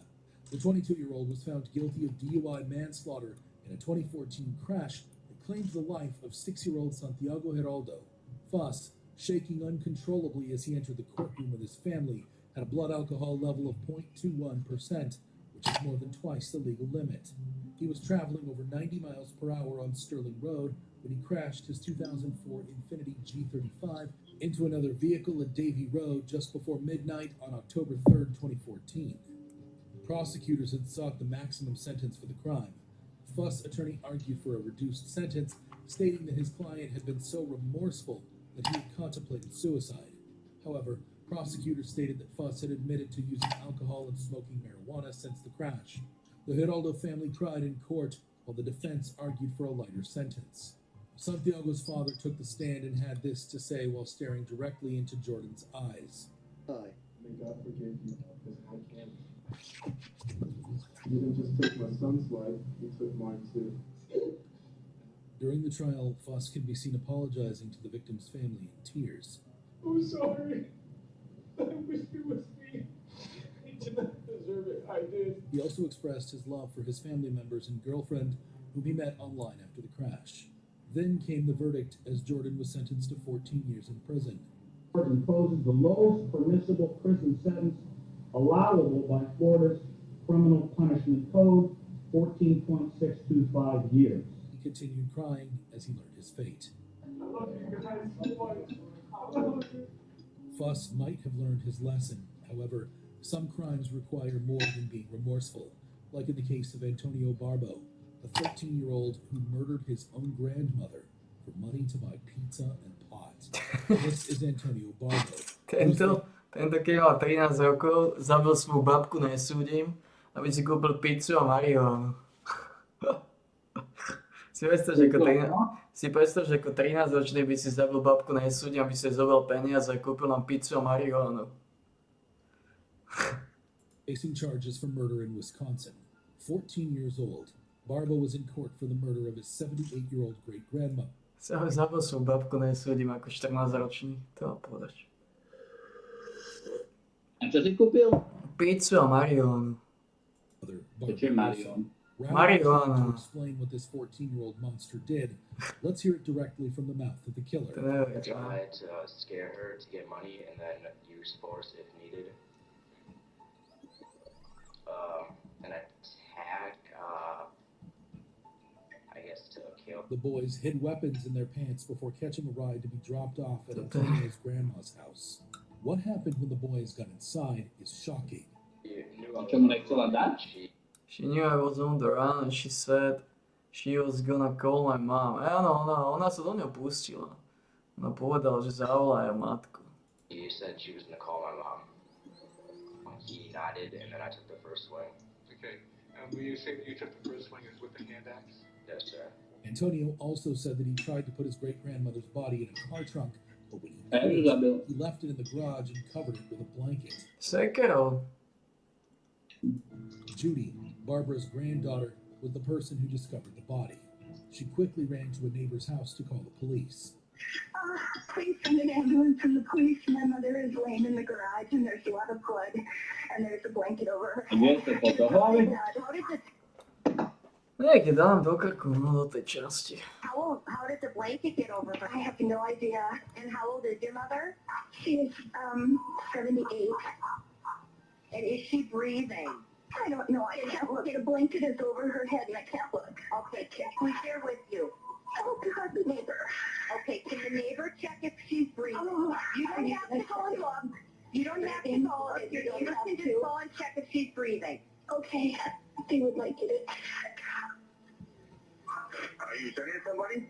I'm working on it. I need to know if she's breathing. While Judy and her neighbor are left frantic to call for help and try and save Barbara, Antonio and his accomplice used the $155 to get high and enjoy some pizza. During the trial, Tešmáci si dali marihuanu a pizzu do nosa. Barbo reading a Ale to je normálne. Ja som tiež v ich veku robil drsné veci. Oni to pretavili do drsných vecí tiež. apologizing for the killing and asking for forgiveness. Barbo said he regretted his actions. Regardless of his apologies, Barbo was sentenced to life imprisonment as he continued crying. However, Ale až taký mákač som nebol, aby som zabil babku, nesúdim. To mi nikdy nenapadlo.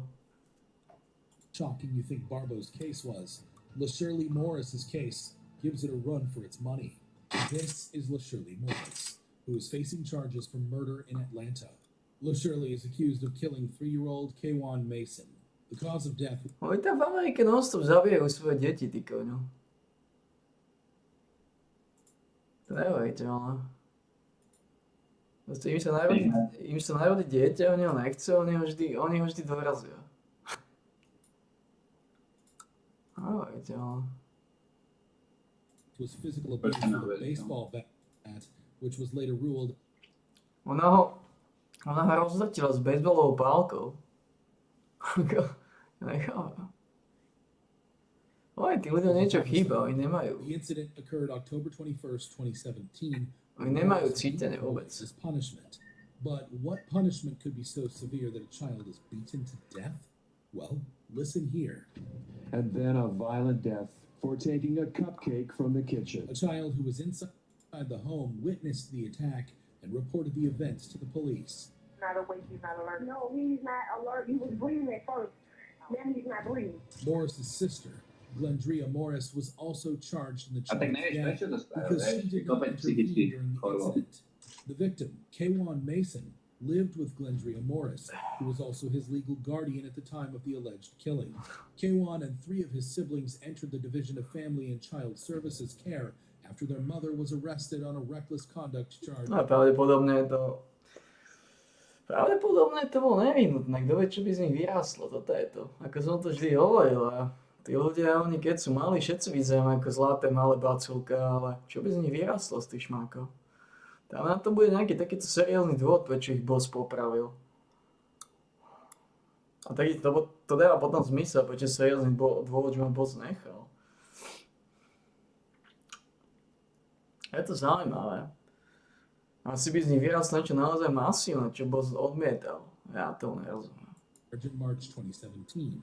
According to DFCS records, Mason allegedly left her children home alone, had anger issues, and abused the children. Geraldine Mason, the victim's mother, was released in April 2017. Prečo nám boss nedá do života opačne pohlavie taký šmakov ako to? Kwan and his twin brother, according to Asi by to,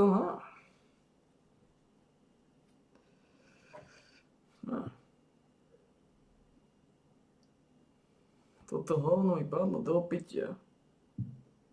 Kurník šopa, chce sa tam... tá pičná mola mi padla do vody, skoro som ho vypil. Proteíny.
Ešte žije ako tak, podarilo sa mu ťa vytiahnuť.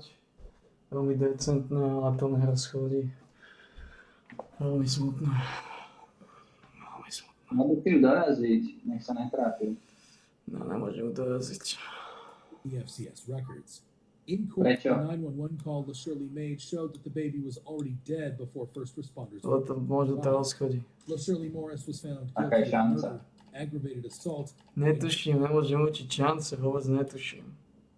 Aká je šanca, nemôžem ju popraviť, keď netuším, ako zlé na to a aké sú šance. Guilty to children charges and was To je, aký by ti niekto povedal hunjo lumbo, bombo lombo, fogo loko čoko.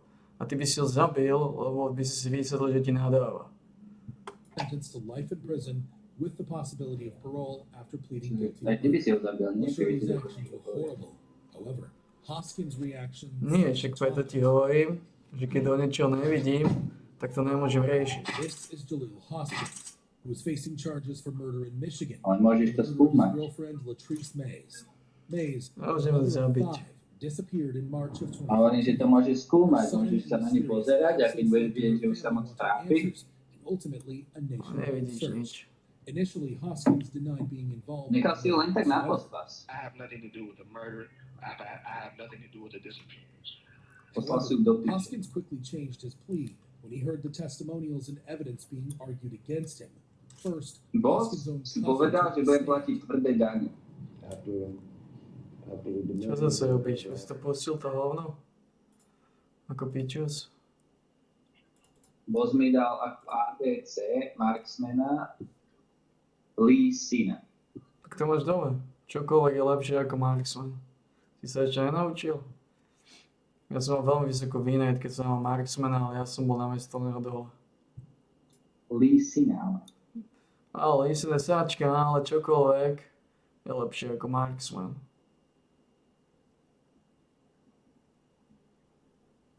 Niekto má normálne predbehol z tých kokotov, si robíte piču.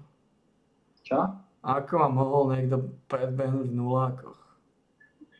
To ako čítoval ten primitív? To ako čítoval? First blood, Twitchovi. To ako? To ako čítoval? Niekto ma predbehol v nulákoch, už som na mieste číslo 2. Chcel by som vidieť toho čítera. Ja by som bol zvedavý, keby konečne zverejnili. Lebo si ma jeden takýto nulákový si ma pridal a povedal, že však to je najlepšie robiť v áramkách a v nejakých proste kokotinách. Vlastne mi to čítajú všetci tí kokotníky v rankových zápasoch. A preto ma v podstate títo nuláci už aj nezanážia, celý lík ma nezaujíma. Ja som na to. Vlastne to je číterská formulka toto celé. Hneď som aj vymazal toho píču sa. Vlastne chvíľu komunikoval a niečo mi brutálne vádilo na ňom. Vádilo mi na ňom, že je podsvetý a že čítuje. Vlastne. Som zvedavý. Škoda, že nevidím rebríček. Že kde to načítoval tie nuláky. Lebo dať viacej ako 287 nulákov. Lebo toľko mám nulákov, 287. A dať viacej? No, 100% cheater. A existuje. By som zastavil o čokoľvek, že nedáva solo v rankových zápasoch. O čokoľvek. By som zastavil o čokoľvek na svete, že nedáva v rankových zápasoch solo. To ako to robím ja. Že by si prehral. Tak to by bolo veľmi dobré. Keby som našiel šmák, ktorý dokáže vytočiť v rankových zápasoch solo. To by som veľmi rád prehral.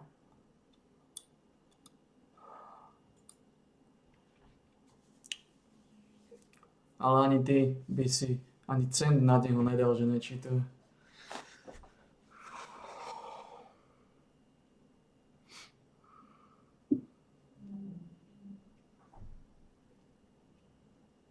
Je to strašné, aký biedný čas sme sa dožili.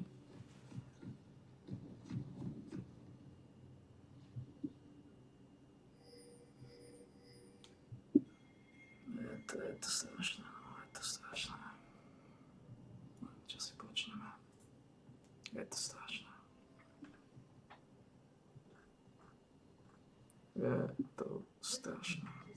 Neviem vôbec, čo si počneme. Situácia sa mi skutočne pritvrdila.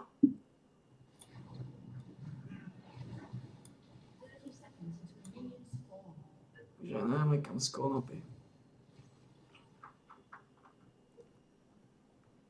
Nastal dobrý pocit, že už to nesledujem, že už chodím spať, že už to nezvládam. Nezvládam ten tabak, ono to je asi aj kvôli jedlu. Asi tie mikrospánky sú väčšie kvôli celkovej situácii. A nepáči sa mi to, ak som sa pomeril a zle to vyhodnotil a ten skurvysyn príde, tak z toho sa budem veľmi ťažko dostávať.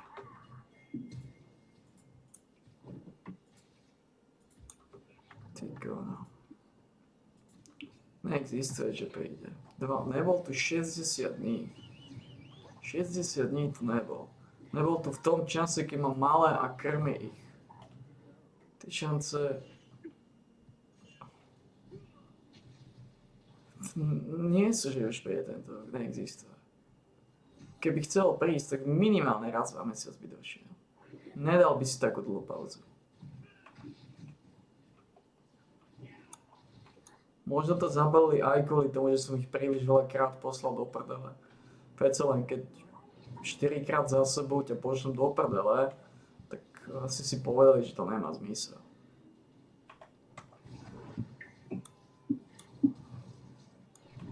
...60 dní to neboli. Neexistuje, že sa objavia na staré kolona ešte tento rok. Však ako som povedal, august, september už odlietajú preč.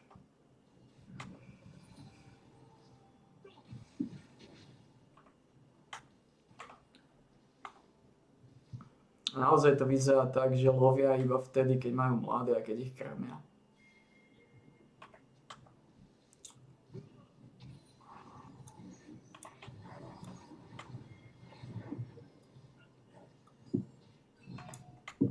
To znamená yardless. Neviem, čo znamená yardless. Napísal mi, že som yardless. Ja som aj netušil, že kanín je psie plemeno, že to sú psi. Ktože sú psi? Kanín. Také pičné slovo. To sú psie plemena. To som tiež nevedel. Prvýkrát som to dozvedel vo Falloute. Je zaujímavé, že sa ešte nájdú takéto obyčajné slovo. V živote som to nepočul, ani som to nikdy nevidel. V žiadnom seriáli, v žiadnom filme to slovo, to je zaujímavé. A to už som niečo kanín. To už som niečo preskákal. Ale to slovom kanín som zastavil prvýkrát vo Falloute. Čo to mám zabiť? Čo do mňa chcel, by som zabil? Aké kanín? A to sú v podstate psie plemena. Psovité šelmy, dá sa povedať. V podstate všetci psi dokopy, ako celok. Vieme, ako to myslia. Proste rasa psov. Vlčiaky, dobermani, malí šmaci, nikity a všelijaké tieto. Čo? To všetko je kanín. Psovité šelmy. Psovité šelmy. Kanín. Nikity? Áno, nikity.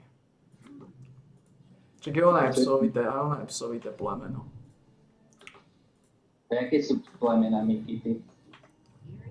Všetky, to je všetko kaní, všetko sú to nikity, dobermáni, to sú všetko. Dobre, ale to je také plemena Nikity to sú tie malé, biele, huňaté psy, ktoré mi do telefónu mrskajú. To sú nikity. Takzvaní pudli. Pudlové plemena, ale pointa je. To sú všetko psi. Kanín znamená psie plemeno. Ako celok. Tam patrí všetko. To je taká všeobecná. Niečo ako ľudia, ako ľudská rasa. Tam patria všetci. Černoši a Aziati. Rozumieme sa, ako to myslia s tým kanín. Černoši? No, to sú všetko ľudia. Černoši sú ľudia, Japonci sú ľudia. Mexičania sú ľudia, Rómovia sú pravdepodobne tiež ľudia. Určite áno, lebo keď vyšúpeš Rómku, môže s ňou mať dieťa, takže sú aj oni ľudia. A keby neboli, tak by to nešlo. Veľmi rýchlo zistíš, kto je človek. Keby to neviete, ťažké zistiť, že sú Rómovia ľudia. Asi by sa na mňa veľa ľudí teraz vyrazilo. Že som rasista alebo niečo. Dozistila, že či sú Rómovia ľudia. Tak to vieme, že sú. Dobre, takže ako to tam vyzerá? Ako tam vyzerá s tým pičusom, čo si zobral? Zobral si klasiku. Ale kto zisťoval, že či sú Rómovia ľudia? Ty si začal dole s medveďom. Nikto, ale ty by si to mohol zisťovať. Ale si nejakú kvalitnú Rómku nájsť, nejakú masnú. Aj z tej kvalitné masné Rómky si našiel masného Mika.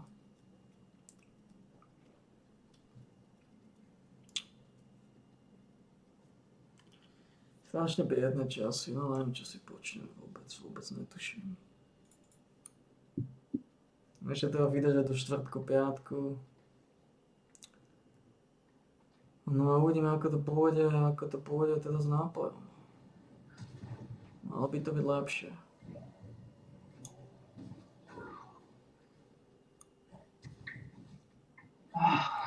Malo by to stopnúť, to neúprosné. Ako ten Altios, to je úplný degenerát. A to nemám nováčika. Ten Altios, to je piu padme. Ako týchto piu Niky poznám, to sú všetko totálni neandertálci. Ja som tiež mal takýto kotov, ktorí mali piu. Neviem, čo to znamená, ale sú dosť rozšírení a všetko sú totálni hajzli. A ten tvoj medveď, to je úplne neandertálec. Ty si tuším začal s nejakými totálnymi bastardami. Tak áno, Bulls už očividne zistil teda, že že ma veľmi ťažko presvedčí, tak už si začal lúskať tie prehry. No.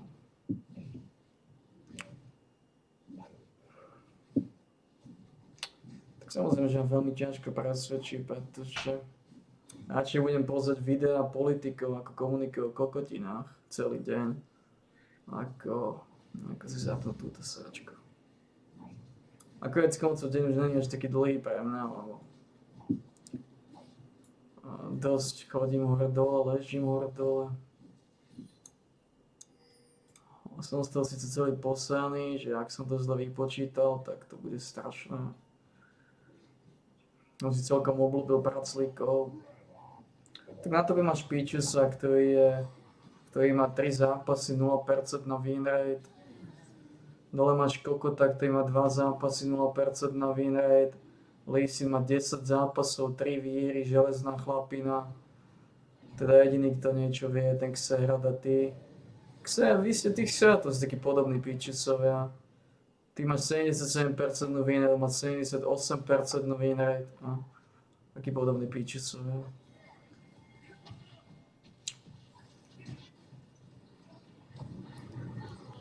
Ale toto nemá šancu podľa mňa vyhrať, pretože proti Aumuovi sa zápasy nevyhrávajú v solo queue, to už som pochopil.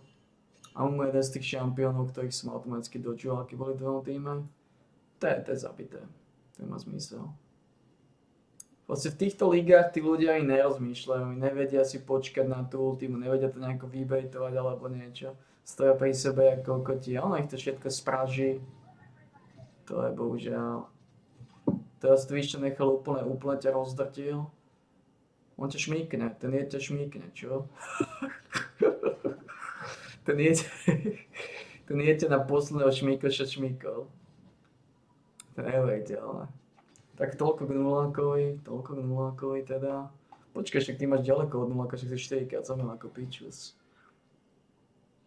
Som sa tváril, keby to bola prvá smrť.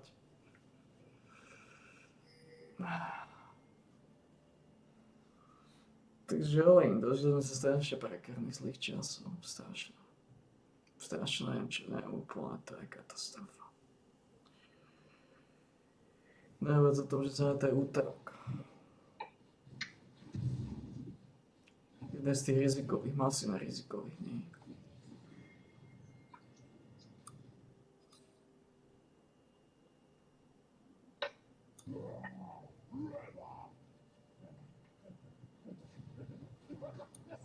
Si vyšľapol na Vayne. Nepovedel, ale... Traja sú tam na nej.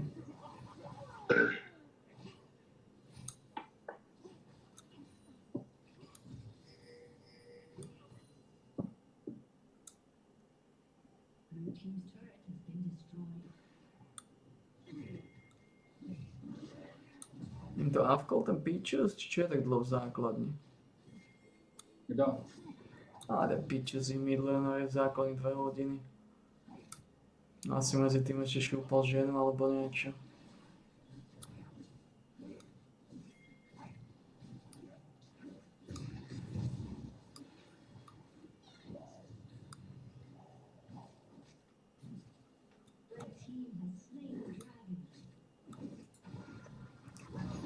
Ako to, čo máš v týme, to je čistý bastard.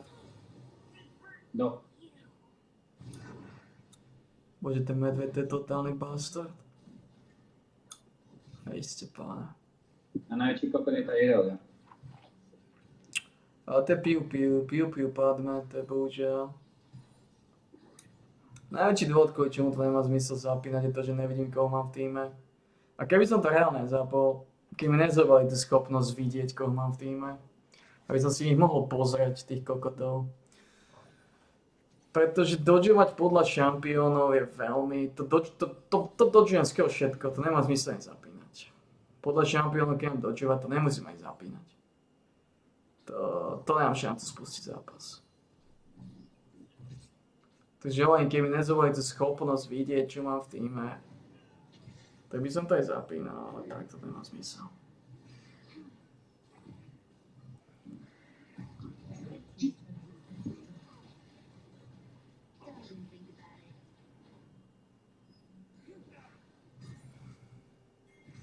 Všetci totálne zaostali bastardi.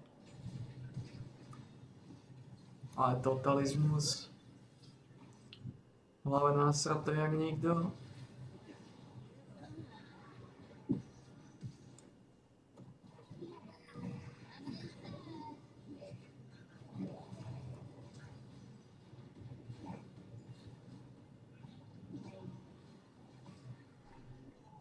Jak ťa rozdrtili? Jak ťa rozdrtili spoza toho hrošku? Tak áno, bol si začínal už uvedomovať, že to asi nezapnem. Ani keby si vyhral 20 v rade. Ako ja, ani keby si vyhral 100 v rade, to nezapnem. Ani keby si dal diamantovú lígu, to nezapnem.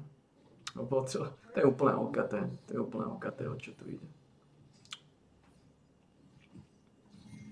Ako hovorím, pokiaľ mi nedajú možnosť, už nepomôžu aj nejaké zmeny, nejaké nové veci alebo podobne, ne. Pokiaľ nebudem mať tú možnosť vidieť, čo mám v tíme, nemá to zmysel zapínať. Proste ja nemôžem začať s kokotmi level 30, to mám v hlave násraté. To je strata času. Ja nemám tú mentalitu na to. Ja nemám mentalitu na takýchto ľudí. Ja potrebujem skúsených šmakov, ktorí majú naťukané aspoň zápasy. Už keď majú v hlave násraté, potom aspoň majú naťukané zápasy. A nie level 30, to má 20% výnre z 10 zápasov, 2 výhry a aj to boli len také, že 2-5. Lebo dostali geniálny tým, tak konečne vyhrali. No to sa môže vysrať. Ako to je najhoršia zmena, ako spravili, zobrať ti schopnosť vidieť, čo máš v tíme. Ako ty by si začal tak všetko, takže to je jedno, ty by začal s tým piu padme, ty by si začal s kokotom, čo má 0% výhre, takže by to nejako nepomohlo, ale mne by to brutálne pomohlo. Aby som s takýmito pičusmi zápasy nezačínal. No ako som povedal, tam bol dôvod, prečo som bol schopný mať solidnú win rate. Ten dôvod bol ten, som dodžoval pičusov. A bohužiaľ. Malé oko si tu už razí na tom, už ho tam drtí v tej džungli, už ho tam nakladá mu tabak.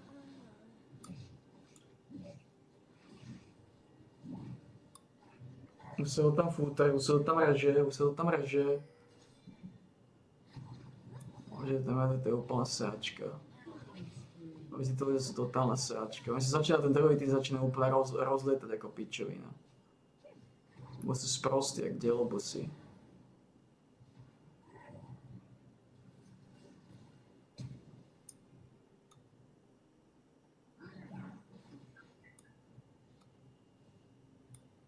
To je zase zápas Kokotel, aké to sledujem. Tu už ani vôbec nevedia, nič nemajú synergiu, nemajú nič. Oni chodia a zháňajú minionov ako pritrbaní v mozgu. Sú strašne tupí. Aj ten Lee Sin, a celá toto páčta primitívo. Ten medved to je nejaký full AP gláskanon, že? No jasné. On dal jednu kokotinu tomu tupému Twitchovi a skoro zomel na jednu kokotinu. Ten medved je dobrý. To je úplne analfabet, ale ty kokos, oni sú totálni kokoti. Oni nážrali ako piče. Oni dali Lísinovi 10 kg a kokotskému medveďovi 6. Proste to neviete, ale takí sú sprostí. A smutné, že to je úplne jedno, že majú killy tí dva kokoti. Oni sa to nechajú všetci vysať. To nás svedčí o neandertalizácii. Keby som mal ja 10 kg, v živote ma nezabije nikto.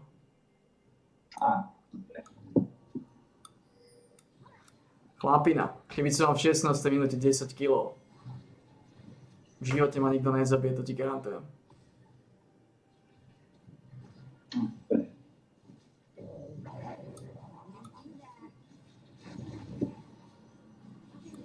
A je tupý hajzli, ako len ten Lee Sin, kde má v hlave krochkača.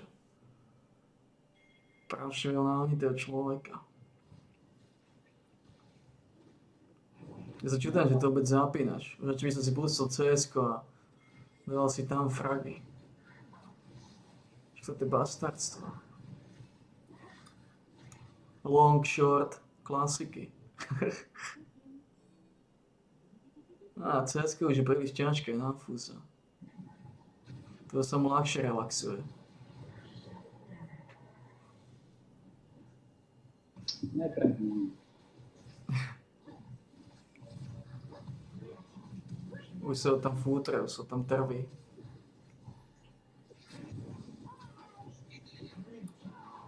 Troch zabil ten skurvysyn.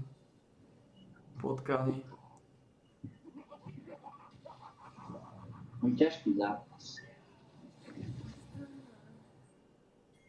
Nevyzerá to až také ťažké popravdu.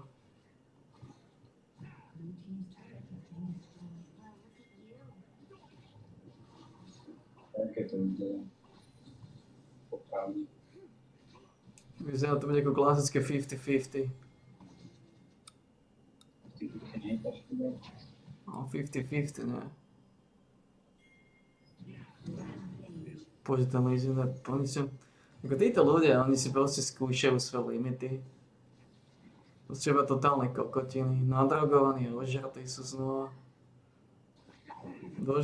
Došli z práce, nadrogovali sa, napili sa. No, teraz si dávajú ešte poslednú partičku predtým, ako to zahrčujú. To je úplný degenerizmus. Na plný úväzok.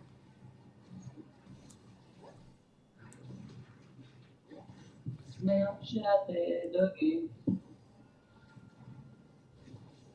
Nadrogované, opité hovna. To je úplný chaos, proste, to je totálny chaos. Bezmozgový chaos. Dva týmy totálnych dementov.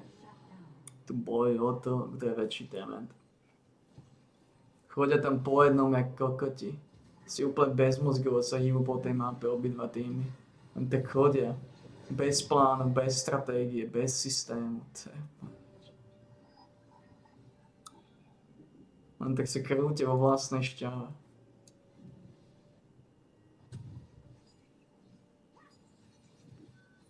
A ten piu padme. To je katastrofa pozrieť. No, katastrofa.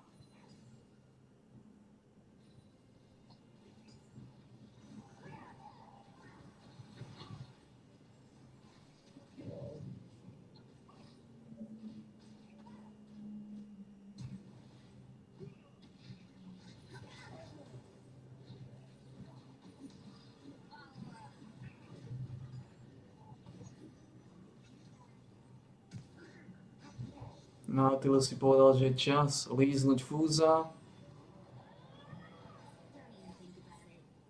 Tak ho trošku lízol.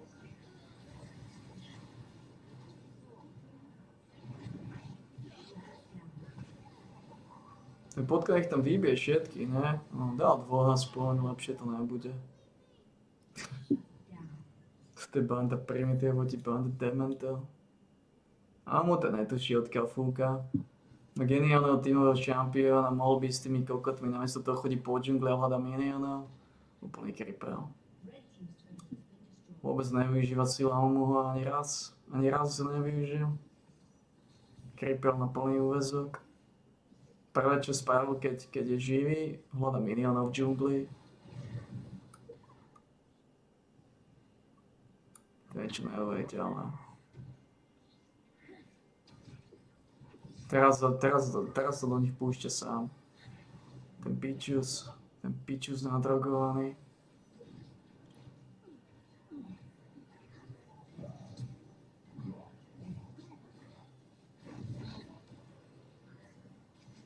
Fú, tiež robí totálne kurva zo seba. Ja neviem, vy všetci robíte totálne kurvy zo seba. To, čo robíte, je úplná katastrofa. Ty si tiež robil nejaké jedlo, tam muselo byť tam nejaké drogy namiešané. Alebo pokazané vajcia.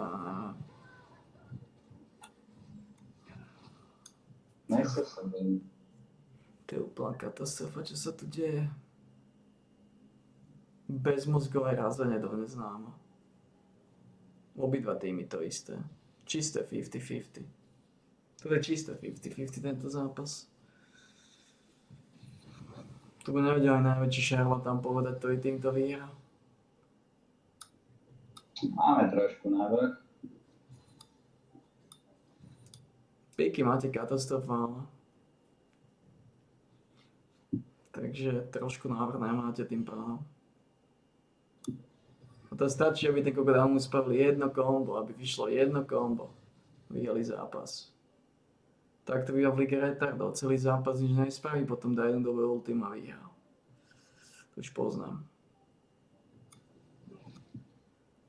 Takýto šampión, takýto pičiako ako Aomu. Malfight. Podobné.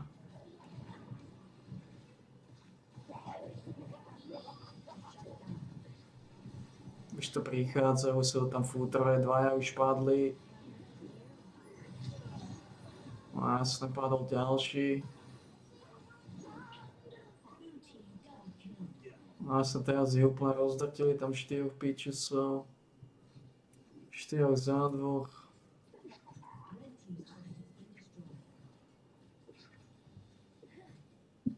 Lebo pičusovia išli bojovať, keď Piu Padme bol na tope. Toto je to, čo v živote nepochopím. Ako vy sa neviete pozrieť na mapu, kde máte kokota, hýbať sa okolo neho.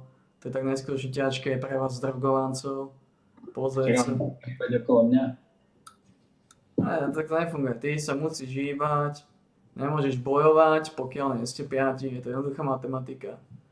Takže buď sa siahneš dozadu, alebo chodíš s Piu Padme. No tak to nefunguje, takýto chaos.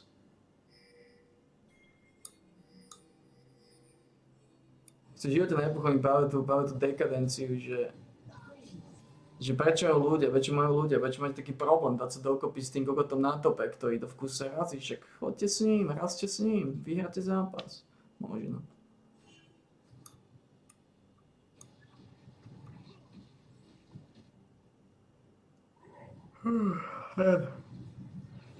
Hej, čo sa deje, tí kokoti, zomel Twitch. Namiesto toho, aby sa ukludnili, aby počkali, kým Twitch bude nažive, ide sa aj kokoti Nautilus zabiť ako primitívne hovno. Ako priškvarenec. To je štandard, na to som si už zvykol. Tak to chodí non-stop. A na druhej strane samozrejme lísy na medveď sa nechali úplne zošrotovať ako piče. Však to je klasika. To ako... Títo ľudia v živote dostanú kvalitu v mozgu. Fúz sa podrazil na škrátka s Fírom. Fúz nemá škrátka s Fírom. No na škrátok s Fírom je veľmi ťažký protivník. Veľmi ťažký.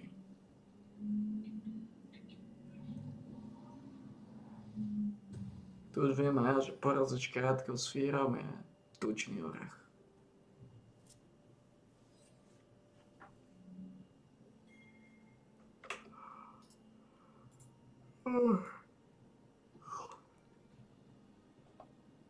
Ja som zabudol na toto nič. Poďme to líznúť.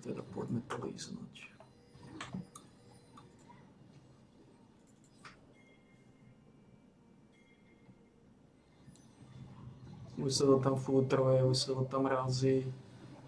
Medveď padol ako prvý, Lísim padol ako druhý, Potkan začína dominovať. Potkan to bere na fúz, namiesto toho, aby odišiel, aby zredukoval straty, tak sa snaží niečo kýpriť ešte, ale aj fúz zomre za chvíľu, aj fúz zomre. Aj fúz zomre. Ale je spokojný, že zobral škrátka s Fírom so sebou. Aj z toho sa nedostane. No.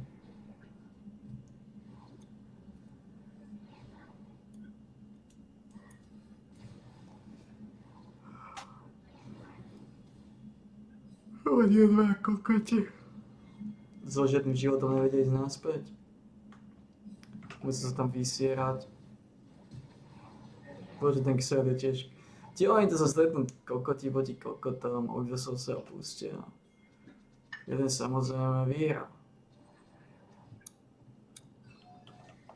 To je veľká bieda, no. Sme sa dožili takýchto neúprostných časov. To je to katastrofa. Fústové. Predáme kuriéra.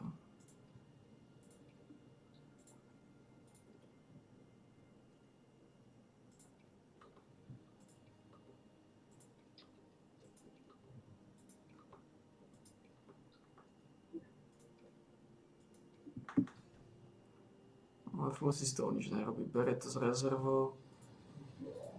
Ako je u neho zvykom. V týchto brutálne ťažkých časoch. Už tam zomejú všetci, no. Tak by začínal doplácať na to, že proti nám je nažratý potkan. A že nerozmýšľajú, ako to spravia. Tento zápas asi nevyhrám. Áno, to bolo jasné už dosť dávno. To bolo jasné v momente, ako som videl, čo Medveď s Lísinom robia.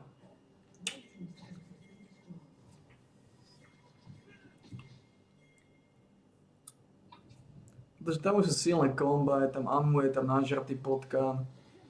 Do toho Vayne, do toho Škratok s Fírom, do toho Nautilusa bude srať. To je príliš veľa zápotok. Každý jeden z nich je tu slušná hrozba okrem Nautilusa, Nautilus tam je znepríjemňovať, stanovať.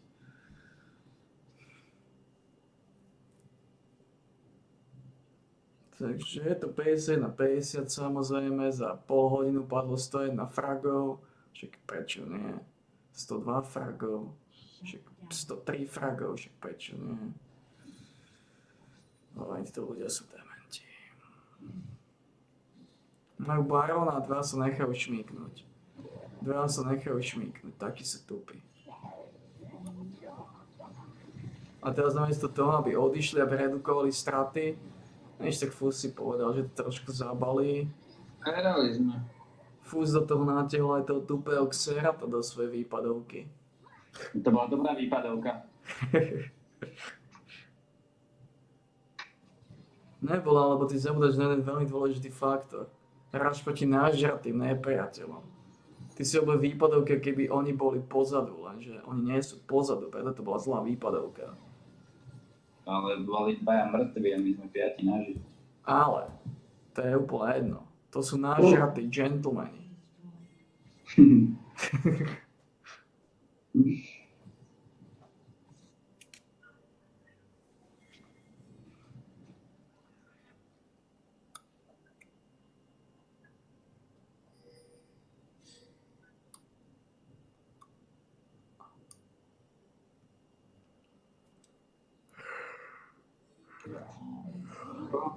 Takže Fúz začína platiť dane za pár výher v rade.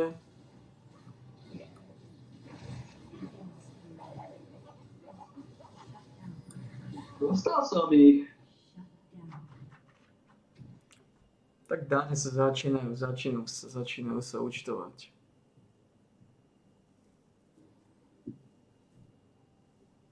No to otázka času, keď sa začnú účtovať tie dane.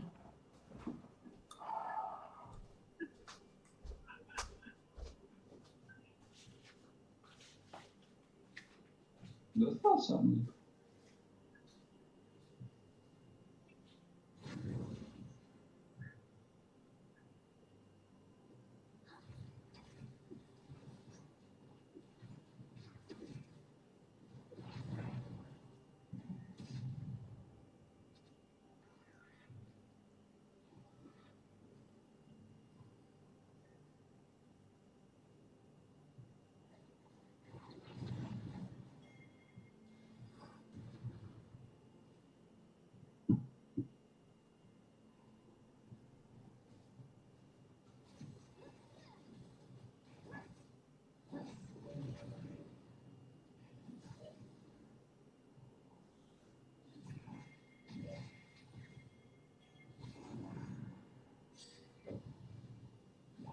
Je čas platiť dane.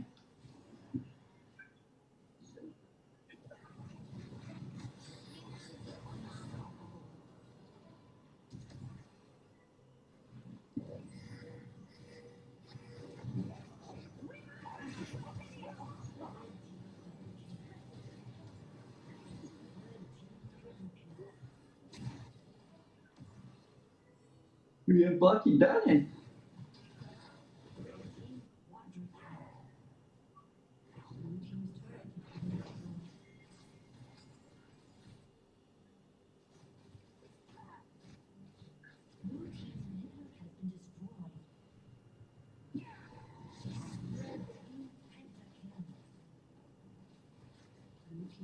Je čas platiť dane.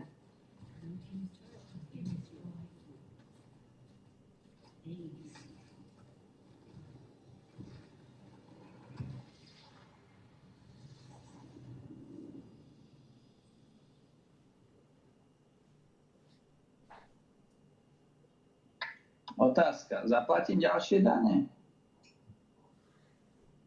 Alebo vyhrám?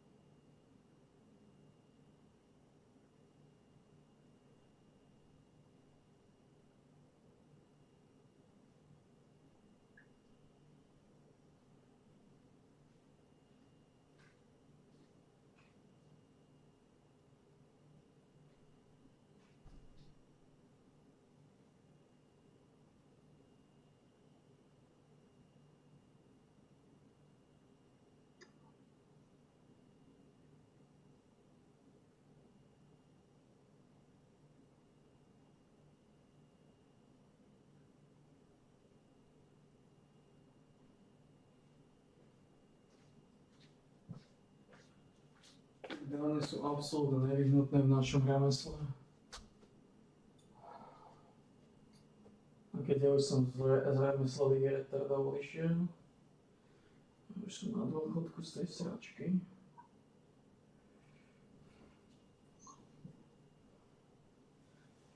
Odmietaš platiť dane? Mňa už oveľa viacej zaujíma, ako skončia pičné voľby, lebo tie budú zaujímavé. To budem sledovať celý deň.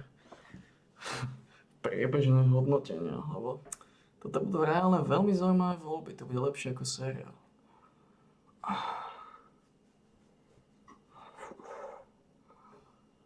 Budeš sledovať aj tie intro? Všetko budem sledovať celý deň. Či relácie, naťahovať tieto kokotiny? Ak to budú dávať na internet, tak áno. Uvidíme, či ho budú dávať na internet, čo sa tam bude objavovať.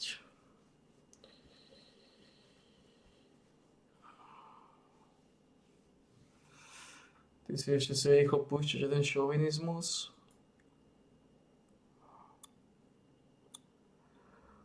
Jeden tvrdý šovinizmus. Vyhrám. Natuším. Ja viem, že netušíš, ja sa pýtam, čo ty myslíš.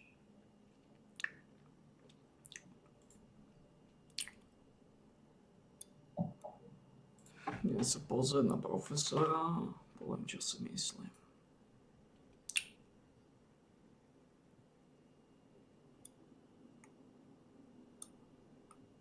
Kde je ten pičus? Napolitánka. Ja mám na tope kapitána Bombona. Pompon. Zvazi si amo to pičusa. Goldstein, máš tohto pičusa, tohto. Ne, si automaticky prehral. Začal si proti Kartusovi. V živote nevyhráš proti Kartusovi. Tí ľudia na to nemajú. A ja Kartusa automaticky dodžujem. To je čistá prehra. A tí ľudia nevedia, či je to Magic Resist a je úplne jedno, koľkokrát skape, je úplne jedno, čo sa bude diať. Ľudia nevedia ukončovať zápasy.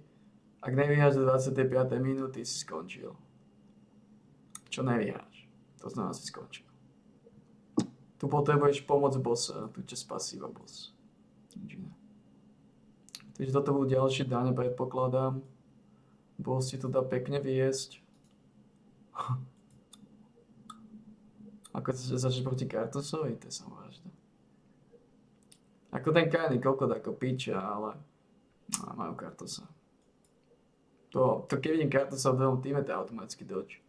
To ani neváham. Ani sekundu, to hneď vypínam. To toľkokrát, čo som prehral proti nemu, a to som prehral proti totálne tupým Kartusom. Ja som prehral zápasy proti Kartusom, že sme dominovali. Ničili ich 20 k 10, 20 k 5 a podobné bomby. Úplne jedno. Kokoti si nevedia kúpiť Magic Resist, nakoniec ich všetky rozsrali aj tak. Nevedia si kúpiť Magic Resist a nevedia ukončovať zápasy. Konec. Ja sa stavím, že podľa mňa aj ten Orson nekúpi Magic Resist. Zira sa nekúpi Magic Resist, Kai'Sa sa nekúpi Magic Resist, Heimerdinger sa nekúpi Magic Resist. Je úplne jedno, čo ty spravíš, ani Orc si podľa mňa nekúpi Magic Resist. A to je úplne jedno, pretože tam sú trák láska, oni na tých praskne ultimu a oni nemajú zóňu non-stop, to im museli naozaj vychytať tú zóňu. No uvidíme, ale neexistuje. Toto bude čisté futro.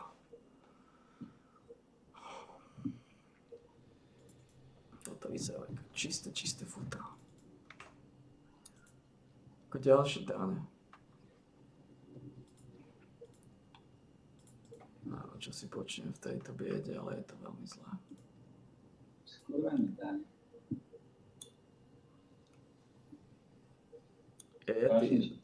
Je to veľmi zlé, no. Veľmi zlé. Veľmi ťažké časy. Takéto ťažké časy neboli ani jeden rok. Každého jedného dňa sa bojím. Kedy začne? Ja sa bojím, ty kokos. Ja sa bojím dní už, ty. Už by som celý bol non-stop večer. Už aj Čínsko bolo už zima, aby boli tie dni najkratšie.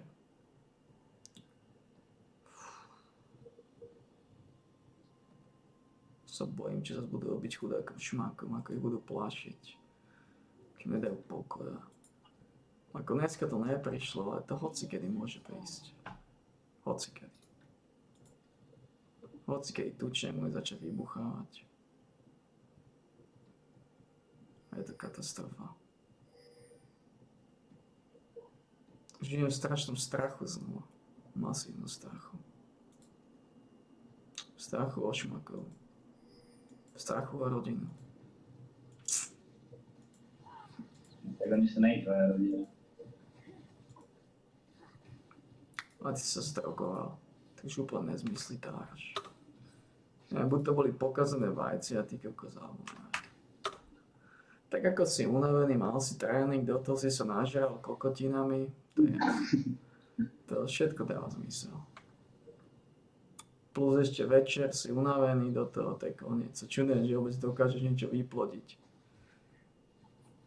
Neplodím. Unavený po tréningu, pokazené vajcia.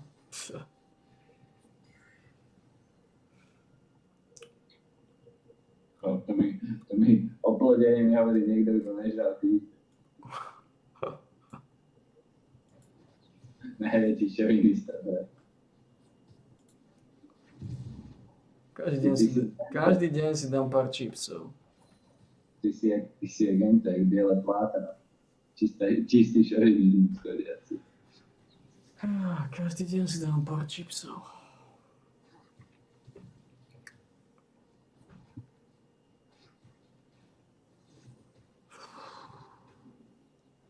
Paň ťa odteraz volať Bladeula. Ale štvrtok v piatok by mal dojsť nápoj, takže to je malo kúsok udržať nad vodou, aspoň dovtedy, dokiaľ potrebujem.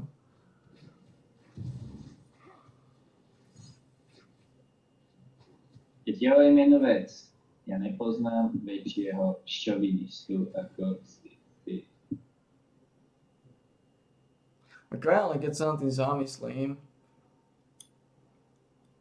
môže sa musieť obetovať nejaké veci samozrejme, ale keď si to tak zoberiem, že 5 hranoliek je na 5 dní. Stojí to v podstate toľko isto ako 6 kg prášku a 6 kg prášku vydrží na minimálne mesiac. A spraví to podľa mňa ten prášok spraví väčší efekt aj s vodou ako tie hranolky.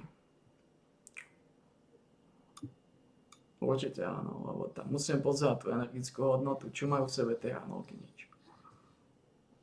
Keď si aký majú iba nejaké sacharidy a 100% ten prášok v sebe, tých 100-200 gramov alebo 150 má viacej sacharidov a všetkého. Čistá nutričná hodnota.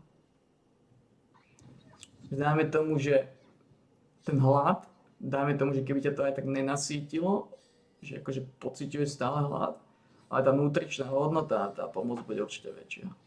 A ty si chodiaca nutričná hodnota. Ja som zabudol vlastne, že ty si dal to pokazané vánice. Sa s ním snažím komunikovať. Som tiež pičec.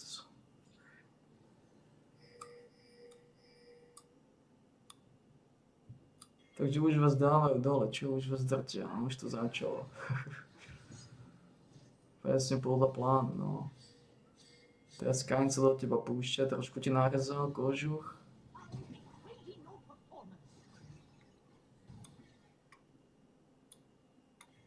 A radšej si flashol, povedal si je čas flashnúť. Nejaký smiešný skin si zobol na toho malého trpaslíka. Vyzeráš ako červený snowman. Čiže to je hento, to je láva.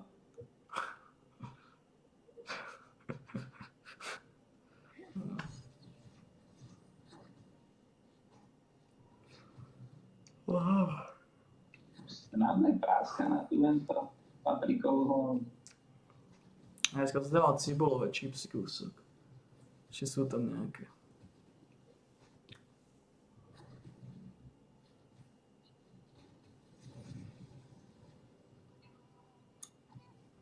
Ako najviac čím ma srdí na týchto veciach, ale tak ja to neplánujem povedať na veky. To je vlastne dočasná núdzová tematika, kde moc na výber nemám. Že to obsahuje vajcia 100%, je to kokotiny. Čo je brutalizmus, ale to je dočasné. Ja nie som ako fús, ktorý plánuje povedať vajce celý život.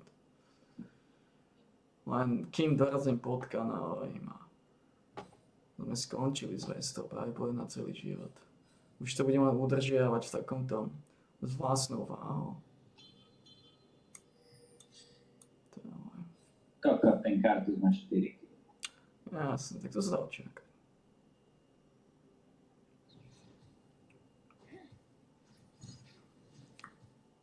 Tohto špáka sme zobrali.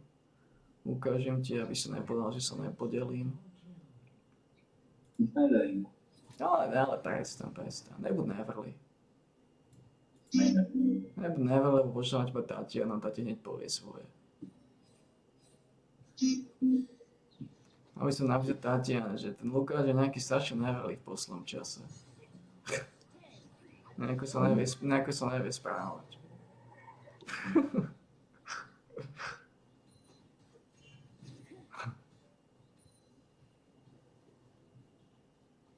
A že ho tak zahriakla. Môj Lukino sa vie správať. Čo, kedy ale.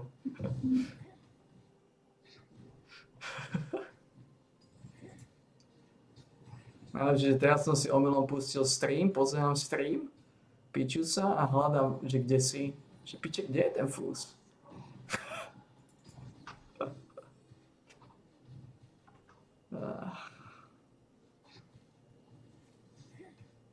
Ako sa to volá? Ako sa to volá? Critical Mass Original. Original Critical Mass. OK. Ja si to pozrieť, čo to obsahuje za kokotinu.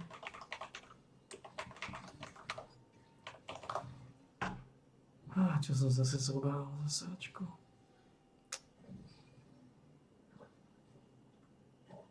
Osem gramov tukov, 150 sacharidov, masné kyseliny, glutamín, tráviaci enzym, bromelain, príspevok rastu, udržovanie svalovej hmoty, udržovanie zdravých kostí, to im moc nepomôže aj tak. Strevateľné cukry, kukuričný škrob,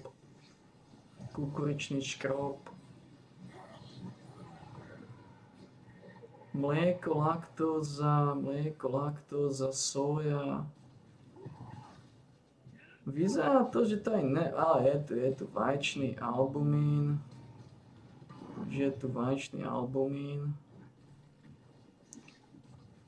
Obsahuje vajcia, no jasné, sojové zrna, mlieko alebo výrobky z nich. No, Sojové zrná, mlieko, výrobky z nich. Dá sa nič robiť, nebola iná možnosť, už alebo nemusia prekúsnuť nejaké veci.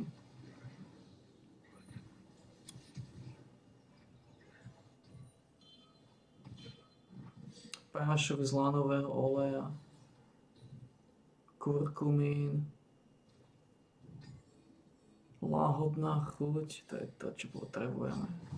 Čím láhodnejšia chuť, tým lepšie. To je presne kvôli čomu to objednávam, kvôli láhodnej chuti.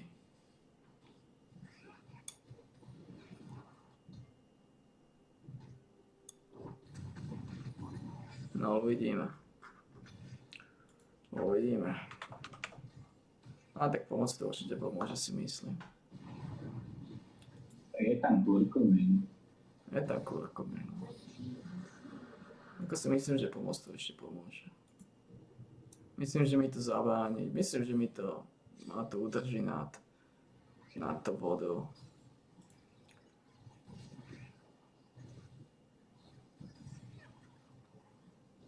Už je to fakt kritické. Kurkumín, čo ma drží nad vodou? Je to neskutočne kritické, ty kokos. Ako som povedal, príliš veľa svalových vlákien mi išlo do hybridného dôchodku.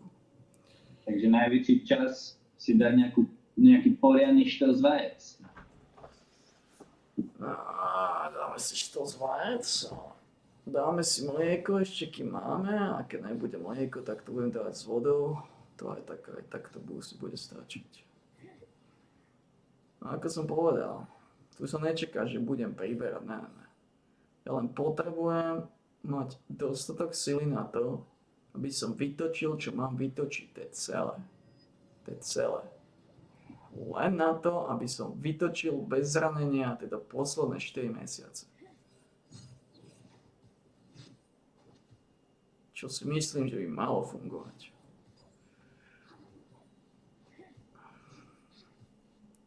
Aj keď si pamätám, koľko to ako plakali, že nič sme nejedli, iba som pil gainery,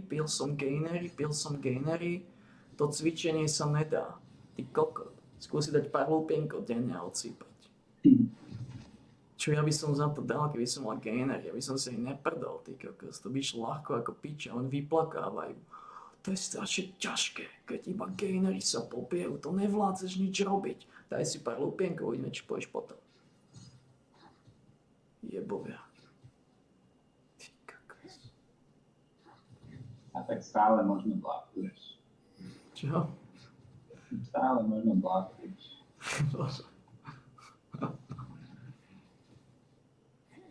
Kokos. Nakoniec zistím, že povedať, že 10 balíčkov denne.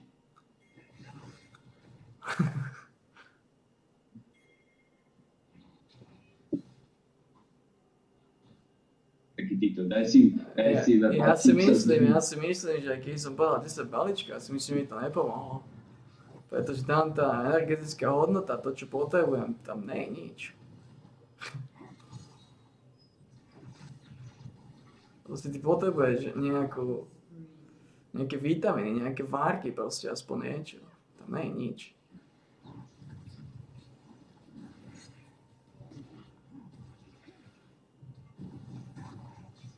Mám tu nejaké tablety, počkaj, tam ešte tie tablety. Oni tie tablety neodporúčali, ale bez jedla, ale ja si jednu idem dať. Tam sú vitamíny v tých tabletoch, v týchto sáčkách, no to potrebujeme. Kde to mám, ukáž sa. To si musím dávať. Tam sú vitamíny, kokotiny na kosti a podobne, to potrebujem, iné sa mi zlomia. Prvýkrát v živote si zlomím kosti, prísnováčko. Idem si zobrať jeden balík. To využijeme.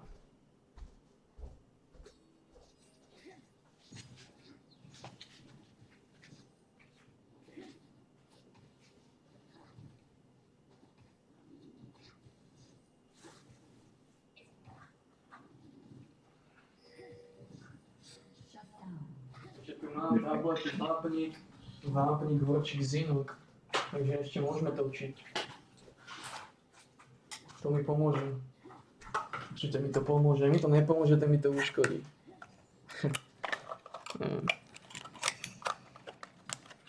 Vápnik, horčík, zinok, vitamíny D3 a K1. Pre zuby, kosti a iné sračky.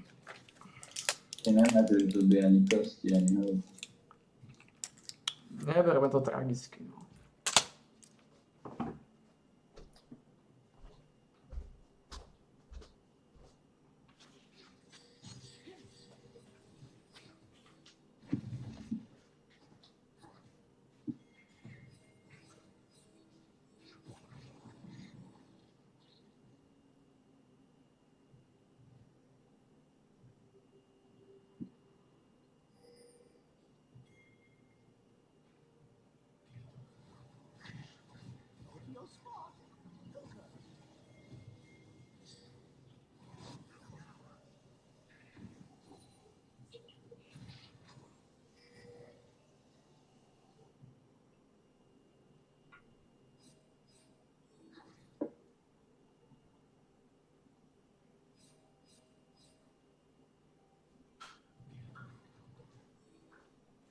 Keď si chcel, aby som tú molu zabil a vyzerá byť celkom čípená, vyzerá byť, že to rozdýchala.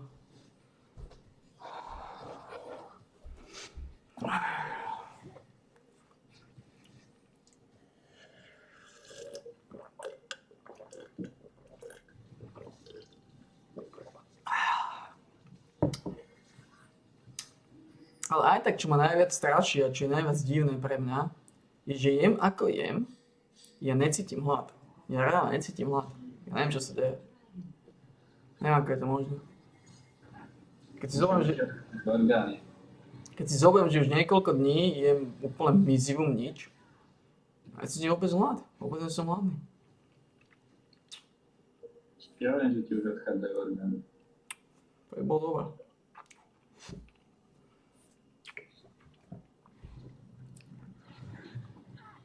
No, a keď si sa toho nejako vyškrebali na 10-9. Či to je dobré, lebo tie orgány ti môžu odchádzať v masívnych bolestiach niekoľko mesiacov. No, sme tam boli minulý rok. Pamätám si, jak si nariekal. Sa to možno vrátime náspäť. Tak teraz už dúfam, nebudem nariekať. Lákal, to som nevidel prikázať. A prestaň. Čo? Ja buď zdrogovaný zase. Zdrogovaný? Ak som plakal, nebolo kvôli bolestiam, ale kvôli pánovi Štolverkovi, že chudák ostane sám. Tak to neprekrúcaj. Ja hovorím, že si plakal, ale nehovorím, prečo si plakal. Tak to je logické, som plakal, keď si predstavíš, že necháš pána Štolverku samého na svete kríplov s behulom na čele. Však čo by si mu robil, ty kokos, strhal mu vlasy, naťahoval ho. Nepustil by si ho vyšliapnúť, ty kokos. Zavrel by si ho v izbe s Gregorom na schvál. Jak som ho dal do útulku.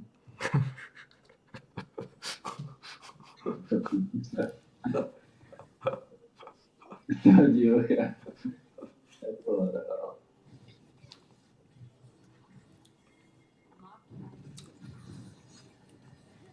Gregor by si chcel na balkón poslať.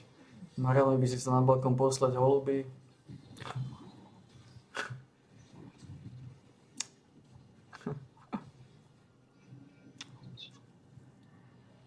Zasrám. Jebaný zasrám. Kartus ma dostal ten kokot. Som jebanú ľudí.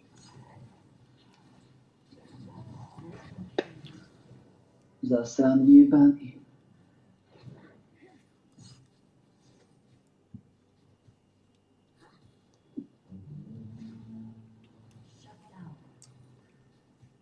Ale tá karta stojí ma harvest. Keby chodil tie kokotské Masters, keby chodil ten First Touch, alebo ak sa to volá. First Strike. To bolo ešte väčšia bieda. Harvest nie je dobrý? First Strike je lepší, lebo First Strike mu dá aj okolo 3000 peňazí návrh.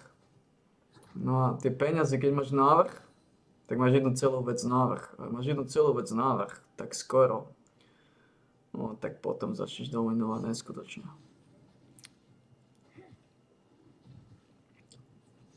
Harvest je dobrý, ale First Strike je lepší.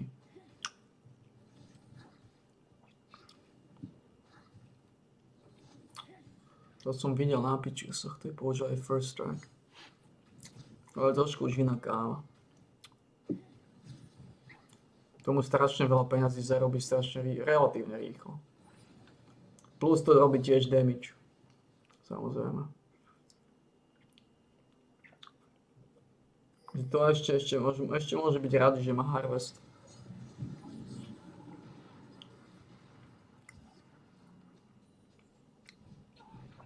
No toto je problém s Kartusom. Jeho nikdy sa nedá zabiť čisto. Zabili ste ho instantne. A ten pičus po smrti ešte jedného aj tak zabil. Takí sú tupí tí ľudia. Lebo ako som povedal, nulová Magic Resist. Že je to tak, ukáž to. On Magic Resist. Fúz má tiež mizivý Magic Resist. No jasné, a tí teda pičusovia, ako som povedal. A tá Ziracia som postavil Mercury, čiže zázrak. Som nečakal, že bude mať ani to. A ja mám Mercury. A to je jedno, koľko máš Magic Resist, lebo ty si len taký amumu, ktorý tam chodí a dláždi to tam.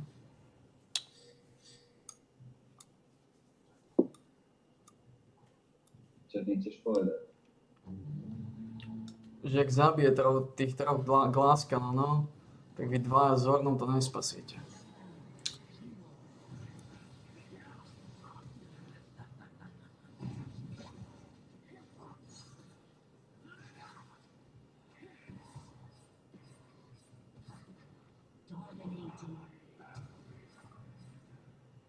Fúz už vie, že po ňom.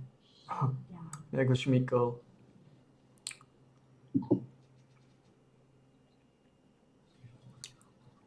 Takže teraz za jedného to bolo.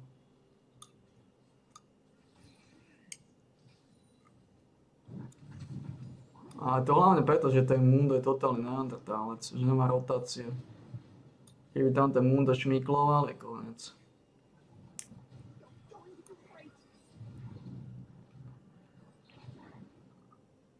Poďte mu do tej úplne analfabet, keď sa páne. Jak môže byť tí ľudia tak tupí? Ten Mundo je úplný kokot. On má plný život. A on sa portuje od easy killov s plným životom naspäť do základne. Ty kokos, to čo je za kokota, ten Mundo? On je totálne mimo reality, ten človek. To je úplný hulvát. On tam kľudne mohol nabehnúť a zabili by sa ich tam všetkých. A na to je príliš tupý hulvát. No nič, dvaja aj tak padli. Pičusovia, samozrejme. Však prečo ne? Aj Fústovia.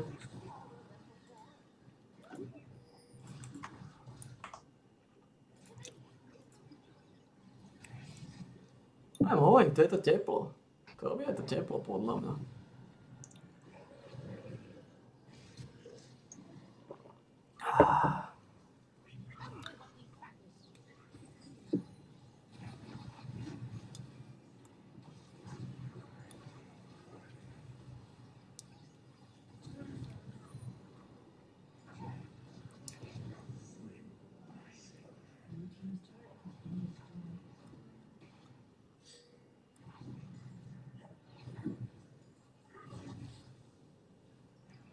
Bože, tu ľudia, to sú pičusovia, hľadám všetci.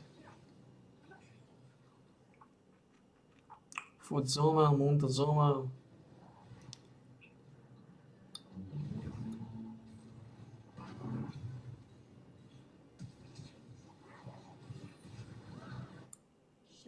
Ako títo ľudia sú úplne kokotí. To sa nedá ani pozrieť. To sa nedá ani pozrieť, čo tí ľudia robia. Ty bastardovi.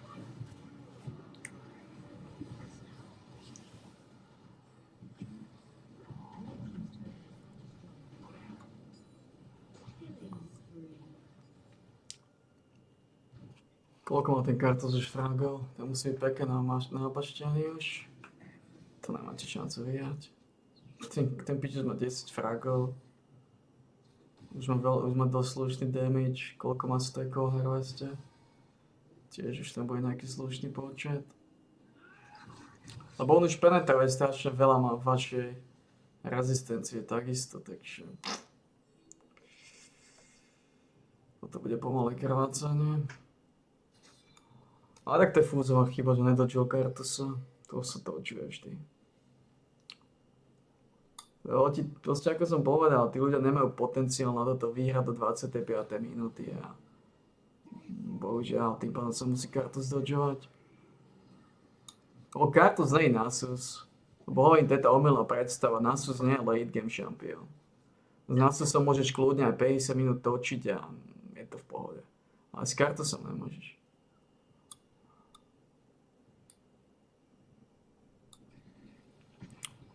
Kartus je late game šampión. Celkom tučný.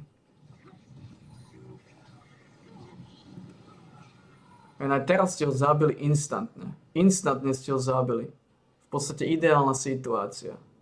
A aj tak vás jedného zabil, dvoch poslal úplne do riti. Aj tak ste prehrali ten trade. No. To je to, čo hovorím. A to lepšie nebude, zabili ste ho v podstate instantne. Ale bohužiaľ, potom ako Skape stále je živý. A to je asi najväčší problém kartusa. Že ak ho zabijete, stále má nejaké 3-4 sekundy, keď je ešte živý.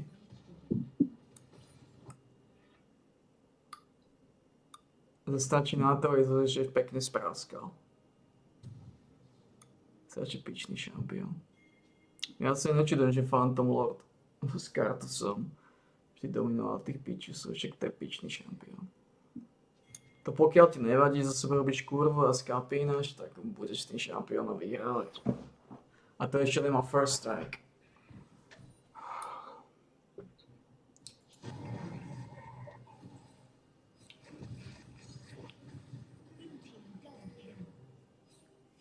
Druhý tým sa nechal spráskať ako piče, lebo sa neuvedomil, že treba počkať na kartusa, kým bude mať ultimu.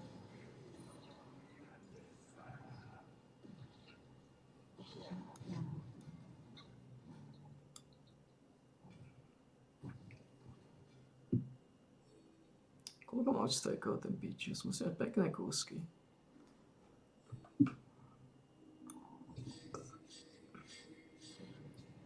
Má 12-9. Toto je úplná sračka.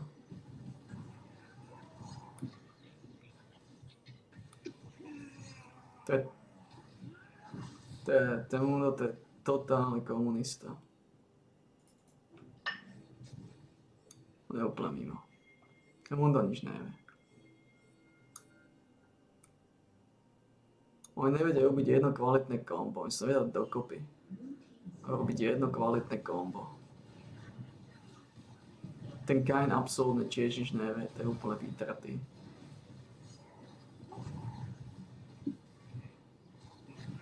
Bože, títo ľudia sú mimo. Keď si zoviem, akí sú sprostí, radelom všetci. Aj tak vás tam všetky zabijú ako piče. Tak áno, tu je to presne vidno. Šampióni rozhodujú. Šampióni. Ten druhý tým je sprostý ako tágo. Ale bohužiaľ majú solidných šampiónov. Kvôli tomu dominujú. Majú kartusa.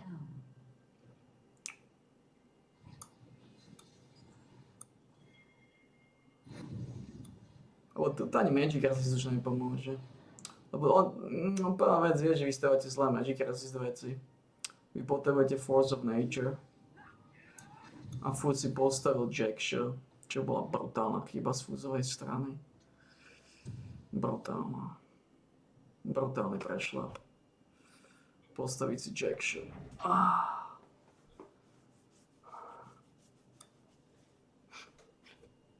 To mal byť Force of Nature.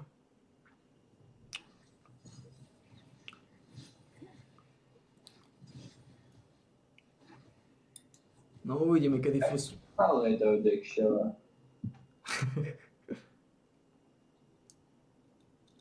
Uvidíme, dokedy sa ešte budete trápiť, dokedy bude ešte krvácať.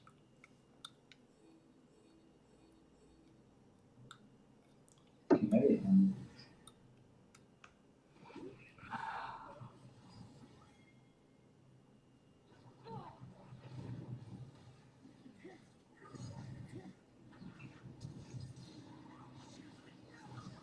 Bože, tí ľudia sú úplne mimo reality.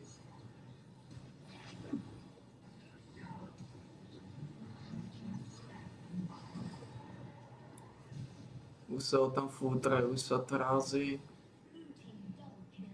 Už sa to dominuje. Handfus, jak si to razí.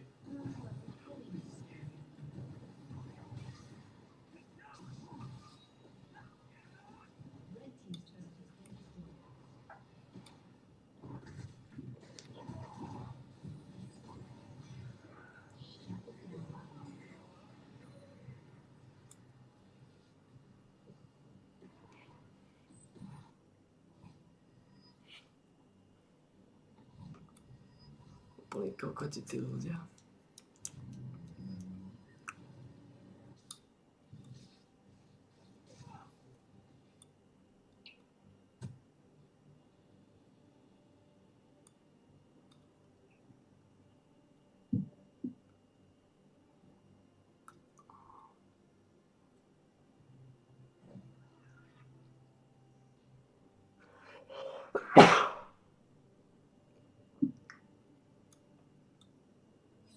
Povedz, že nám záleží.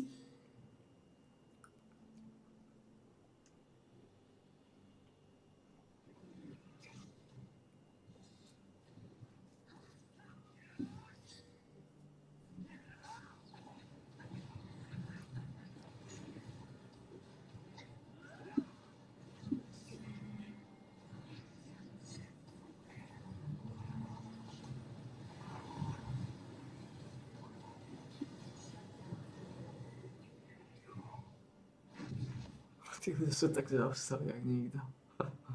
To som nevedel.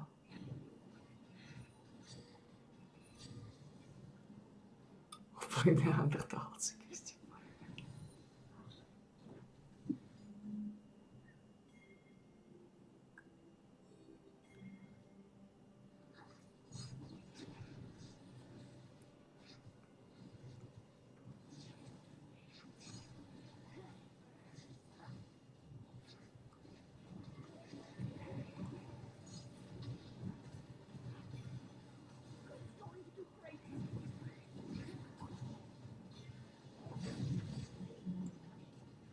Neandertálci ako cíp. Kvalite tučí.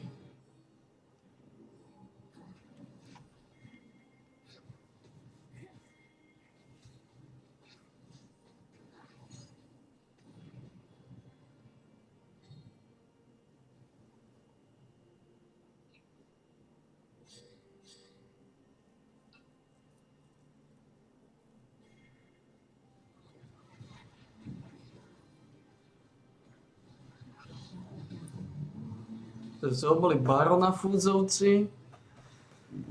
No a už sa to tam samozrejme razí, už sa to fútruje. Všetci zomeli od Kenfúza, čo? Skoro všetci, traja. Takže zomeli barona, samozrejme o pár sekúnd na to vedenie poslali do prdele. Klasický štandard.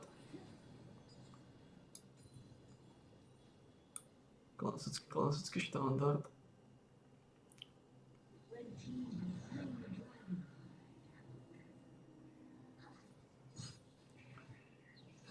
To pomôže Kartusovi dominovať. Trochu zvýšený damage. Trochu tabaku navrch.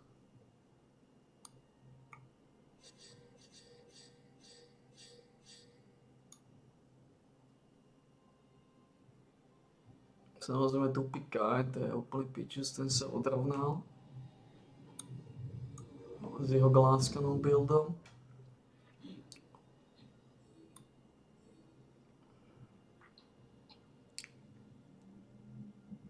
Čo ten Kartus už má nastavený, ten pičus. Už je na Rabadonku. V momente, ako postaví Rabadonku, tak to začne smrdeť.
Teraz to príde.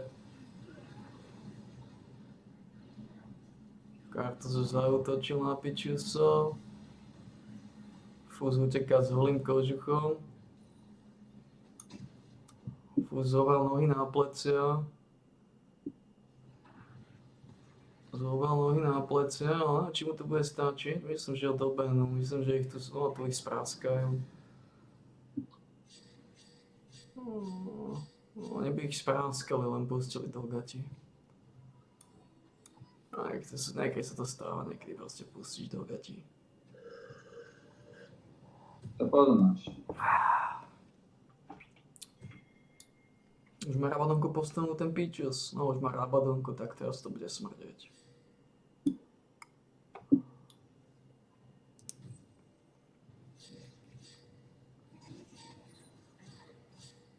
Čo je s tým mundom, ale ten kokot nič nevydrží.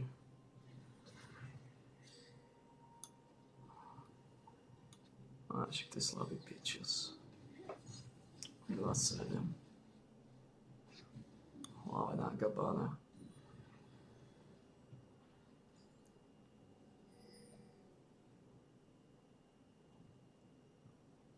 Že si stavu Banshee a iné sáčky. Čo nie je najhoršie, ale to nebude stačiť aj náhodou.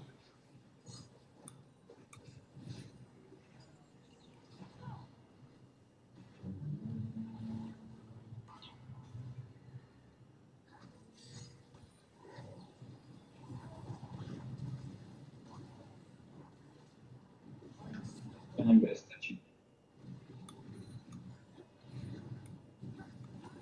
Banshee. Komu? Pičusom, ktorý si ho postavil. Akože u nás? Aha.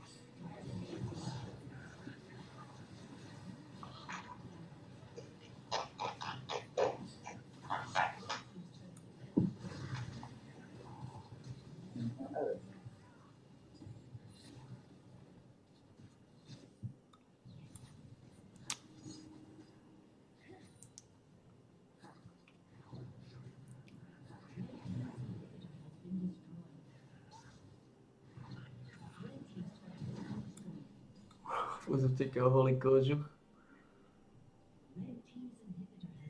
Holú kožušinu.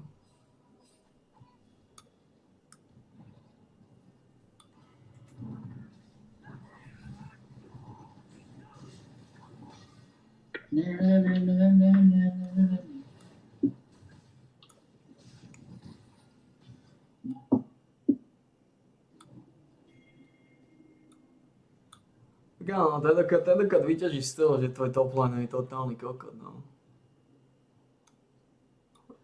To ťa spásilo, no. To ťa spásilo, že ten top lane vie engageovať.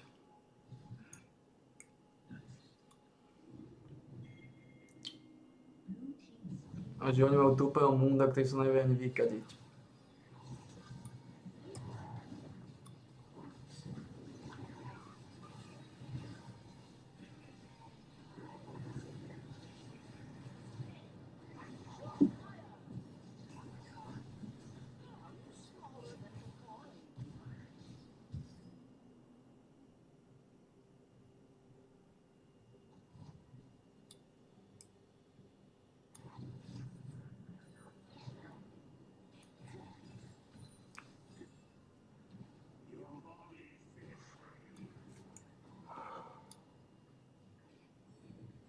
buď šťastná, vítězná.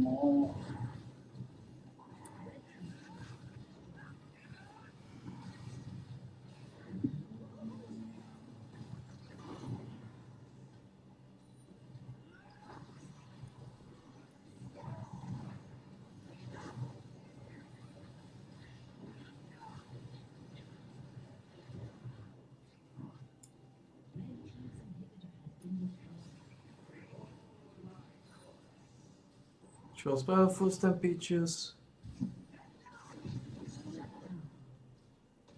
Čo spravil ten Peaches?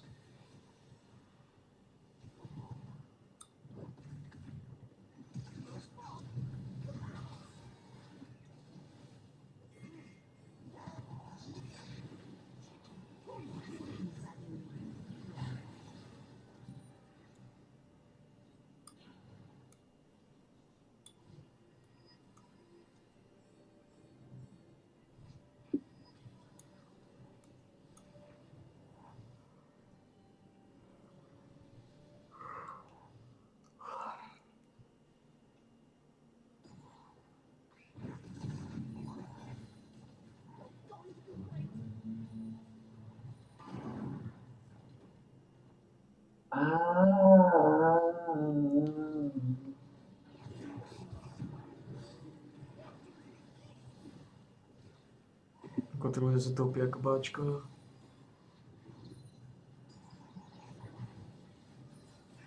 Ako Tito zvykne hovoriť, buď šťastná, nepriznaná. A nikdy nebuď sama. A nebuď zdrogovaný. Ja keď ťa budem hýčať, ako sa máš, že ti si rada. Nebuď zdrogovaný. Šťastná, nepriznaná. A nikdy nebuď sama.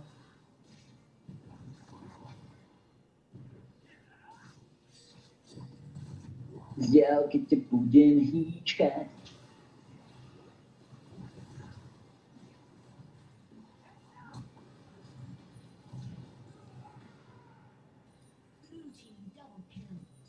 Chytím ťa za vemena. Chytím ťa za vemena.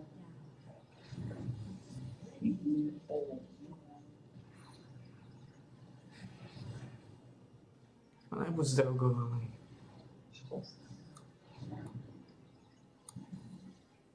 To je to katastrofálne biede. Dneska mám 370 deň tréningu na bojového potkana. Alebo koľko ty bol dneska? Myslím, že 370 alebo 371. Myslím,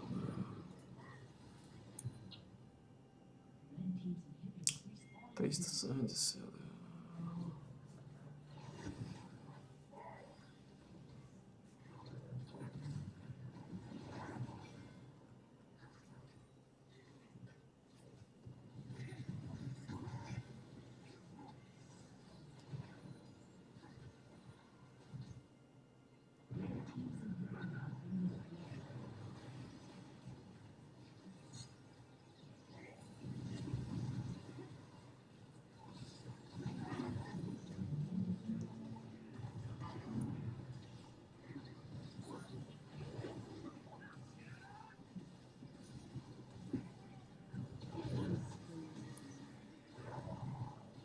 Čo robia tí pičusovia? To je dobrá hra.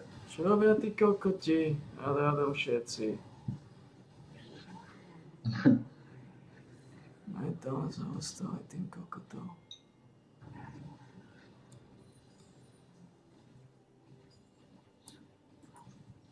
Boli analfabeti.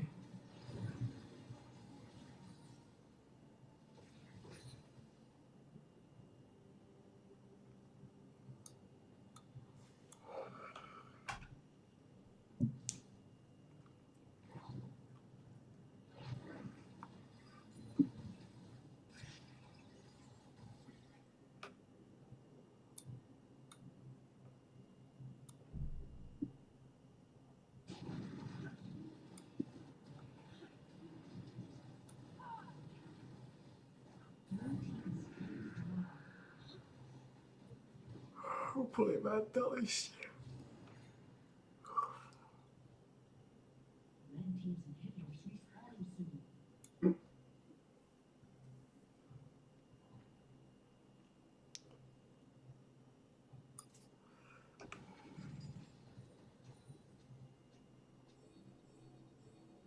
Takú som si prdol, matke do huby grgol. Ako ten Kain je mentálne zaostalý. Čistá filozofia.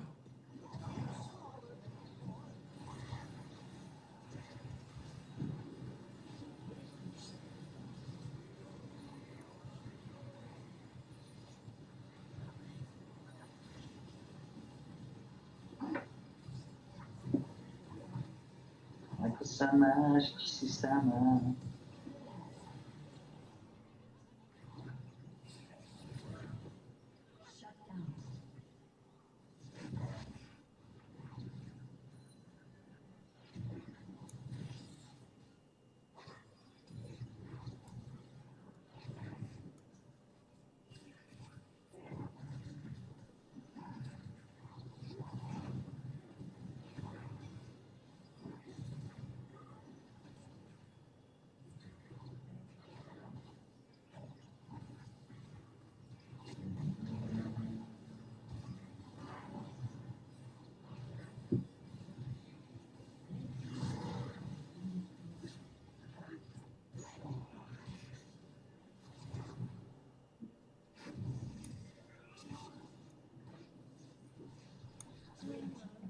Tí ľudia, to je tupé, sú primitív.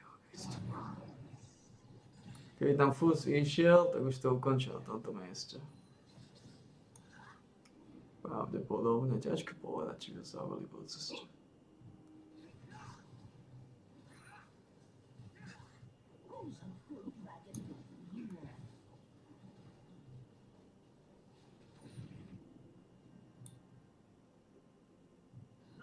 Ako kritická masa k tebe hodí, ty si tiež v kritickej situácii.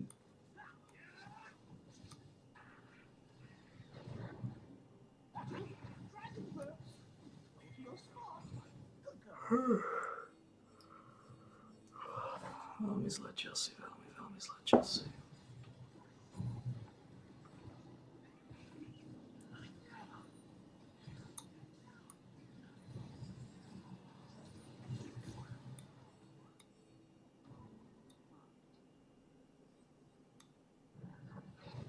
Čuduje, že nerobia väčší damage. Vieš, že spravili ste o tú kokotinu? Však tá Zira mala minimálne polku života je mal dať dole s tým spelom a existuje.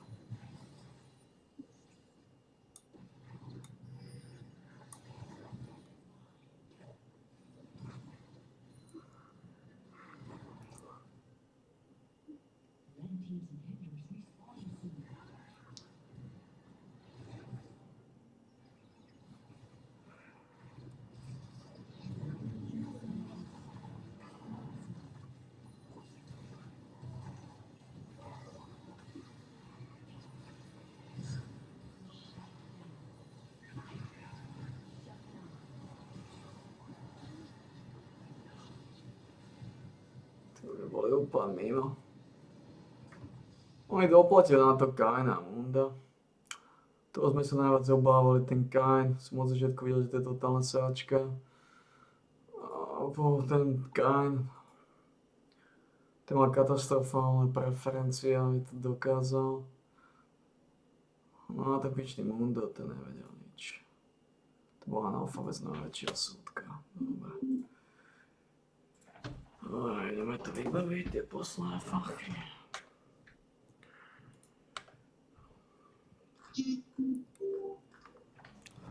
A to neznamená, že keď Fus vyhral, že sa niečo mení. Liga kokotov, to zapínať naozaj nechceš.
Je to veľká bieda, ale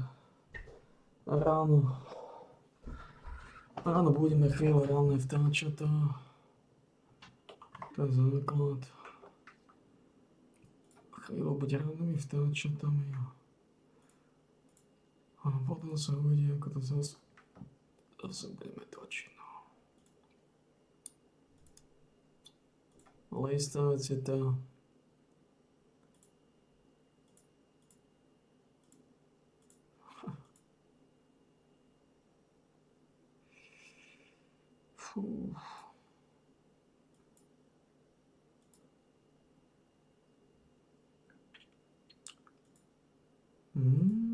Domový bašta.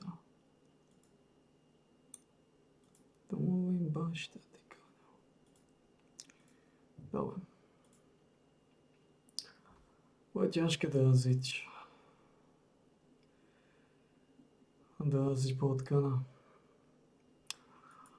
Bude to najväčšie komplikované doraziť potkana.